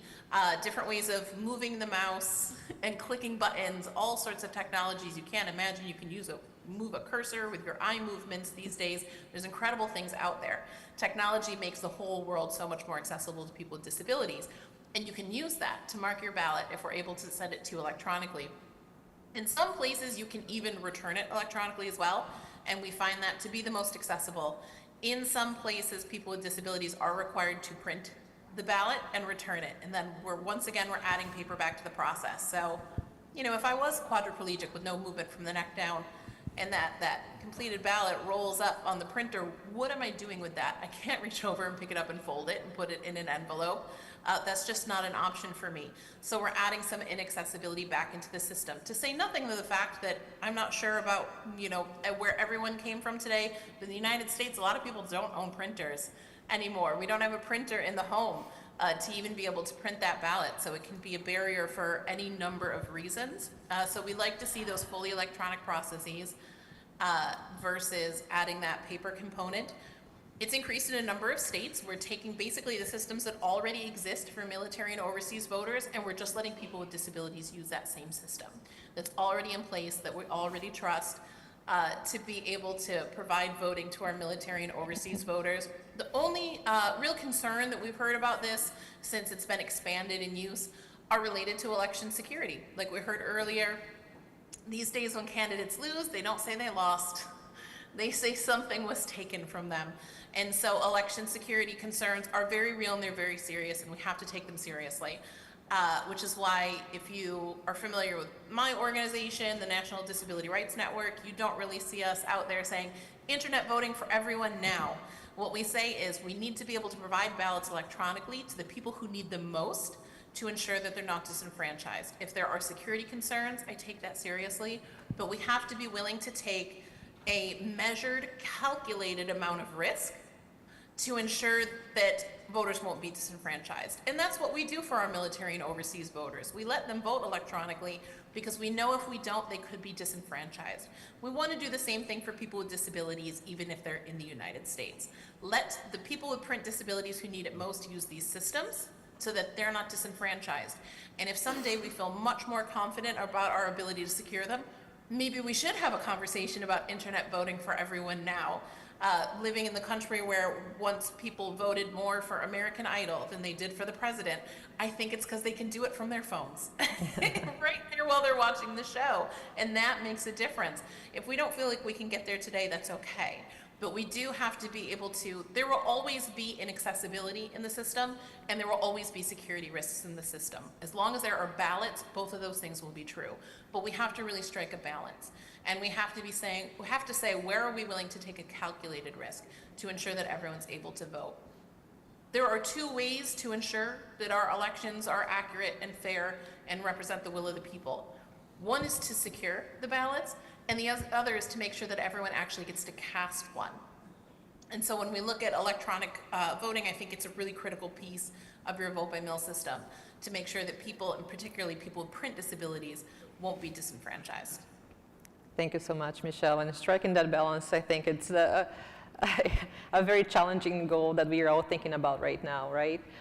So thank you for your insights into the accessibility perspective, but also the technical issues and the cybersecurity challenges that are still out there as well. Switching gears a little, of course, I mentioned in the beginning, Peter is currently based in Ukraine, which we all know, unfortunately, is facing a war and fighting a war against Russian invaders. Also, Peter worked in many conflict and post-conflict environments, and in those countries we usually see a lot of people fleeing the country, right, as refugees and even internally displaced persons.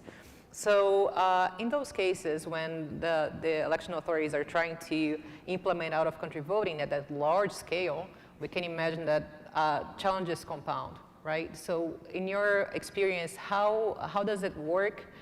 What changes in those contexts? What are the challenges? How have countries tried to overcome challenges for large-scale out-of-country voting operations?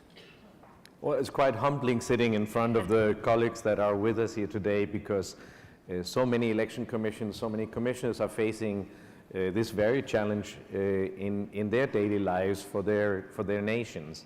I mean, again, IFES has been fortunate that we work across the world and we partner and assist many election commissions, and many of you are dealing with the out-of-country voting issue in your specific jurisdiction. In fact, I know that there are numerous countries here now that are considering whether they should indeed do out-of-country voting. Out-of-country voting itself is not an absolute standard for being a good democracy as such, because there are many nations whom it simply is very, very difficult to implement full out-of-country voting around the globe. And clearly, the most difficult challenges are for nations that have just come out of conflict or out of revolution, are trying to re-establish themselves. And there we see, on top of all the other complications that come after conflict, after revolution, after significant societal change, there is always an added demand for that out-of-country voting will take place. And that is particularly because we have very large population groups that were forced away from their home by the conflict itself or by the change itself.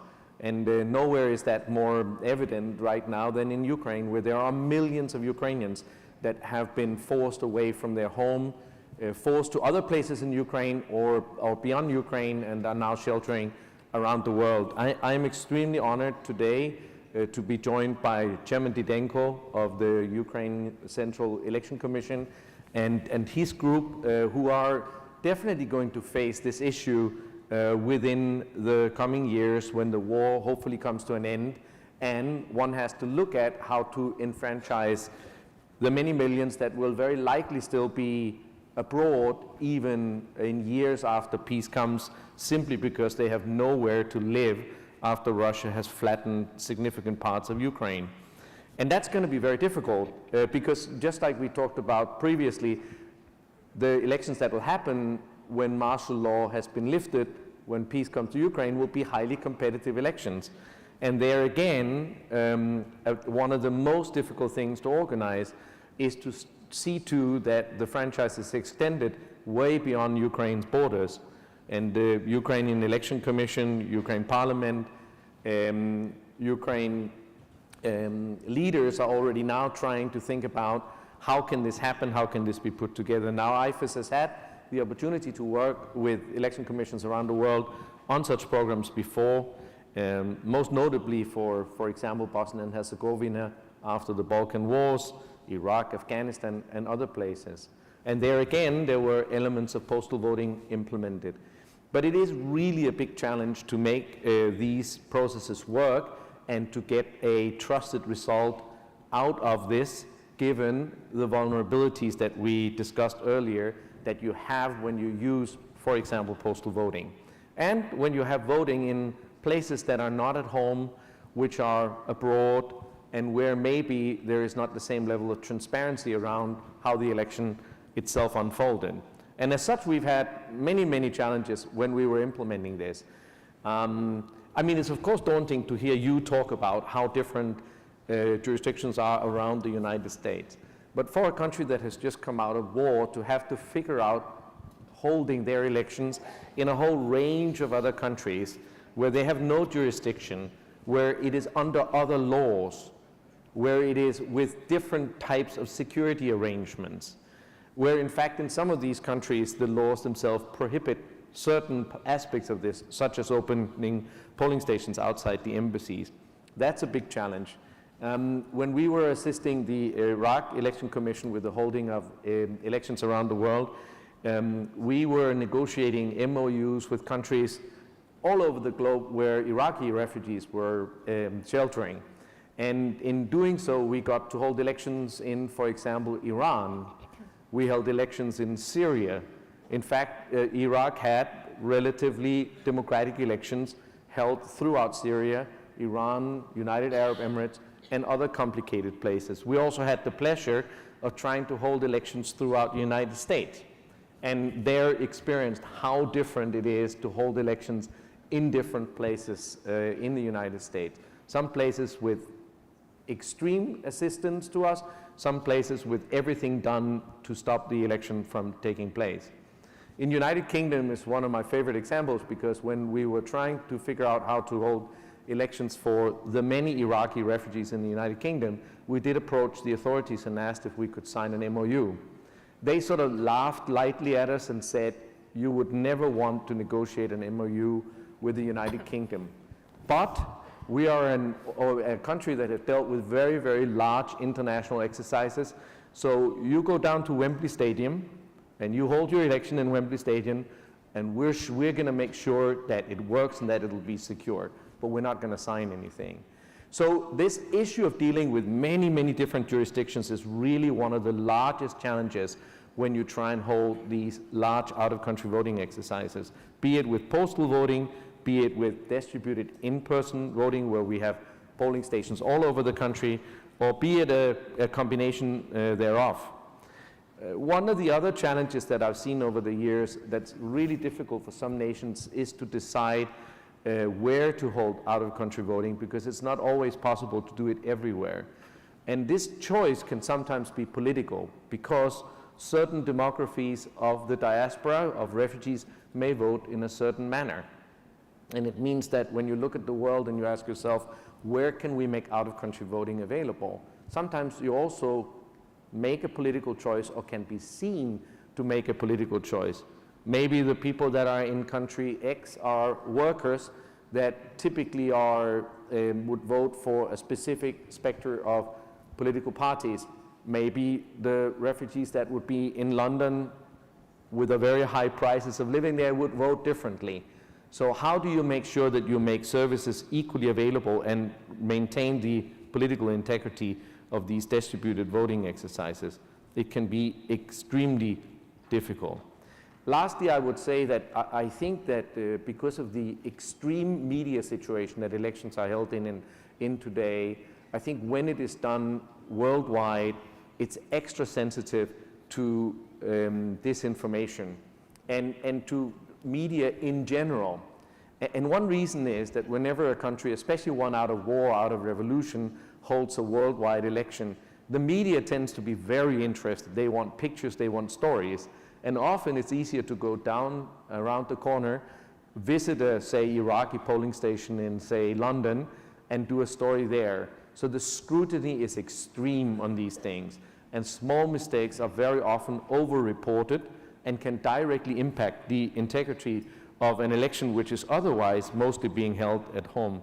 So when any country sets out to hold worldwide elections, I actually believe that the strategy for managing communication, managing disinformation, is particularly important in order to make sure that these out-of-country votes do not fundamentally and unfairly undermine the integrity of the result of the country that in itself is actually trying to do something good. So I think that for election administrations around the world, out-of-country voting, be it in person, be it postal voting, is one of the most interesting and monumental challenges that we face as election administrators. And at IFES, we like challenges, and we love working with our colleagues around the world on trying to make these things happen. So that would be my comment on out-of-country voting. Thank you, Peter. So what I hear is that there is no easy task when it comes to elections, domestically, abroad, postal, in person, internet, whatever it is, we're going to have a lot of challenges. So going to some questions from the audience now. We have a question here that I think is mainly for you, Amber, about the potential for loss or manipulation of mail votes and how the US electoral system and infrastructure mitigate such threats. And I think we have some recent unfortunate examples, right, in the states of Washington and Oregon. You guys might have seen some drop boxes for mail ballots were set on fire. So what kind of measures are there to try to prevent that loss or to mitigate the issue, you know, caused sometimes by spoilers within the country itself? Well, elections are definitely all about risk mitigation. I've been in election administration for more than 2 decades now and served as an election official for 13 years. So I think about all of the risks that we were trying to mitigate at the in-person voting locations, including bomb threats, active shooter threats, training that we had to do for election officials on those topics, power outages, other, natural disaster, weather events, all those things and all of those risks around in-person voting. And, what's interesting, and then, you factor in long lines, accessibility challenges, as Michelle mentioned, when you actually look at the ecosystem, I would argue there's actually far more risks that impact in-person voting and more unknowns that have to be planned for and prepared for, including even things like staffing shortages. And then when you look at the postal voting process, mail voting process, that has risks as well. But in a lot of ways, we can mitigate a lot of those risks because we're giving people more time.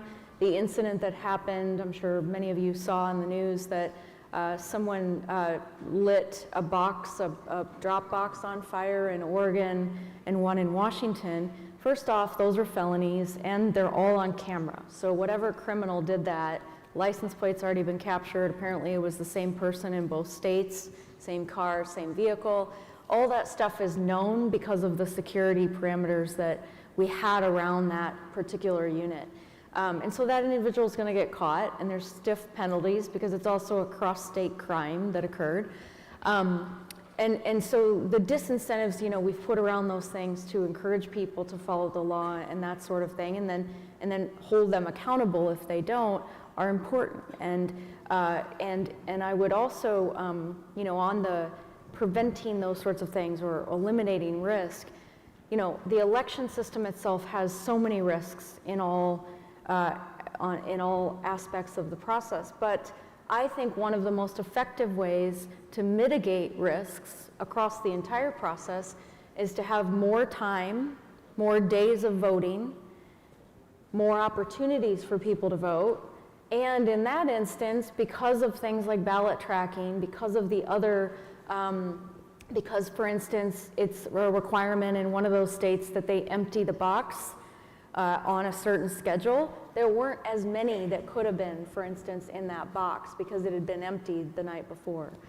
So all of those policy choices, those decisions, those operational procedures and matters greatly impact mitigating those risks. And I often also talk about another risk, which I think is one of our biggest challenges in the United States, and this is non-voters. So in 2020 we had 67% turnout, which was our highest on record. Some states had 80%, like the state I'm from, we're at 80% because we give voters all options to vote. Some states like Texas, Mississippi, Alabama, Tennessee are always at the bottom of turnout because they have all these barriers in place for people to participate. And so one of the things that I think mail-in voting mitigates the risk of is voters missing the opportunity to participate. So that 67% in 2020 means that 80 million eligible voters did not vote in 2020. And when surveyed as to why, a pretty large group of them missed the voter registration deadline in the state, didn't understand what the deadline was to sign up for an absentee ballot, couldn't get off work on election day because that was the only day they had, didn't understand the procedures. It wasn't that they were apathetic, it was that the process was too difficult. So I think that's also a risk in any electoral process that we need to mitigate, which is help people understand what they can do and how they can do it in the voting process. Mm-hmm. Thank you so much, Amber. And so you're talking about the mitigation measures after the ballot has already been cast, right? One of the questions from our audience was about safeguards for mail ballots in the first place. And I wanted to dig a little bit deeper into that question because it's general and you guys have already covered part of it. But one of the arguments sometimes that we hear is that, when you're voting from home or from wherever you're voting, it's an unsupervised environment, right? So as opposed to a polling station where there are observers, there are poll workers. So what kind of challenges do you see with that issue of perhaps intimidation or coercion of voters in unsupervised environments? And maybe I'll start with Michelle if you have any thoughts on that, and then also open for you guys. I do, and I can be quick, because this is something we hear a lot around voters with disabilities, is that if we send ballots to voters with disabilities in their homes, that there are going to be family members or caretakers who are going to try to influence them, how they should mark their ballots. And I think that is, well, I have a few responses to that. One, if we're concerned that someone's going to try to influence who they should vote for, that's not illegal. That's literally what campaigning is. And you're allowed to do that. I try to influence everyone I love on who I think they should vote for because I think I'm right. And that part's okay. When it crosses a line into coercion and those sorts of things, that's when we see an issue. But that's already a crime in the United States. And that's how we handle crime, is that we punish the person who committed the crime. What we don't do are limit the options and potentially disenfranchise the person who could be the victim of a crime in the name of trying to save them. And we see that a lot with people with disabilities. We see that, we shouldn't let them vote from home. We shouldn't let them have an assistant when they go to vote. There are some arguments that we shouldn't let people with intellectual disabilities vote at all to protect them from these people who would try to coerce them. But we don't protect your rights by taking your rights away from you, right? No one ever told me as an American that I can't have a driver's license because someday someone might try to steal my car, or my mother might give me bad directions, right? You don't deny me my rights to try to protect me. You make it a crime for someone to steal my car, and if my mother gives me bad directions, that is between me and my mother. And so for people with disabilities, we have to open up the system as much as possible and give them as many options as possible to make voting accessible so that people can choose the method that works for them. And if someone would attempt to coerce a person with a disability, that's a crime. And people with disabilities can either, one, prevent that from happening, or if they are victimized in that way, report it, and that person can be dealt with. That's how the criminal justice system works, and I don't think that it benefits voters at all to close off options that work for them in the name of trying to protect them. Thank you so much. Peter, do you have any thoughts on that as well? Well, of course, I mean, now this comment was very much in the US context. If we look at this issue globally, I do believe that it is difficult because the secrecy of voting is very important. And there are numerous facets that we need to look at. One of them is, of course, that in some countries there are, for example, significant gender equality issues, and there is an overwhelming amount of pressure on women, how they should or should not vote, and basically these are some of the societies that we try to serve. So the gender equality issue and men forcing their vote upon their wives is a real concern when we're looking at postal voting. Again, US does not have significant vote buying issues, but if postal voting is fully implemented in a nation that suffers profoundly from vote buying, then it gets more complicated because it is much, much easier to buy votes when postal voting is applicable.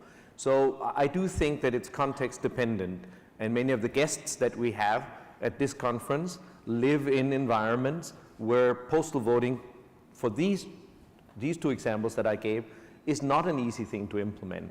Now, it's of course interesting, you mentioned online voting, something that I still believe is in its nascency. At IFES, we hope that one day it will be fully realized, and we're working hard on it. But one problem with online voting is also that it offers the opportunity for pressuring voters. Estonia has addressed this in a wonderful way, that you can vote as many times as you want online, and it's the last time you vote within a deadline that counts.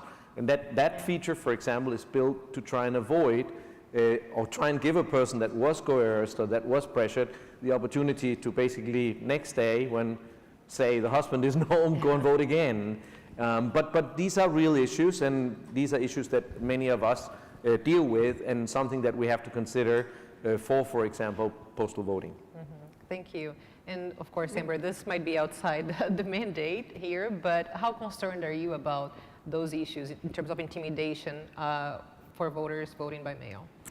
Well, so first in the US, and I'll be quick with this, the postal voting, mail voting process is multidimensional in the security features. So in the states that automatically mail or proactively mail a ballot, it only goes to active registered voters, and those states have very aggressive laws and policies to verify voters' addresses in advance. So they run things like the National Change of Address database, which is managed by the Postal Service. That's when you as a voter go and update your address. You could do it through the postal system. We know immediately, and we have the most accurate address library in the country.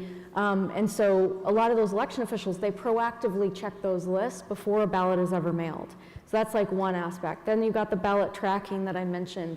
There's security features within the envelope to protect secrecy and privacy, and even they change each election. Many election officials will alternate the way the envelope is designed, what the inside liner looks like, so that nothing can be replicated.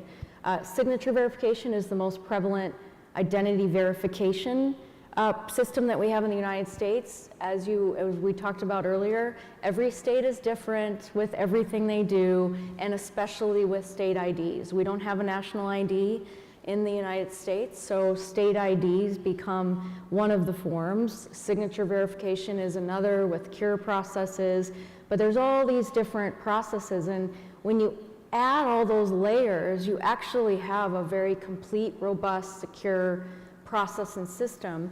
And on the coercion, just quickly, all the states that will mail, there are protections should a voter call and say, I was coerced at home.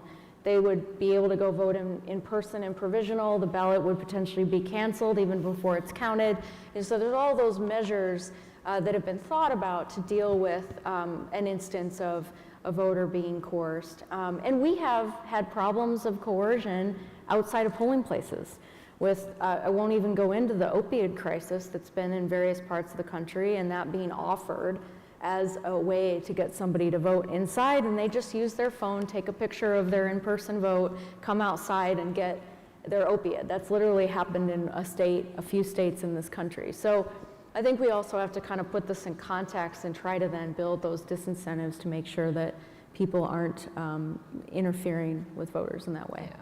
Thank you so much, Amber. Thank you so much to all the panelists. We are unfortunately out of time, but this is a fascinating topic, so I really appreciate you guys being here, listening to those thoughts and perspectives, and I really appreciate you guys joining us today. Thank you. Thank you. Thank you.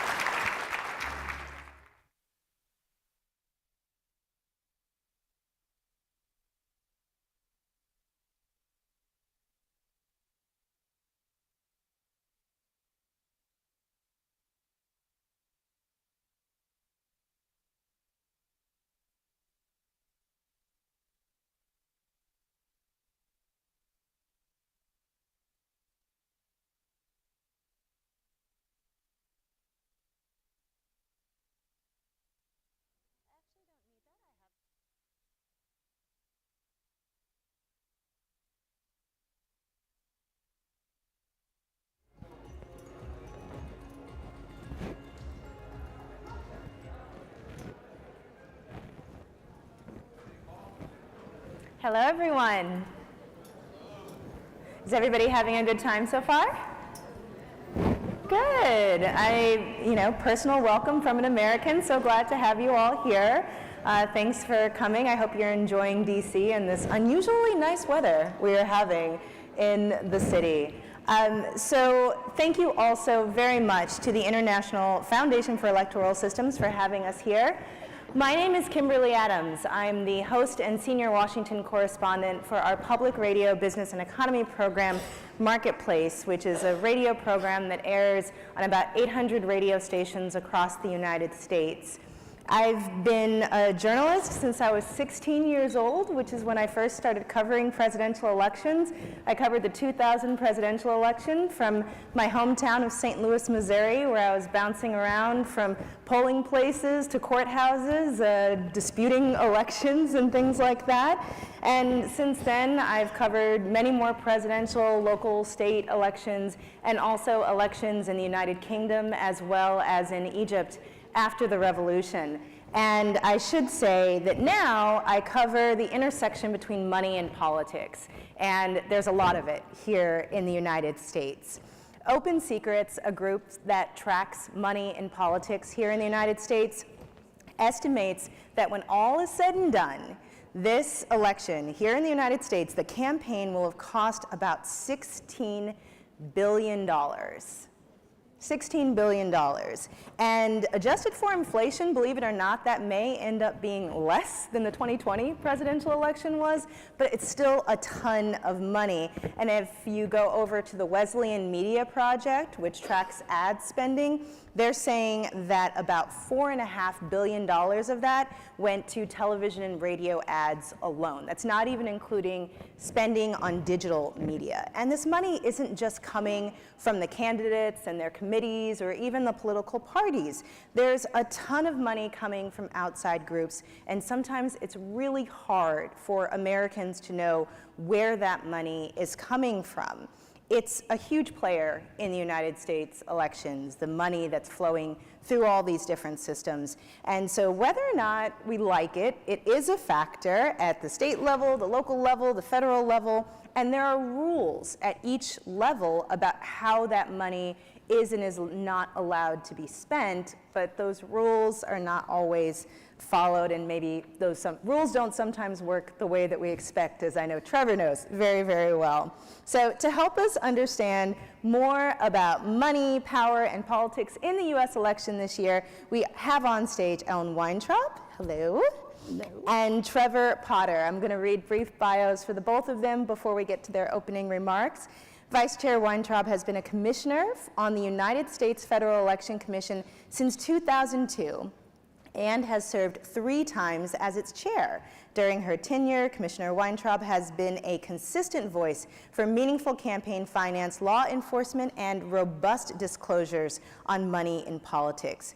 Now, prior to her appointment at the FEC, she was counseled to the political law group of Perkins Coie LLP and was counseled to the ethics committee for the U.S. House of Representatives.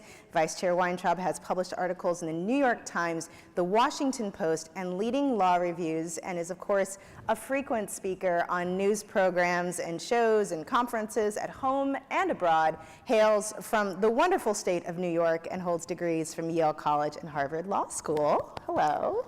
Hello. And Trevor Potter over here is president of the Campaign Legal Center, a nonpartisan organization dedicated to solving the wide range of challenges facing American democracy. He is a Republican former chairman of the Federal Election Commission and served as general counsel to John McCain's 2000 and 2008 presidential campaigns and an advisor to the drafters of the McCain-Feingold campaign finance law. Now, that's all very impressive, but many Americans might know him more famously for being a lawyer on the comedian Stephen Colbert's show when Stephen Colbert decided to set up a super PAC, Americans for a Better Tomorrow, during the 2012 election. It was something done to show some of the holes that we have in our campaign finance laws, and it was very funny. In recent years, Trevor has led the CLC as it has grown to meet significant challenges to American democracy. Under Trevor's leadership, CLC has emerged as a strong and effective advocate for transparency in election spending, fair voting maps, ethics in government, and Americans' freedom to vote, as well as preserving the integrity of our electoral process.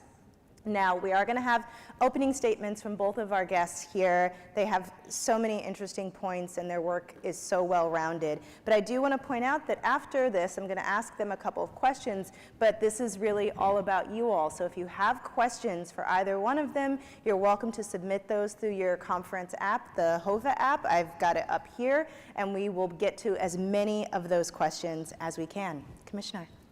Thank you. Thank you so much, and it's a pleasure to be here. Delighted to see you all, and I'm very impressed that here we are at 4:20, and you're still sitting here smiling, so good for you. I am, as Kimberly said, with the Federal Election Commission. It is an unusual electoral body in that, unlike pretty much any other election commission that you're probably familiar with, we don't actually run the elections. Elections in the United States are administered at the state and local level. The states write the laws and the localities administer them. At the federal level, what we do is we regulate money and politics. We are in charge of administering and enforcing the laws on money and politics, how the money is raised and spent, and most importantly, how it gets disclosed for all of the races for the House of Representatives, for the Senate, and importantly, for the presidency. So is that really enough to keep an entire federal agency busy? Well, as Kimberly said, there's quite a lot lot of money in politics out there. So yeah, there is. It's a small agency, but we have a lot to do with $16 billion projected to be raised and spent for this election. That's a lot to keep track of. But we do our best, and we have a great staff, and that's the most important thing. The FEC is a bipartisan body. We have 6 commissioners, and by law, no more can be from any one political party. Now, as you probably know, we're primarily a 2-party system here, and any of the major decisions of the agency have to be made on a 4-commissioner vote. So even if somebody were to leave early and we were missing a couple of commissioners, any major decisions still need to be made on a bipartisan basis, because you can't get to 4 without a bipartisan vote. And that is both a strength and a weakness for the commission. It's a strength because everything that we do has the credibility of being done on a bipartisan basis, but when we disagree, then nothing happens. So that has been a problem in the past, and the commission works hard at trying to come to a resolution that everybody can live with. What is going on in money and politics today? Well, as I said, there's a lot of it. The presidential candidates have raised about $1.6 billion, just the candidates running for office. That's not just the ones you've heard of. That includes a bunch of minor candidates who have raised, some money. Most of it is the 2 major candidates that you know. And interestingly, about $1 billion of that has come in small dollar donations. That is, donations that accumulate to no more than $200. So that is a lot of money coming in from small dollar donors. But of course, on the other end, we do have a lot of big dollar donors, and that money largely goes not just to the candidates and the party committees, but to outside spending groups. Our Supreme Court has held that the only interest that trumps their, colloquially speaking, the desire to protect people's right to spend to get their political message out is to prevent corruption. And if the money is going to an outside spending group, not going directly to candidates, they say that corruption interest is not there, and therefore there are no limits on the raising and spending of funds by these outside spending groups. And they do spend millions and millions of dollars. The rules that the FEC administers mostly go to 3 areas. There are source restrictions, amount limitations, and there's disclosure. So the source restrictions are that for candidates and party committees, they're not allowed to accept money from corporations, from labor organizations, from government contractors, and from foreign nationals. And the foreign national ban extends to anyone who is running for any office anywhere in the United States. That is the one area where the FEC has jurisdiction over state and local elections, is in preventing foreign money from influencing our elections. And some of the biggest penalties that the FEC has been able to negotiate have involved these source restrictions, government contractor restrictions, and the foreign national ban, where we have collected in a few cases penalties in the range of $1 million. So the Commission takes those things very seriously. Then there are amount restrictions, again, that only affect candidates and party committees. This year, the candidates are allowed to accept up to $3,300 from any one person for any one election. Party committees can accept $41,003 from any one person. And then there are special party accounts where they can collect more money, but they're supposed to be spent exclusively for less directly electoral purposes, such as paying their mortgages, running the conventions, or paying their legal bills. But as I said, the Supreme Court does not adopt has not allowed us to maintain those same restrictions for outside spending groups. They still can't take foreign money, but they can take corporate money, they can take labor organization money, and they can take unlimited money from individuals. So what we have, in addition to a lot of small donors, are some mega donors who make very large contributions, generally through these outside spending groups.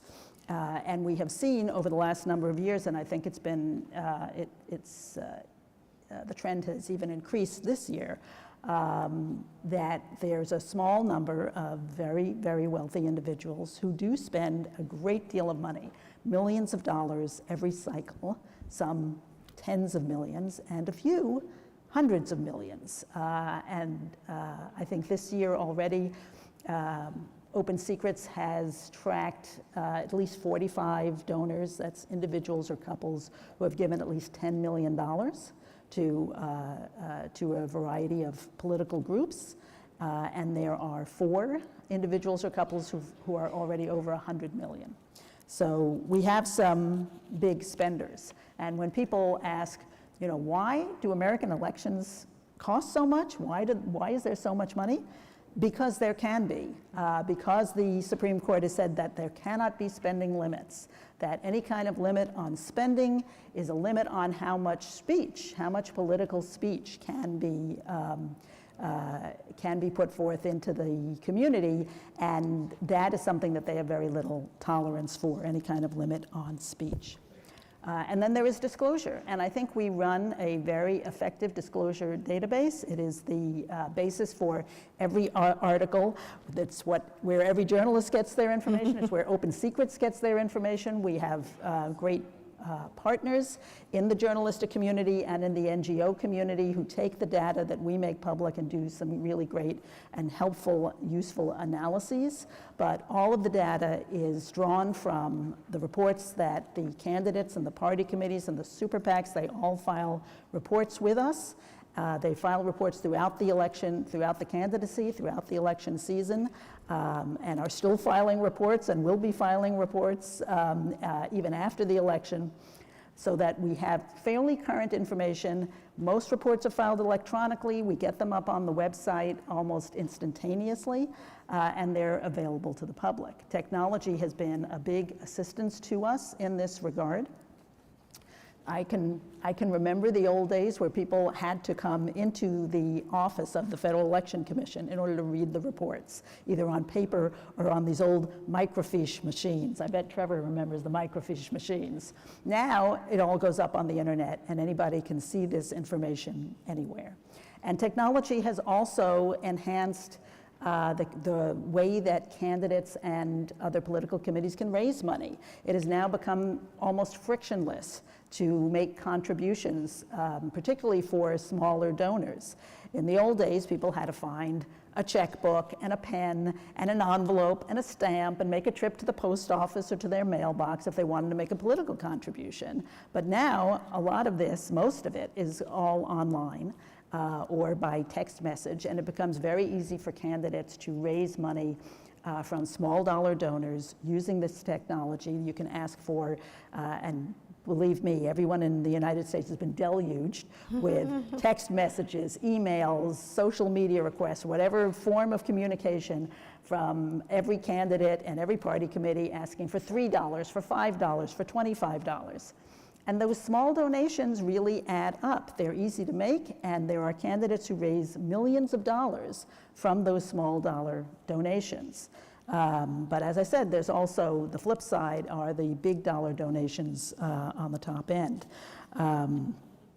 The FEC has taken some steps in light of these advances in technology and some risks of technology. You know, we worry about AI and the role that it could play, perhaps in suggesting that somebody is doing something or saying something that they haven't done, making it harder for people to fact check, making it harder for people to hold people accountable for what they do say, because there's always the possibility now that somebody will say, oh, that wasn't real, that was AI generated, that wasn't really me. So there's a bit of what we call a liar's dividend as a result of AI. The Commission has made it clear recently that our rules on fraudulent misrepresentation apply to AI, and we have enhanced our rules on disclaimers. which I think have been somewhat helpful. We have also taken some steps to make it easier for candidates to draw salaries using their campaign money and to pay for expenses such as childcare and elder care, which hopefully will make it easier for a wider swath of candidates to consider running for office. It's something that the Commission was very enthusiastic about trying to accomplish. So there are ways that we, I think, have responded to some of the changes that are going on in the world of campaign fundraising. But there are, I'm not going to try and snow you, and it's not just because Trevor would call me out if I did, but there are gaps in the system. When the Supreme Court said that corporations were allowed to advocate for the candidates of their choice, because corporations are fundamentally just groups of individuals who choose a particular legal form in which to work together. They created an opportunity for corporations, but there's an inherent contradiction in the Supreme Court opinion, because it talks about how this is all going to be great because it will all be disclosed. And yet corporations can be a shield against disclosure, a shield against liability, but also a shield against disclosure.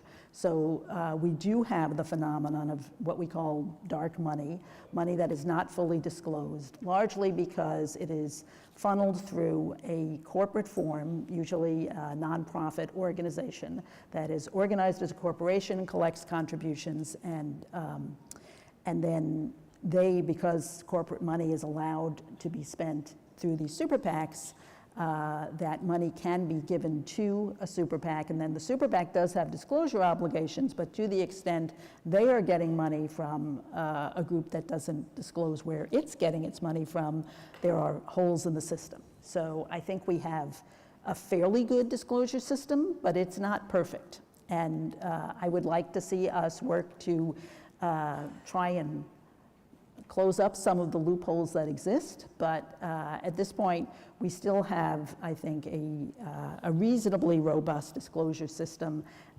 and I think the voters are reasonably well informed as to where the money's coming from, as well as where it's going. I'll stop there. Trevor? Thanks so much. It's a pleasure to be with all of you, to be with Commissioner Weintraub, who has worked long and hard at the Federal Election Commission to enforce the laws. She's more of an optimist than I am today in terms of how our system is working. So let me just put a couple of pieces of framework out there. The first is that, as I think you understand, everything we're saying today relates to the financing of federal elections, the race for the presidency, the House, and the Senate. Every state in a federal system has rules for the financing of state systems. They generally are pretty open. Many states have no limits at all. They require disclosure of spending, which is unevenly enforced. But as you're looking at our elections tomorrow, ongoing and election day tomorrow, it's important to remember that the $16 billion we're talking about is only federal. And then there's money being spent for governors and other races under other systems.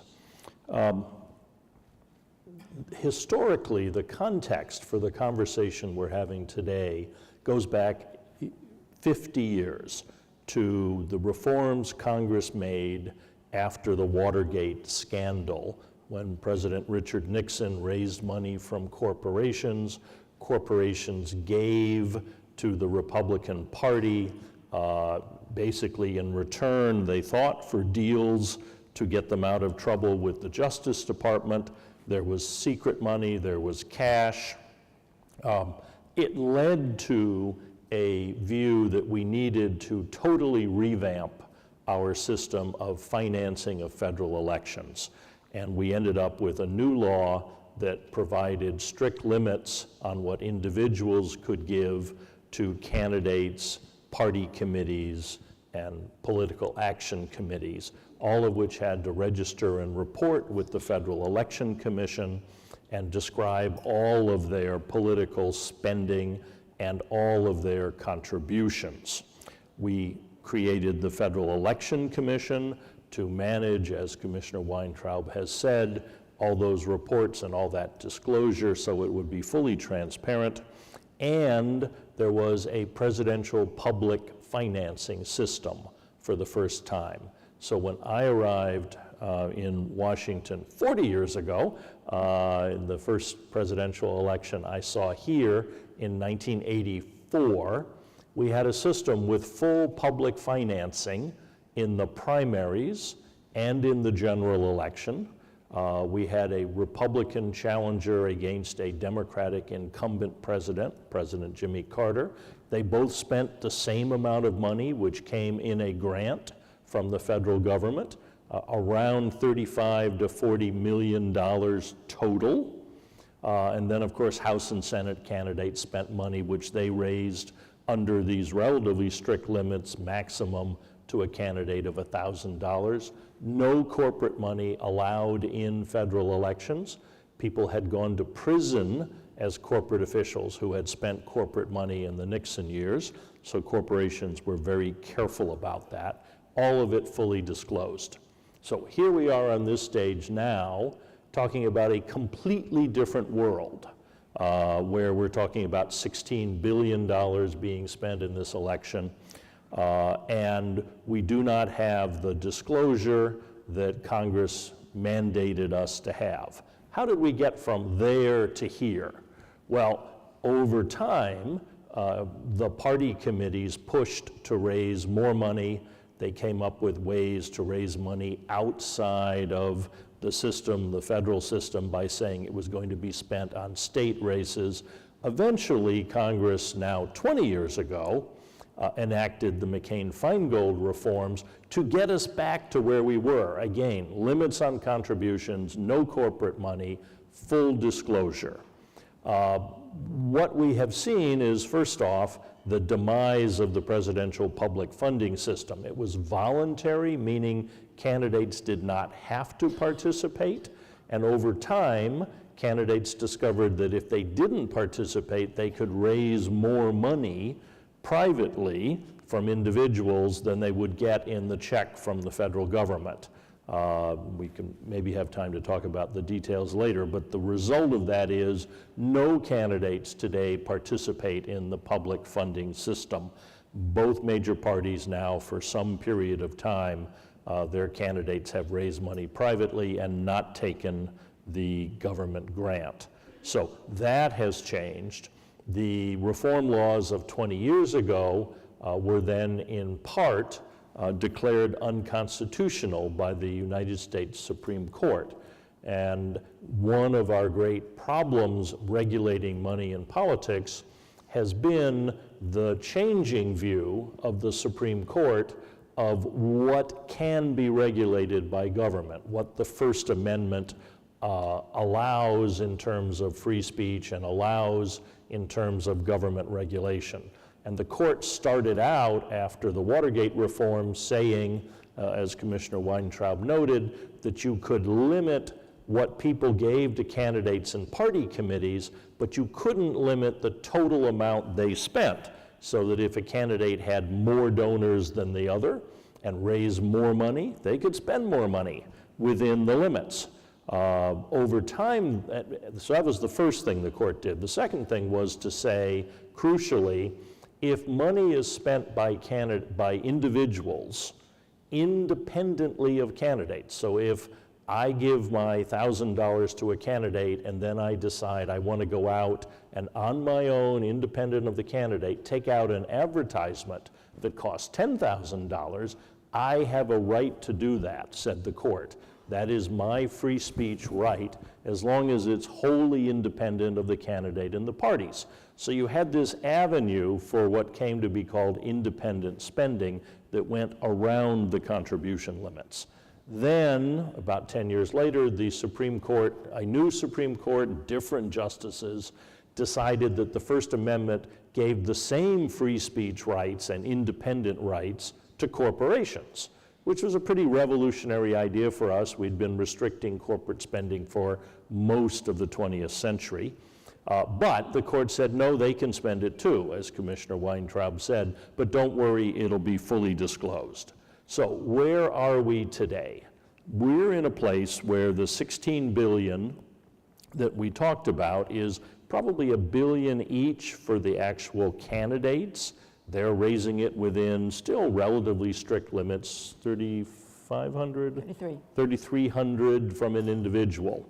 But that's not the real money. That's only 2 of the 16 billion.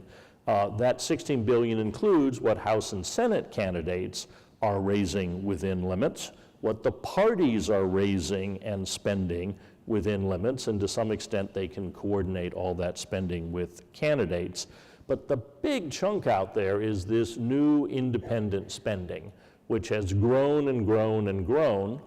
We call it super PACs, C4s, dark money, whatever the names are depending on what it is money that is being raised from corporations and individuals and spent outside of the candidates and the parties to elect candidates.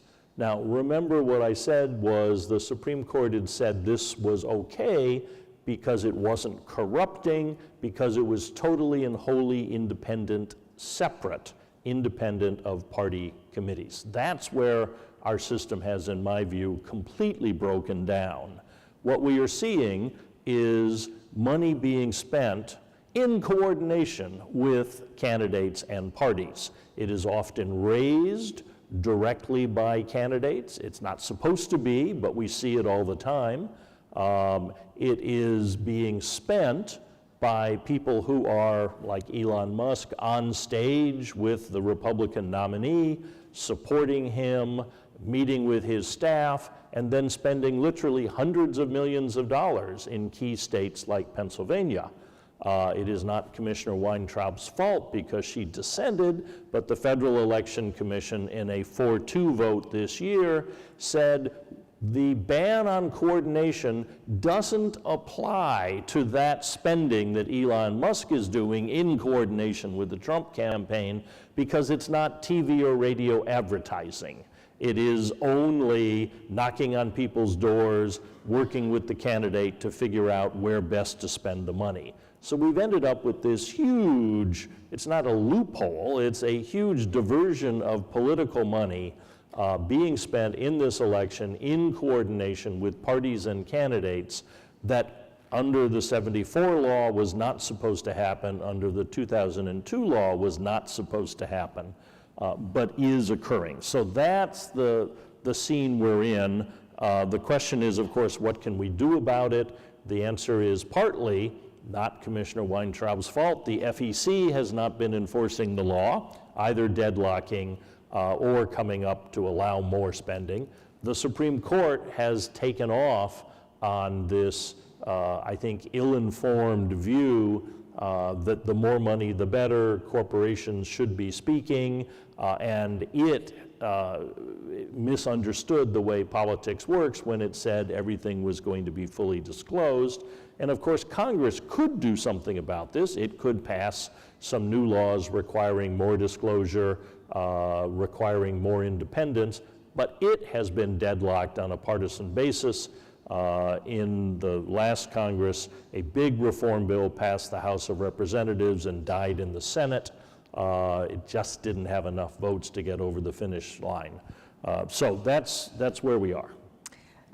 Thank you both so much for those opening remarks. It's obviously a very complicated topic and a lot of work to do, both in the government side of things as well as organizations like yours. I'm actually going to skip my questions because we have a ton of questions that have come in from the audience. So I'll start with this first one. In the USA, campaign financing includes terms such as dark money, soft money, and hard money. Out of these, only hard money is properly documented, and the rest are out of the limitations of the Federal Election Commission. What steps are being considered to be taken to minimize the role of this unregulated money in the U.S. presidential race? Commissioner, you want to take that one? Well, as Trevor said, and by the way, I agree with pretty much everything that Trevor said. I regret that the Commission has not taken stronger steps, both to enforce the law and to make sure that money is disclosed. So what could we do? We could, the commission could take a harder line on unregulated groups that appear to be pushing the envelope on whether they are actually organized for the purpose of influencing an election, which would mean that they would have to disclose all of their finances to the FEC. We could have stronger laws on coordination. I completely agree with Trevor. I regret, there have been many steps along the way where I think the commission could have taken a stronger line, and the Congress could have also. There have been times when it looked like Congress might respond, but they didn't. I think it's a very unfortunate development that campaign finance has become a very partisan issue. Like many other issues, campaign finance has become very partisan. And there used to be at least a consensus about disclosure, but we're not even seeing that anymore. So when one party really takes a very strong stand that it's not a good thing to regulate money in politics, and the other party thinks, well, we need to have some kind of regulation of money in politics, it's a very hard prospect to try and get some good laws passed in that regard. But it's not that people don't know what needs to be done. The laws have been drafted. We know what we need to do to close down some of these gaps. But the political will just hasn't been there. Unless you have something to add, I'll move on to the next question. No, I think I agree with Commissioner Weintraub on that. We could require the disclosure and the limits of all this money that is being spent in elections. But the pressure from candidates and party committees and members of Congress is to keep raising and spending more money, which means they're torn between the law and their ability to raise and spend more. And that's been very hard to deal with. And we should say that members of Congress, as well as candidates for even higher office, are often put under a lot of pressure by their own parties to be in a constant state of fundraising, not just for themselves, but for other members of their party, because they can share those monetary resources. Another question here, and I'll give this one to you, Mr. Potter. To which extent does do money donations from other countries affect the integrity of election and the foreign policy in the United States? Well, federal law prohibits someone who is not a U.S. citizen from spending money in U.S. elections. So a foreign government or foreign corporations cannot give money to candidates or party committees.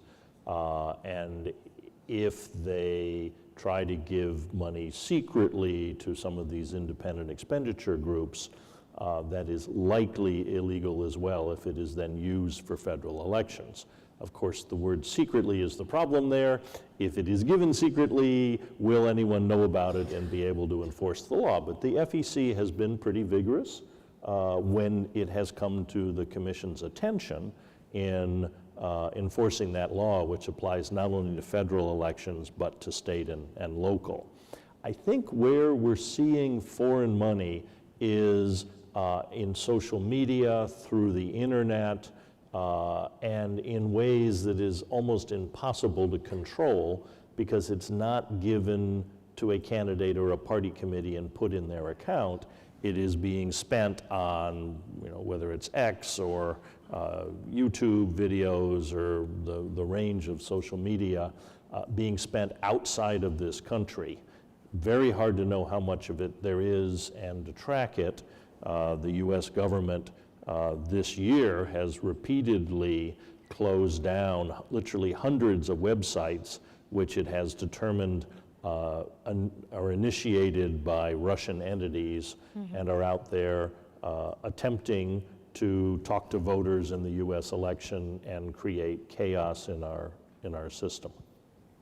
And then, Commissioner, I know that you spoke earlier about trying to make sure that, especially when it comes to these dark money groups, that it's a lot harder to monitor when you don't have to disclose who's giving money to some of these super PACs to make sure that the people funding those groups are not outside actors. That is true. And when we have investigated, and we have done some investigations, we are sometimes able to trace the money, even though these nonprofit organizations who give money to super PACs don't have their own disclosure obligations. Anyone who gives money in the name of another, who puts money in an account for the specific purpose of having it be transmitted to a political committee for the purpose of spending in our elections without that kind of disclosure, that's illegal. If they are doing it intentionally to avoid the disclosure, that is illegal, and the Commission has looked into several of those cases, and we have subpoena authority, we have smart lawyers and investigators, and I can't say we always are able to trace it back all the way to the original donor, but we have had some success when there is the political will to pursue the investigation. So we can get at that. Yeah, I would add that there are states that have gone further than either federal law or the Federal Election Commission in disclosure. Arizona would be a great model. They have the voters there enacted a law through the referendum initiative process that requires entities that spend money in state elections, which is all they could regulate, to disclose where the money came from for the advertising. It has to disclose the top couple donors that gave to fund that ad. That is a level of disclosure we do not have at the federal level, but could have if Congress were more active or if the FEC regulations were better. Commissioner, a question for you. What are the biggest challenges the FEC has faced in recent years enforcing campaign finance regulations? Well, I think we have a divide on the Commission in terms of how vigorously different commissioners want to enforce those laws. And as I said, we need 4 votes. 6 commissioners, we need to find 4 votes to start every single investigation. We have a great staff of lawyers. Anybody can file a complaint with the FEC, and our lawyers will analyze it and present a recommendation to the Commission as to whether they think we ought to investigate it. But it still takes 4 votes to start that investigation, and sometimes we just we cannot find those 4 votes because some of my colleagues, I'm not the best spokesperson for this point of view, but some of my colleagues believe, as does a majority of our Supreme Court, that the money that is spent to get political messages out is protected under the First Amendment because it costs money to write speeches and post ads and buy advertising time and to travel around to give speeches. And if you limit the amount of money, then you're limiting the amount of speech. And for people who believe very fervently that there should be as few limits as possible on the money that is raised and spent because it interferes with people's speech rights, it becomes much harder to persuade them that we should investigate when we get allegations. So I had an NGO that files complaints with the Commission. Non-governmental organization, When the Commission deadlocks 3-3 and decides not to open an investigation, even though we have presented evidence of what we think is a clear violation of federal election law, we're sort of stuck. We have under the law the ability to go to court and sue the Commission and convince a judge that they should have done something, but that's a very hard route to go. If they open an investigation, they gather evidence, and then they don't have 4 votes to proceed and find a violation, again, we can go to court and sue them. Sometimes we win, but the Commission is not set up to deal with these 3-3 ties. And so what Commissioner Weintraub spoke of here is, again, not an argument about can you spend money. We know you can under the First Amendment. It is, does it have to be fully disclosed, which the court has said, yes, it does, but it doesn't happen. Or does it have to be wholly independent of candidates and parties? Because otherwise the law would limit it. And those are the issues where the commission ends up deadlocking. So it becomes something of a philosophical battle where three commissioners are able basically to prevent the enforcement of the laws that Congress has passed, even though we're talking about parts that the courts have upheld. We're almost out of time, but I'll try to get a couple more in. Mr. Potter, I'll ask you, do Americans believe that money has a huge influence in politics? And if so, what are some of the potential consequences for democracy? Yeah, again, going back to 50 years to the Watergate years, what it was clear Americans felt was that big contributions were affecting the way government behaved. And there was evidence that was true. People gave money seeking specific actions from government. And the Supreme Court at that time said, this is pretty obvious. People are concerned that large contributions are buying something more than anyone else is able to get. And whether that is accurate or just the perception, it's a problem, and therefore the government can regulate that. I don't think human nature has changed in those intervening years. People still look at Elon Musk spending, hundreds of millions of dollars for the candidate he's on stage with and say, what does he want? He's got all these government contracts. Trump has said he's going to play a role in his administration. I think Americans look at this and say, to borrow a Trumpian phrase, the system is rigged. People with money have much more influence than I do, and that's something that limits on campaign contributions are supposed to counteract.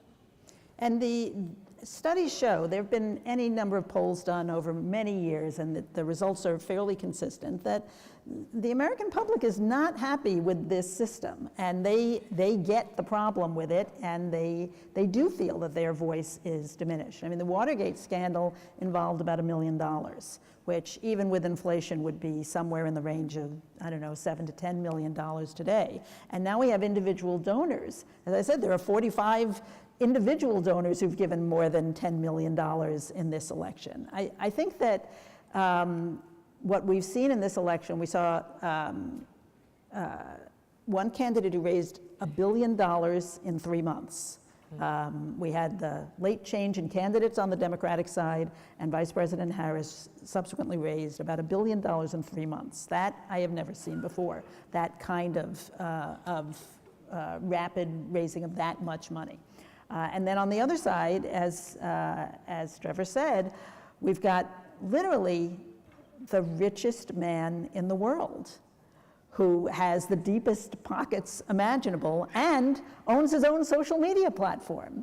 Not that we haven't seen media moguls go to bat for candidates before, but this seems to be at a level that we have not seen before, and I think it really puts a lot of strain on the premises of the Supreme Court that there should be no limits on spending, that everyone has the right to spend as much money as they have, given that some people really have quite a lot more money than others. Indeed, and we could continue talking about this for hours, but I know we have another panel coming up, so thank you everyone who submitted questions. Thank you to IFES for hosting us. Thank you Commissioner Weintraub, as well as Trevor Potter. And next up, there's another panel coming up about engaging people and youth in particular in politics, looking at some U.S. voter education campaigns. I hope you all will stick around for that. Thank you all so much for your attention. Thank you.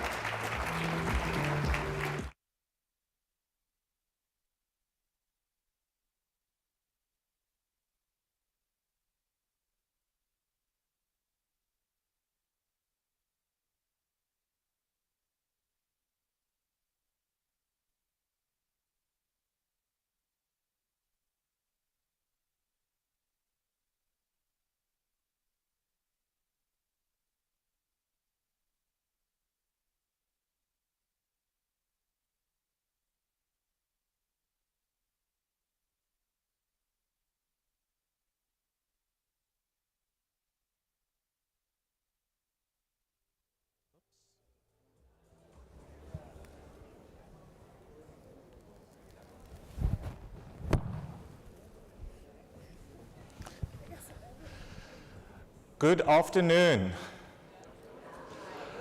I recognize that some of you are in time zones that are 6:30 in the morning, 5:30 in the morning, 2:30 in the morning, just after midnight. So I can just ask all of you to please stand.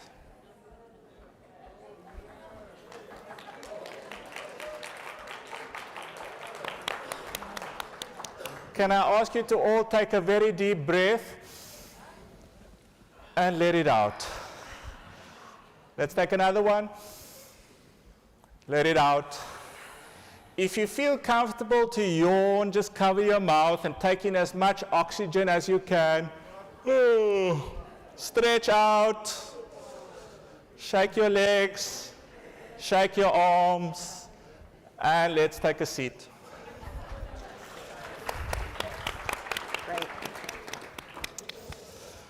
Welcome everyone. My name is Redistricting.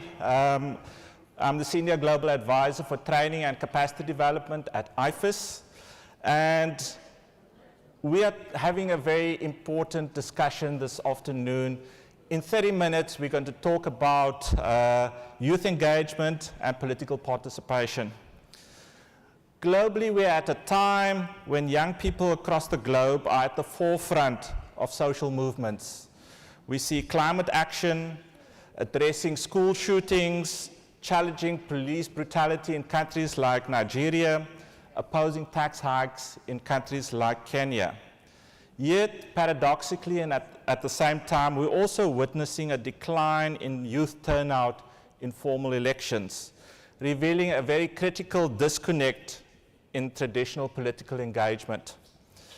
Data from countries like France, the UK, Germany, and South Africa all show that young people between 18 and 24 are less likely to vote than those much older than them. This means young people are less likely to have a say in the key issues affecting them.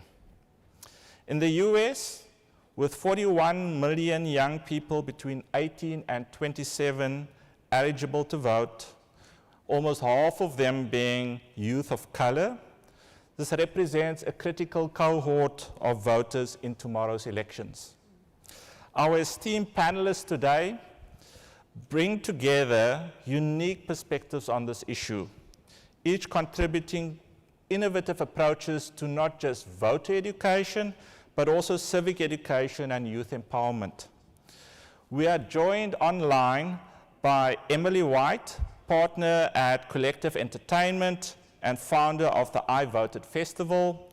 Emily's voter engagement initiative has transformed music as a vehicle for political participation, creating the largest digital concert in history for the 2020 US elections.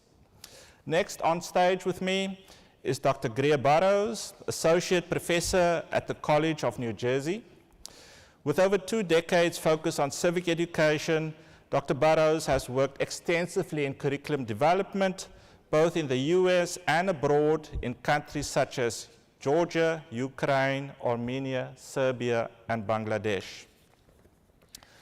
Finally, on stage, we also have Diaranis Grulon-Virgil, the Associate Director of Alumni and Youth Voice at Generation Citizen.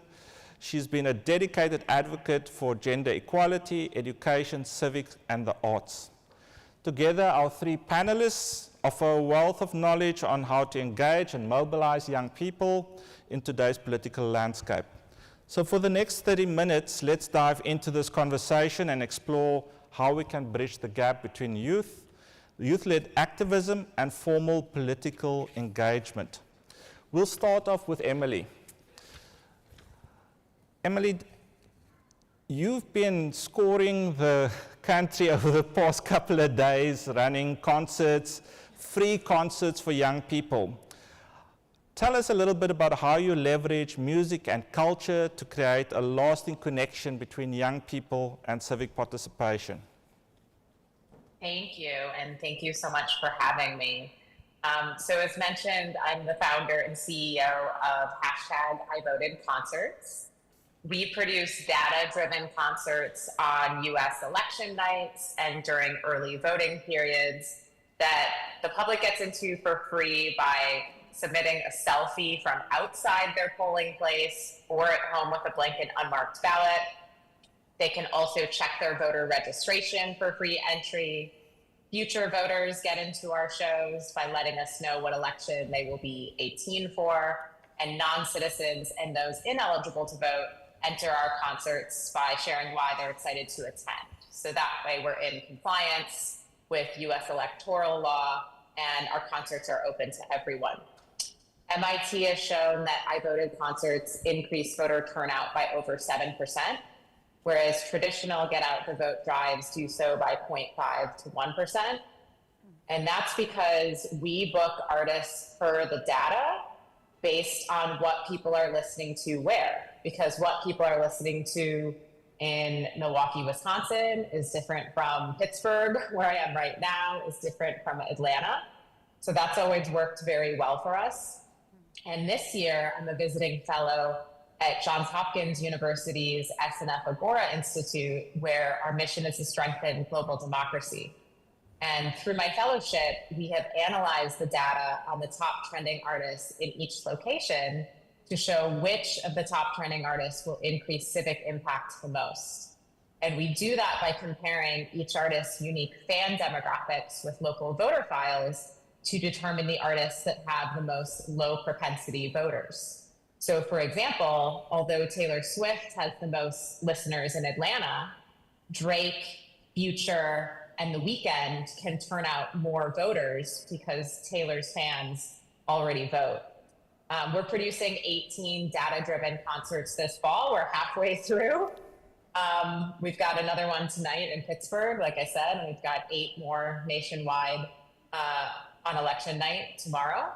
But already we're seeing the data of our attendees, which is 90% of attendees at I Voted concerts are under the age of 30, and half of those are 18 to 24. So it's really, booking talent for the data instead of just, getting someone with a big social media following and kind of hoping for the best. And that's really what's made a difference, because 68% of young people in the United States attend concerts, but 30-some% vote. So not only are we bridging that gap and meeting potential young voters where they already are, we're getting really, really granular in the data. And the last thing I'll say about that is we've been doing some shows with an artist named T Grizzly that I can hear sound checking right now. And, you should see these kids just going nuts for him on a Tuesday night in Milwaukee. And, that's not an artist that I would necessarily know as a longtime music industry executive, but that's because there's 150,000 songs released a day, right? So that's why we really dig in on the data to determine what people are listening to where, and which of those artists have the most low propensity voters, and therefore those artists in producing these concerts can really make a difference. A 7% increase is quite significant, the way that you describe it. How does that attendance to the concert and then voting translate into a longer term engagement post-elections? Yeah, great question. So, and I'm sure some of my brilliant co-panelists can speak to this better than I, but a large determining factor on if someone becomes a lifelong voter is if they vote in the first few elections that they're eligible for. So, we want our shows to be inclusive regardless, but that's another reason why our shows are all ages. And the underage fans can get in by sharing what election they will be 18 for, what election they will be eligible for, because we really want to engage young people in the civic process, even if they're not old enough to vote. We want to, make it fun, make it cool, make it inclusive. And, the number one determining factor on if someone votes is if their community votes, right? And traditionally that's friends, family, religious affiliation. But, for anyone that has a music fan in their life, these music fan communities, or stan communities, as we might say with a slang term, are extremely powerful. Just really quickly, I was interviewing an award-winning journalist on the I Voted podcast in 2022. And she mentioned that her 18-year-old daughter, this was summer of 2022, her 18-year-old daughter hadn't registered to vote yet. And I thought, oh my gosh, if your kid isn't registered, like, you know, we're in trouble. And then she said, oh, well, she spent all summer following around a band on tour called the Accidentals. And I smiled because the Accidentals were playing an I Voted concert because they're one of the top trending artists in Michigan, right? Like that's what that young person was engaged with that summer instead of listening to her award-winning journalist mother to register to vote. So that's exactly what we're tapping into. Great stuff. Let's turn to Greer. I mean, based on your experience kind of working internationally, how does civic education methods differ when engaging young people in different political and cultural settings? So first of all, I want to thank you and the IFES for creating this panel, particularly at a conference dealing with elections. I always think that education is plays such an integral part in preparing the electorate who will vote. With that said, my work is also in the US as well as internationally, and you might be surprised to know that there's a commonality no matter where I'm working. Okay. And I will talk in a moment that we do contextualize, but the commonality really is based on the idea that we want young people to be informed citizens. We want them to use that vote in a way that it's coming from an informed position. And in order to do that, we need to develop certain skills, like critical thinking skills, analysis skills, research skills. We want them to be able to listen to different perspectives, to seek out different perspectives before forming an opinion. So that idea of how do we first create the informed electorate, I believe is really the role of my work, which is education. My work is centered on university level. I also believe, I believe this should be in all levels of education, but at the university level, the baseline is that we want students to have these skills, but we also want them to have knowledge of systems. So a lot of the places where I work, they are emerging or developing democracies, and sometimes the idea of what a democracy looks like is not as fully formed. So we need to give them education. We need to tell them what are democratic principles, what are democratic traditions, what do they look like in other contexts. So there's a certain amount of information that is global, that regardless of what country I'm in, we share the same global information. But then we do contextualize it for the area. And we have to pay attention to issues that are relevant in that context. I have a 22-year-old son, and I had conversations with him in the last few months about why he and his peers aren't feeling particularly engaged. And a lot of it really comes down to is they don't feel like the system is really working. And so one of the things that we need to do in our university courses is educate students about the systems, about what are some of the shortcomings of our systems as well as the strengths. Because we want them to have more realistic expectations of the system. Because I think a lot of times people become disillusioned because they have unrealistic expectations of the system. So we need to provide that kind of baseline knowledge, but then we also need to excite them about issues that are relevant in their country and see how the system in their country can be used to help them move the needle. And it's difficult because sometimes they see the gap. They are learning all about what democracy looks like in other contexts, and they see a gap between the reality where they are. And so we really focus them also on analyzing, well, why does that gap exist? And what would it take to close that gap in some ways? So as I said, it's a little bit of a mix between this kind of universal, what is the fundamental knowledge, the fundamental skills, and then that contextualization that is going to really excite them about their context and also help them understand their context in a more realistic perspective.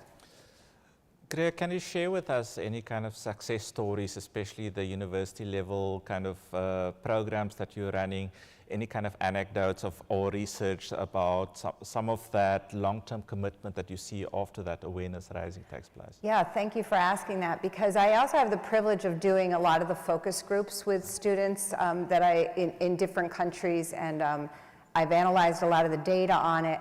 And we have students who have gone on to create their own NGOs, for instance. Okay. And so we have students who've created NGOs, for instance, in Ukraine. We have a very big success story where students created their own youth organization to provide civic education at the secondary level. They felt they were so inspired about the opportunity that they had, what they were able to learn at the university level, and they recognized that not everybody's going to have that opportunity. So they created their own NGO. It's fully operated by the students, and it's been operating now for, I think, 5 or 6 years. And some of the students, they're well now into their careers, and it's a student-led function, organization. I will say I was in Bangladesh this summer, and I actually was there at the time of the student uprising. And I met with students on a Saturday, just as things were really heating up. And I met with students who were graduates from the course that I'm affiliated with, the IFES course.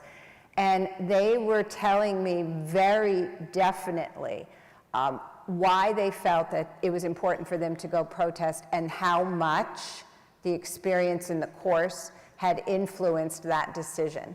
And they recognized that change was not going to occur unless they participated. And so, there's a lot of other smaller, students have started recycling in their communities, or, so we have a lot of stories of success, and we see, again, some of that longevity. Excellent. So we've now heard a little bit about using music. We've heard engagement at the university level. Let's turn to Daranis to talk to us a little bit about the work that Generation Citizen has done, especially in terms of working with marginalized communities where political engagement might be low. Talk to us a little bit about the civics program that you're running in schools and so forth. Hi, thank you everyone, and for those who stayed for this part of the conversation, and thank you for the invitation, IFES. So at Generation Citizen, the way that we have done this is through 2 steps. The first one this year, we started a campaign called Rise Vote, and it's an acronym for registering, informing, supporting, and empowering voters. And the idea of this campaign is to bring the type of resources for pre-registration and registration to our students and young people across the country. And these resources included a toolkit, which included language that also included the way that young people speak. And very innovative part of it, we included QR codes, which they can use with their phones to register to vote, to locate the polling stations, and voter registration information. Young people usually are on their phones, so we were trying to speak their language and use the tools and resources that they use on a daily basis. The second aspect of our work is to come to the geographic locations where they are. We work with teachers in rural, suburban, and urban spaces with our curriculum based on community civics, where students are able to identify community issues and work with teachers to identify those issues and find solutions within a democratic classroom, that the teacher is not dictating them what to do, but they're researching, they're having conversations, they're taking surveys. So it's an active participation, not passive, which I think it makes helps a lot. And also in our research, we have identified that the key aspect of equity in civics, it has to be inclusive, it has to be relevant, and it has to be, inclusive, relevant, and intergenerational as well. So what we need in terms of equity in civics as well, we need funding at the state and district and school level, in which schools, teachers, districts, and everyone feels empowered to, like my colleague said, have informed citizens. That's what civics does. It gives you the opportunity to learn what's happening in your community and to be an informed citizen. So when you go and vote, you have the information you need to make your voice heard. Any specific examples that you can share with us where your community-based education has successfully empowered young people to take meaningful political action? Absolutely. So the first thing I want to say as someone that works with young people is that we need to stop thinking of them as a monolithic group. Young people have different interests, they do things differently, and we should embrace that. There's nothing wrong with that. And what I have learned through my experience and the work that we do is that young people, what they need is an environment that elevates their voices and give them the tools to participate. And I can give you many different examples. So for example, for Civic Learning Week, we had a panel of students talking about the importance of civics education and how they're engaged in their community. And I can give you another example. We have Civic State, which is, imagine, is a science fair, but it's a science fair for civics. And basically, their students, they talk about their projects, they present it, and also they have community advisors. And in those projects, they continue to work on them, and they get success from bringing solar panels to their schools, bringing stop signs in intersections, to making changes in their school lunch. We need to think about impact in terms of what is it that young people want to impact, but also the local and state and city issues that they care, which sometimes we think about the big picture, federal, but there's so many local issues that young people are already involved, that they care about, and we need to provide that space for them to continue making their voice heard. Thank you. I'm going to go back to Emily. The approach that you've taken in terms of using music, you talk about that. It's an initiative that you have been working on here in the US. I mean, given the fact that we have an audience drawn from around the world, 60 different countries attending this conference, what lessons or approaches do you think would be relevant for them to take away to different countries to engage young people globally? Yeah, I used to be a global tour manager. So I've been all over the world producing concerts for decades. And, you know, we've had interest from Greece, Canada, and Luxembourg to produce I-voted concerts in their countries. So we would absolutely like to utilize our data to increase civic engagement and overall voter turnout in really any democratic country that wants to work with us. We know how to really nail target demographics. So if you tell us, you know, who you want to be at those concerts, we know exactly how to do that. I mean, not to digress too much, but there's a great climate organization that had us produce a few impact concerts that were free, that folks got into by opting in to learn about high-paying clean energy jobs in New Orleans and in Detroit. And so for the New Orleans show, they wanted women and non-binary attendees. And so we looked at the data on the top trending artists in New Orleans with the most femme listeners, and we had 90% femme attendees. So this is something we would absolutely love to partner and work with different democratic countries on to help increase voter turnout and civic engagement in your countries as well. Greer, you posed a question before we came in, and that's kind of, what's the connection between things like voter education and then the civic education, which continues further? Can you talk a little bit about that? Yeah, you know, one of the conundrums of democracy is that we give people the power. And I say that, like, in all honesty. And, you know, it was something that the founders of the United States were very concerned with, this idea of, can people use that power responsibly?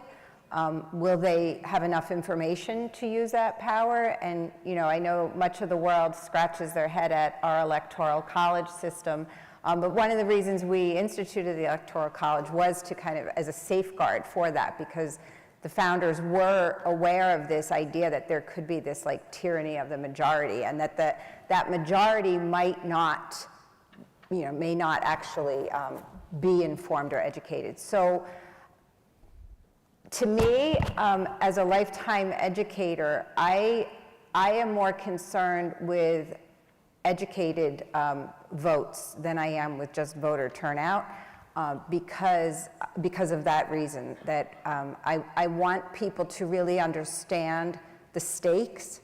I want them to understand what the structure that they're living within, how that structure operates. I want them to understand, you know, like the US election right now, we hear so much about just people are voting based on like a single issue, like the economy, like inflation. And a lot of times when you dig in and you talk with people, they don't even really understand what role the president plays in influencing inflation. Yeah. So I think that education to me is such an integral piece of preserving and strengthening democracy. So I think that any efforts at increasing or improving electoral systems should also consider how we're going to have that educated electorate. Readiness, what advice would you give countries that are really struggling with young voters in suffering from really poor socioeconomic conditions? How would you attract them to actually feel that sense of agency? Good question. I don't think it's only countries are still developing. I think it's an issue of how we see the role of young people in general. I laugh because a lot of people say, like, what I see in my work is that people want young people representation. But the fact is that sometimes we're not ready, because that requires to navigate power dynamics. And what does that mean? Take or give away power, and sometimes a lot of us are not comfortable with that. And when young people sit at the table, sometimes we just want that representation, but that does not mean that they're active actors in what we're working on. And we conducted a research which actually focused on this. I was so happy to collaborate with Co-Generate and New Caucus, and we interview a diverse group of civic organizations exploring the role of cross-generational collaboration. And the reality is that the first thing that came up is that, are we willing to give that power dynamic? Are we willing to really co-create spaces with young people in which their voices are not nice to have, but actually co-create the conference, co-create the programming, co-create the curriculum? That's a very hard thing to do. Look at the budget together. And the thing is that sometimes we're like, oh, they're young, they don't know anything. When you actually sit with them and you foster that space, a lot of amazing things can happen. And I see that at Generation Citizen through work in a Civics Day. Sorry, because of emotion. Let me go figure that out, but I can hear you if you ask a question. Okay. Okay, there we go. There we go. Just had to move. Emily, you've indicated you're halfway through your series of concerts. I mean, what's lying ahead for the next couple of concerts? I mean, and maybe link that with that continuing process of after Election Day. Yeah, definitely. So what we have ahead are 2 arena shows tomorrow night. We'll have a Boogie with the Hoodie at Desert Diamond Arena in Phoenix, and we have Glorilla in Southern California, which you know, that show's really significant too, because that concert promoter knows that California might determine the Congress in the U.S., but it's not going to determine the presidency. But she said she really wants to fix the potholes in Southern California, you know? And then we have shows in Cleveland, Austin, Texas, Philadelphia, in North Carolina, Milwaukee, Las Vegas. And then what we'll be doing in 2025, we definitely want to do I Voted concerts for every election, including, local elections that are sometimes determined by the amount of people on this panel. But there are, nonprofits and different causes interested in our data beyond voting.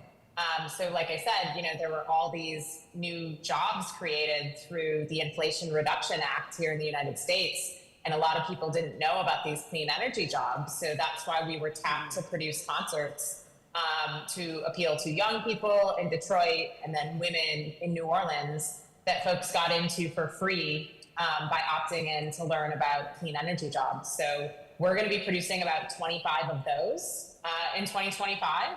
And we're evolving into impact concerts where you have to do something tangible to get in for free. But like I said, we're just always going to be data driven with the bookings because it's like I'm playing, if people know Moneyball, right? Like I'm playing Moneyball a little bit over here. But I know I mentioned T. Grizzly, who I've just seen all over our data. You know, this is anecdotal, but there's always an artist that stands out to me in the data that I just see everywhere, every election year. And so in 2020, an artist I haven't heard of. So in 2020, that was the artist Jelly Roll, who since has gotten very big. And in 2022, that was the artist Noah Khan, who has since gotten very big. And for me this year, that's T. Grizzly. And so just to see these kids screaming and going nuts for him has been really, really exciting. And it was fun to tell him that and tell his team, like, hey, do you know why you're here? And I'll just add one last thing. Our talent buying partner is Live Nation Urban. And the president said to me, oh, I'm not surprised he's going off in your data. Do you know why? I said, no. And he said he's very big in the Twitch streaming and gaming community. So again, we're tapping into fans that we might not know about otherwise, but that's also what the modern music industry is. It's very long tail. So we're excited to produce more impact concerts. We're excited to produce local live voted concerts and build into tours and more arena shows for 2026 and beyond. Thanks for that, Emily. We draw to a close. We've had our panelists now speak about the music industry, university, as well as community-based actions. A lot of this driven by evidence, raising awareness and education, tackling issues that resonate with young people and getting them empowered with a sense of agency, doing a variety of different things, starting with voting, and a whole array of things which come along with that. Let's give the panel a hand, and we thank them for their inputs. Thank you. Thank you.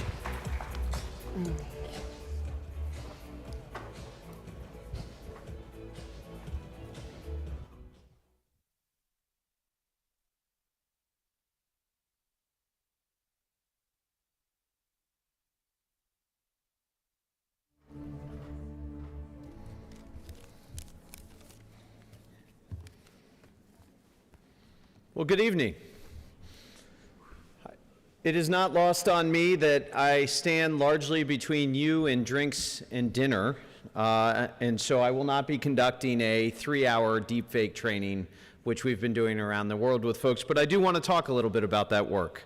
But before I do so, I was reflecting on this opportunity to talk briefly with you all at IFES.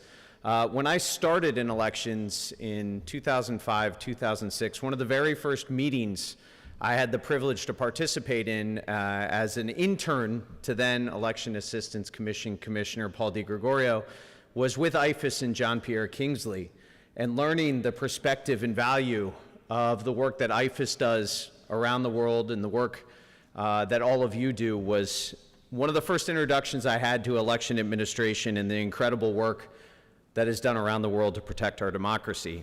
And so as I sit here and sort of reflect on where we sit on the eve of the US presidential election, or at least the eve of election day in the US presidential election, I think about the billions of people around the world already this year that have voted in many of your countries and many of the democracies around the world.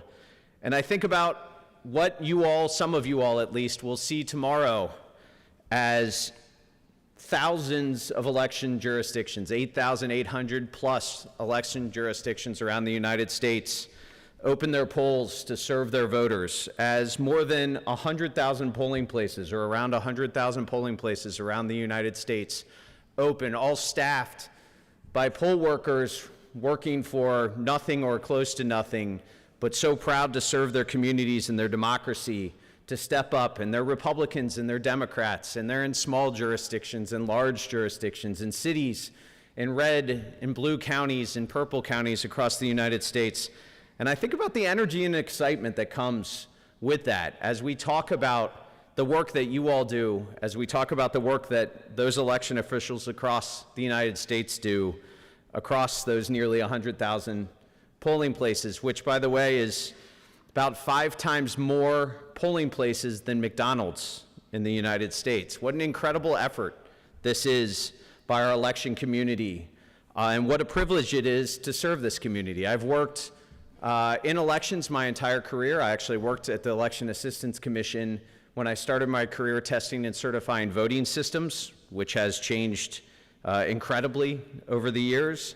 I then worked in the state of Ohio to help run elections, then went back to the EAC as a commissioner, and finally served at the Department of Homeland Security from 2018 through the 2020 election, working hand in glove with all the election officials to protect the election, and now at Microsoft as the Director of Information Integrity. And what a privilege it is to work alongside first US election officials in my career, and now globally with election officials like yourselves all around the world.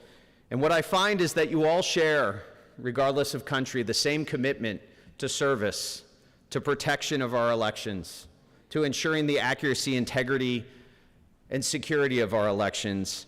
And the calling card, or the hallmark of those election officials that I've had the privilege to work with, is the fact that they know that they did a good job, that they serve their community well when they wake up the day after Election Day, maybe a couple days after, and they find their name nowhere in the paper or in the media, right? That they have served their community well when, after the election, we're talking about the candidates and issues that were selected, not about the people that administered the election. And so, as I sort of peer towards tomorrow and the days that follow, I think about the election official prayer here in the United States, which is to let the turnout be high and the margins be wide. And I hope the election officials in the US all get to experience that. As for my work at Microsoft now as the Director of Information Integrity, my job is simply to serve those officials by providing support and services to value their 2 most valuable resources. The first is, of course, money, making sure that recognizing the fact that elections around the world, including in the US, are underfunded and undersupported, but also time, which is probably the most valuable resource that any of you have in conducting elections, making sure that every hour of every day, every minute is valued for them by supporting them with cybersecurity services, by supporting them with work that we've done around AI and deepfake. And I will just talk a little bit about that since it was in the heading.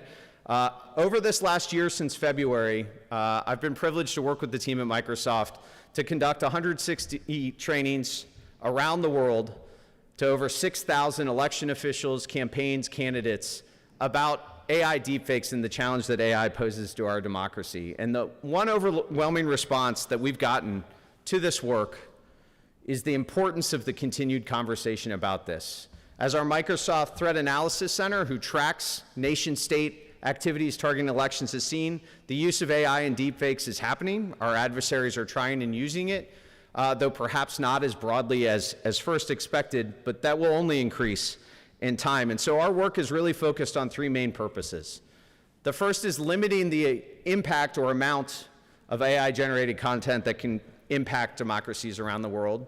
The second is creating tools that both expose or detect those deepfakes and then educate voters on the possible impacts. And then the third is working with local and state and global election authorities around the world to educate voters about where the trusted sources of information on elections exist and promoting those trusted sources through public awareness campaigns and engagement directly with election officials. And I'm proud to say, working with countries around the world, we've been able to reach millions of people just simply with information about where to get trusted information directly from the source from election authorities.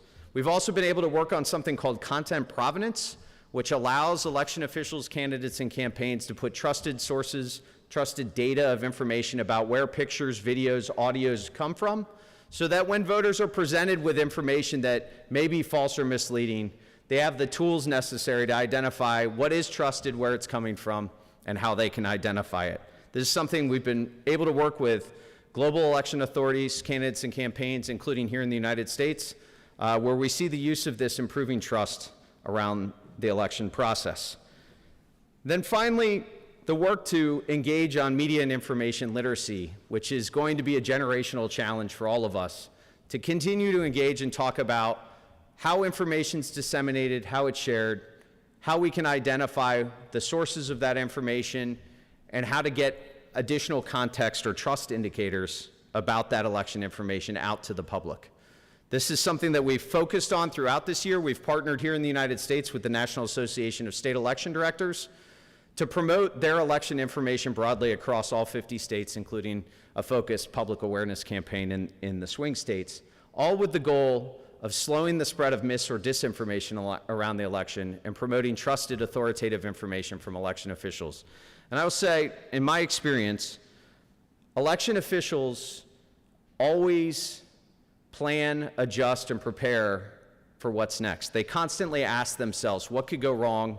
What steps can I take to prevent that? And what more can I do? And in the area of information integrity and information operations following the 2020 election, I've seen in the United States a massive effort by state and local election officials to push out facts about where to vote, when to vote, how to vote, and constantly reinforce to their voters that the process is secure, that it has integrity, and it's resilient to attempts to defraud it.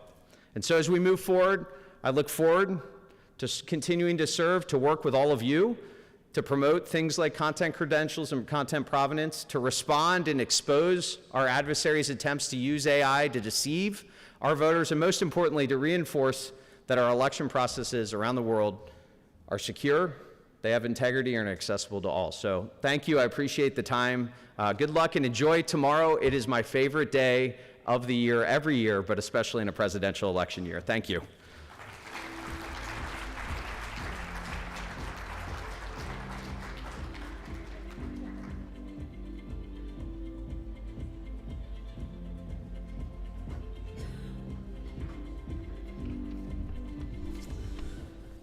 Good afternoon.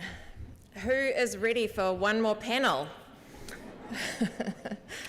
No, it's okay. I only have about 45 minutes of closing remarks for us now. But no, thank you so much, Matt, for those remarks, and to Microsoft, who was our platinum sponsor for this event, along with Smartmatic as a gold sponsor. And then we've had Google, Manat, Phelps & Phillips, NewVote, Amazon, Voorhees, biometricupdate.com, Dominion Voting Systems, and Democracy Live. We couldn't be here without the support, and really appreciate it.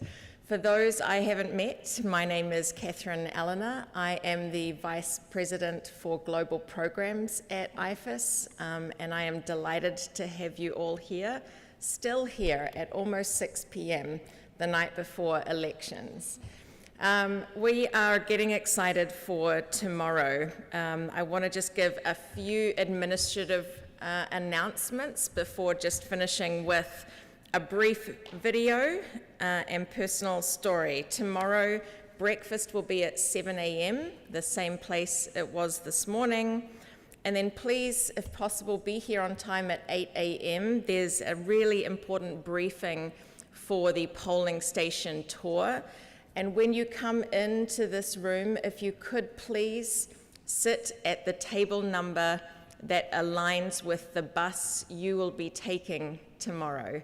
Now, to find this number, you can go onto the WOVA app. The numbers and the assignments are going to be updated in the next 20 minutes. You'll be able to find your name and number, and when you come in the morning, if you sit at that same table, we will load buses by number. Any questions, please reach out to our staff who are on the registration desk. I think that's all I needed to convey for tomorrow.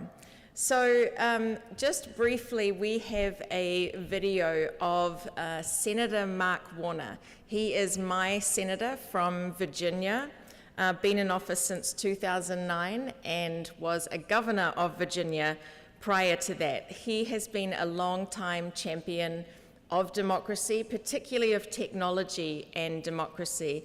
And while he was not able to be here with us in person, he was kind enough to share a brief video message that we wanted to share with you. And some of you will be visiting polling stations in his constituency in Virginia tomorrow.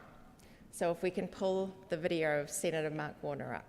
Hi, I'm Virginia Senator Mark Warner, and I want to welcome you to the 2024 IFES U.S. election program and to Washington, D.C., obviously the capital of the United States, but also the heart of our democracy. As you'll discuss today, in America, each state and municipal government plays a unique role in our democracy. Instead of a single national election, Election Day in America is a result of thousands of local elections administered by state and local governments all across the country. It's great that we'll be able to see this unique approach to election administration up close tomorrow. And this is the year around the globe for elections. This year, 2024, 128 national elections were held in 76 countries, with over 1.5 billion ballots cast around the world. This massive mobilization of voters all around the world to choose their governments could not happen without your commitment and your leadership. I do want to take a moment to touch on some of the challenges we have faced leading up to our elections this year. While platforms like Facebook, X, and Instagram have become essential tools for candidates to reach voters, misinformation and malign interference have become all too prevalent as well on social media. And of course, artificial intelligence threatens to amplify both the speed and scale of which these interferences can interfere not only in American elections, but quite honestly, in elections all around the world. Within this supercharged threat environment, it's crucial that election officials like you, as well as voters themselves, have protections in place to remain resilient. In the United States, I'm leading efforts to improve information sharing amongst academics, civil society organizations, election officials, and the private sector to coordinate efforts with those social media platforms to combat election disinformation. IFES's leadership on these voluntary election integrity guidelines for technology companies and the Cybersecurity Initiative are welcome steps forward in this effort. Both initiatives will help election officials work with each other, the technology sector, and civil society to better prepare and respond to technology-driven threats to election. There's a clear need for improved efforts to equip local media, civic institutions, and election officials with resources to address the misuse of technology. This will require sustained relationship building with local institutions like the election management bodies you represent, which makes this gathering such an essential part of this effort. IFES is doing its part to help respond to these threats to the integrity of our elections. And I'm trying to do my part in Congress, and I know that we can count on your active engagement to support this work in your countries and regions all around the world. Together, we can and we will build resilient democracies that deliver for all. Thank you again to IFES, and hope you all enjoy your visit to the United States at this historic moment. So thank you to Senator Warner. IFES is extremely lucky to have champions on both sides of the aisle here in the US government, and to be able to go and visit some of the polling stations for one of our senators tomorrow, I think is going to be a treat. I also wanted to just say thank you to all of the panelists and speakers from today. We have touched, I think, on a lot of sensitive topics, which can be challenging, from money in politics to foreign interference to technology failures, and obviously being able to have somewhat of a closed-door discussion like this among peers is incredibly valuable. Obviously, we all bring our own different views and perspectives and experience, so the views don't necessarily represent IFES as an institution, but we are incredibly grateful to everyone who's been willing to come and express these views and share their experience with us and with all of you. So just to finish, I thought I would just give a last personal story, and that is to say that there has been a war going on in my household for many months now. I have a what I would call bicultural and bipartisan marriage, meaning my husband and I have differing views on politics. And we have a 19-year-old daughter who is just finding her own political voice. Unsurprisingly, she is very passionate about expressing that voice, and she tends to be quite a single issue committed voter. And my husband loves to play devil's advocate. So there have been many arguments. We have flipped between, I would call it civil war to Cold War, depending on the day or the issue. But 1 week ago, the three of us drove down to our local, very small library. We each were given a ballot. Me as a new citizen, as an immigrant to the US, my daughter as a first-time voter, and we each cast our votes for the president, vice president, senator, member of Congress, a proposed Virginia constitutional amendment, and a county fiscal issue. And it was peaceful. And election officials were welcoming, they were helpful. We voted in secret. The technology worked. And after my daughter cast her ballot for the first time, everyone, including poll watchers from Republican and Democratic parties, clapped for her. So let's not forget, as we go out tomorrow and we experience the diversity of voting in the United States across Virginia, Maryland, and DC, let's not forget how remarkable this act is, and we should not take it for granted. Tomorrow, we at IFES are so excited to give you a front row seat to a historic election. Historic for us as Americans and historic for many of you and your countries. So I would just say to you, tomorrow night we will focus on the results and we will talk about them on Wednesday. But tomorrow we go out and we will celebrate the act of voting and what it means for all of us in this room. Wishing you a lovely evening tonight. We will see you bright and early tomorrow morning for our polling station tour and then our watch party. And please, could we just clap one more time for all of the speakers and panelists today. Thank you very much.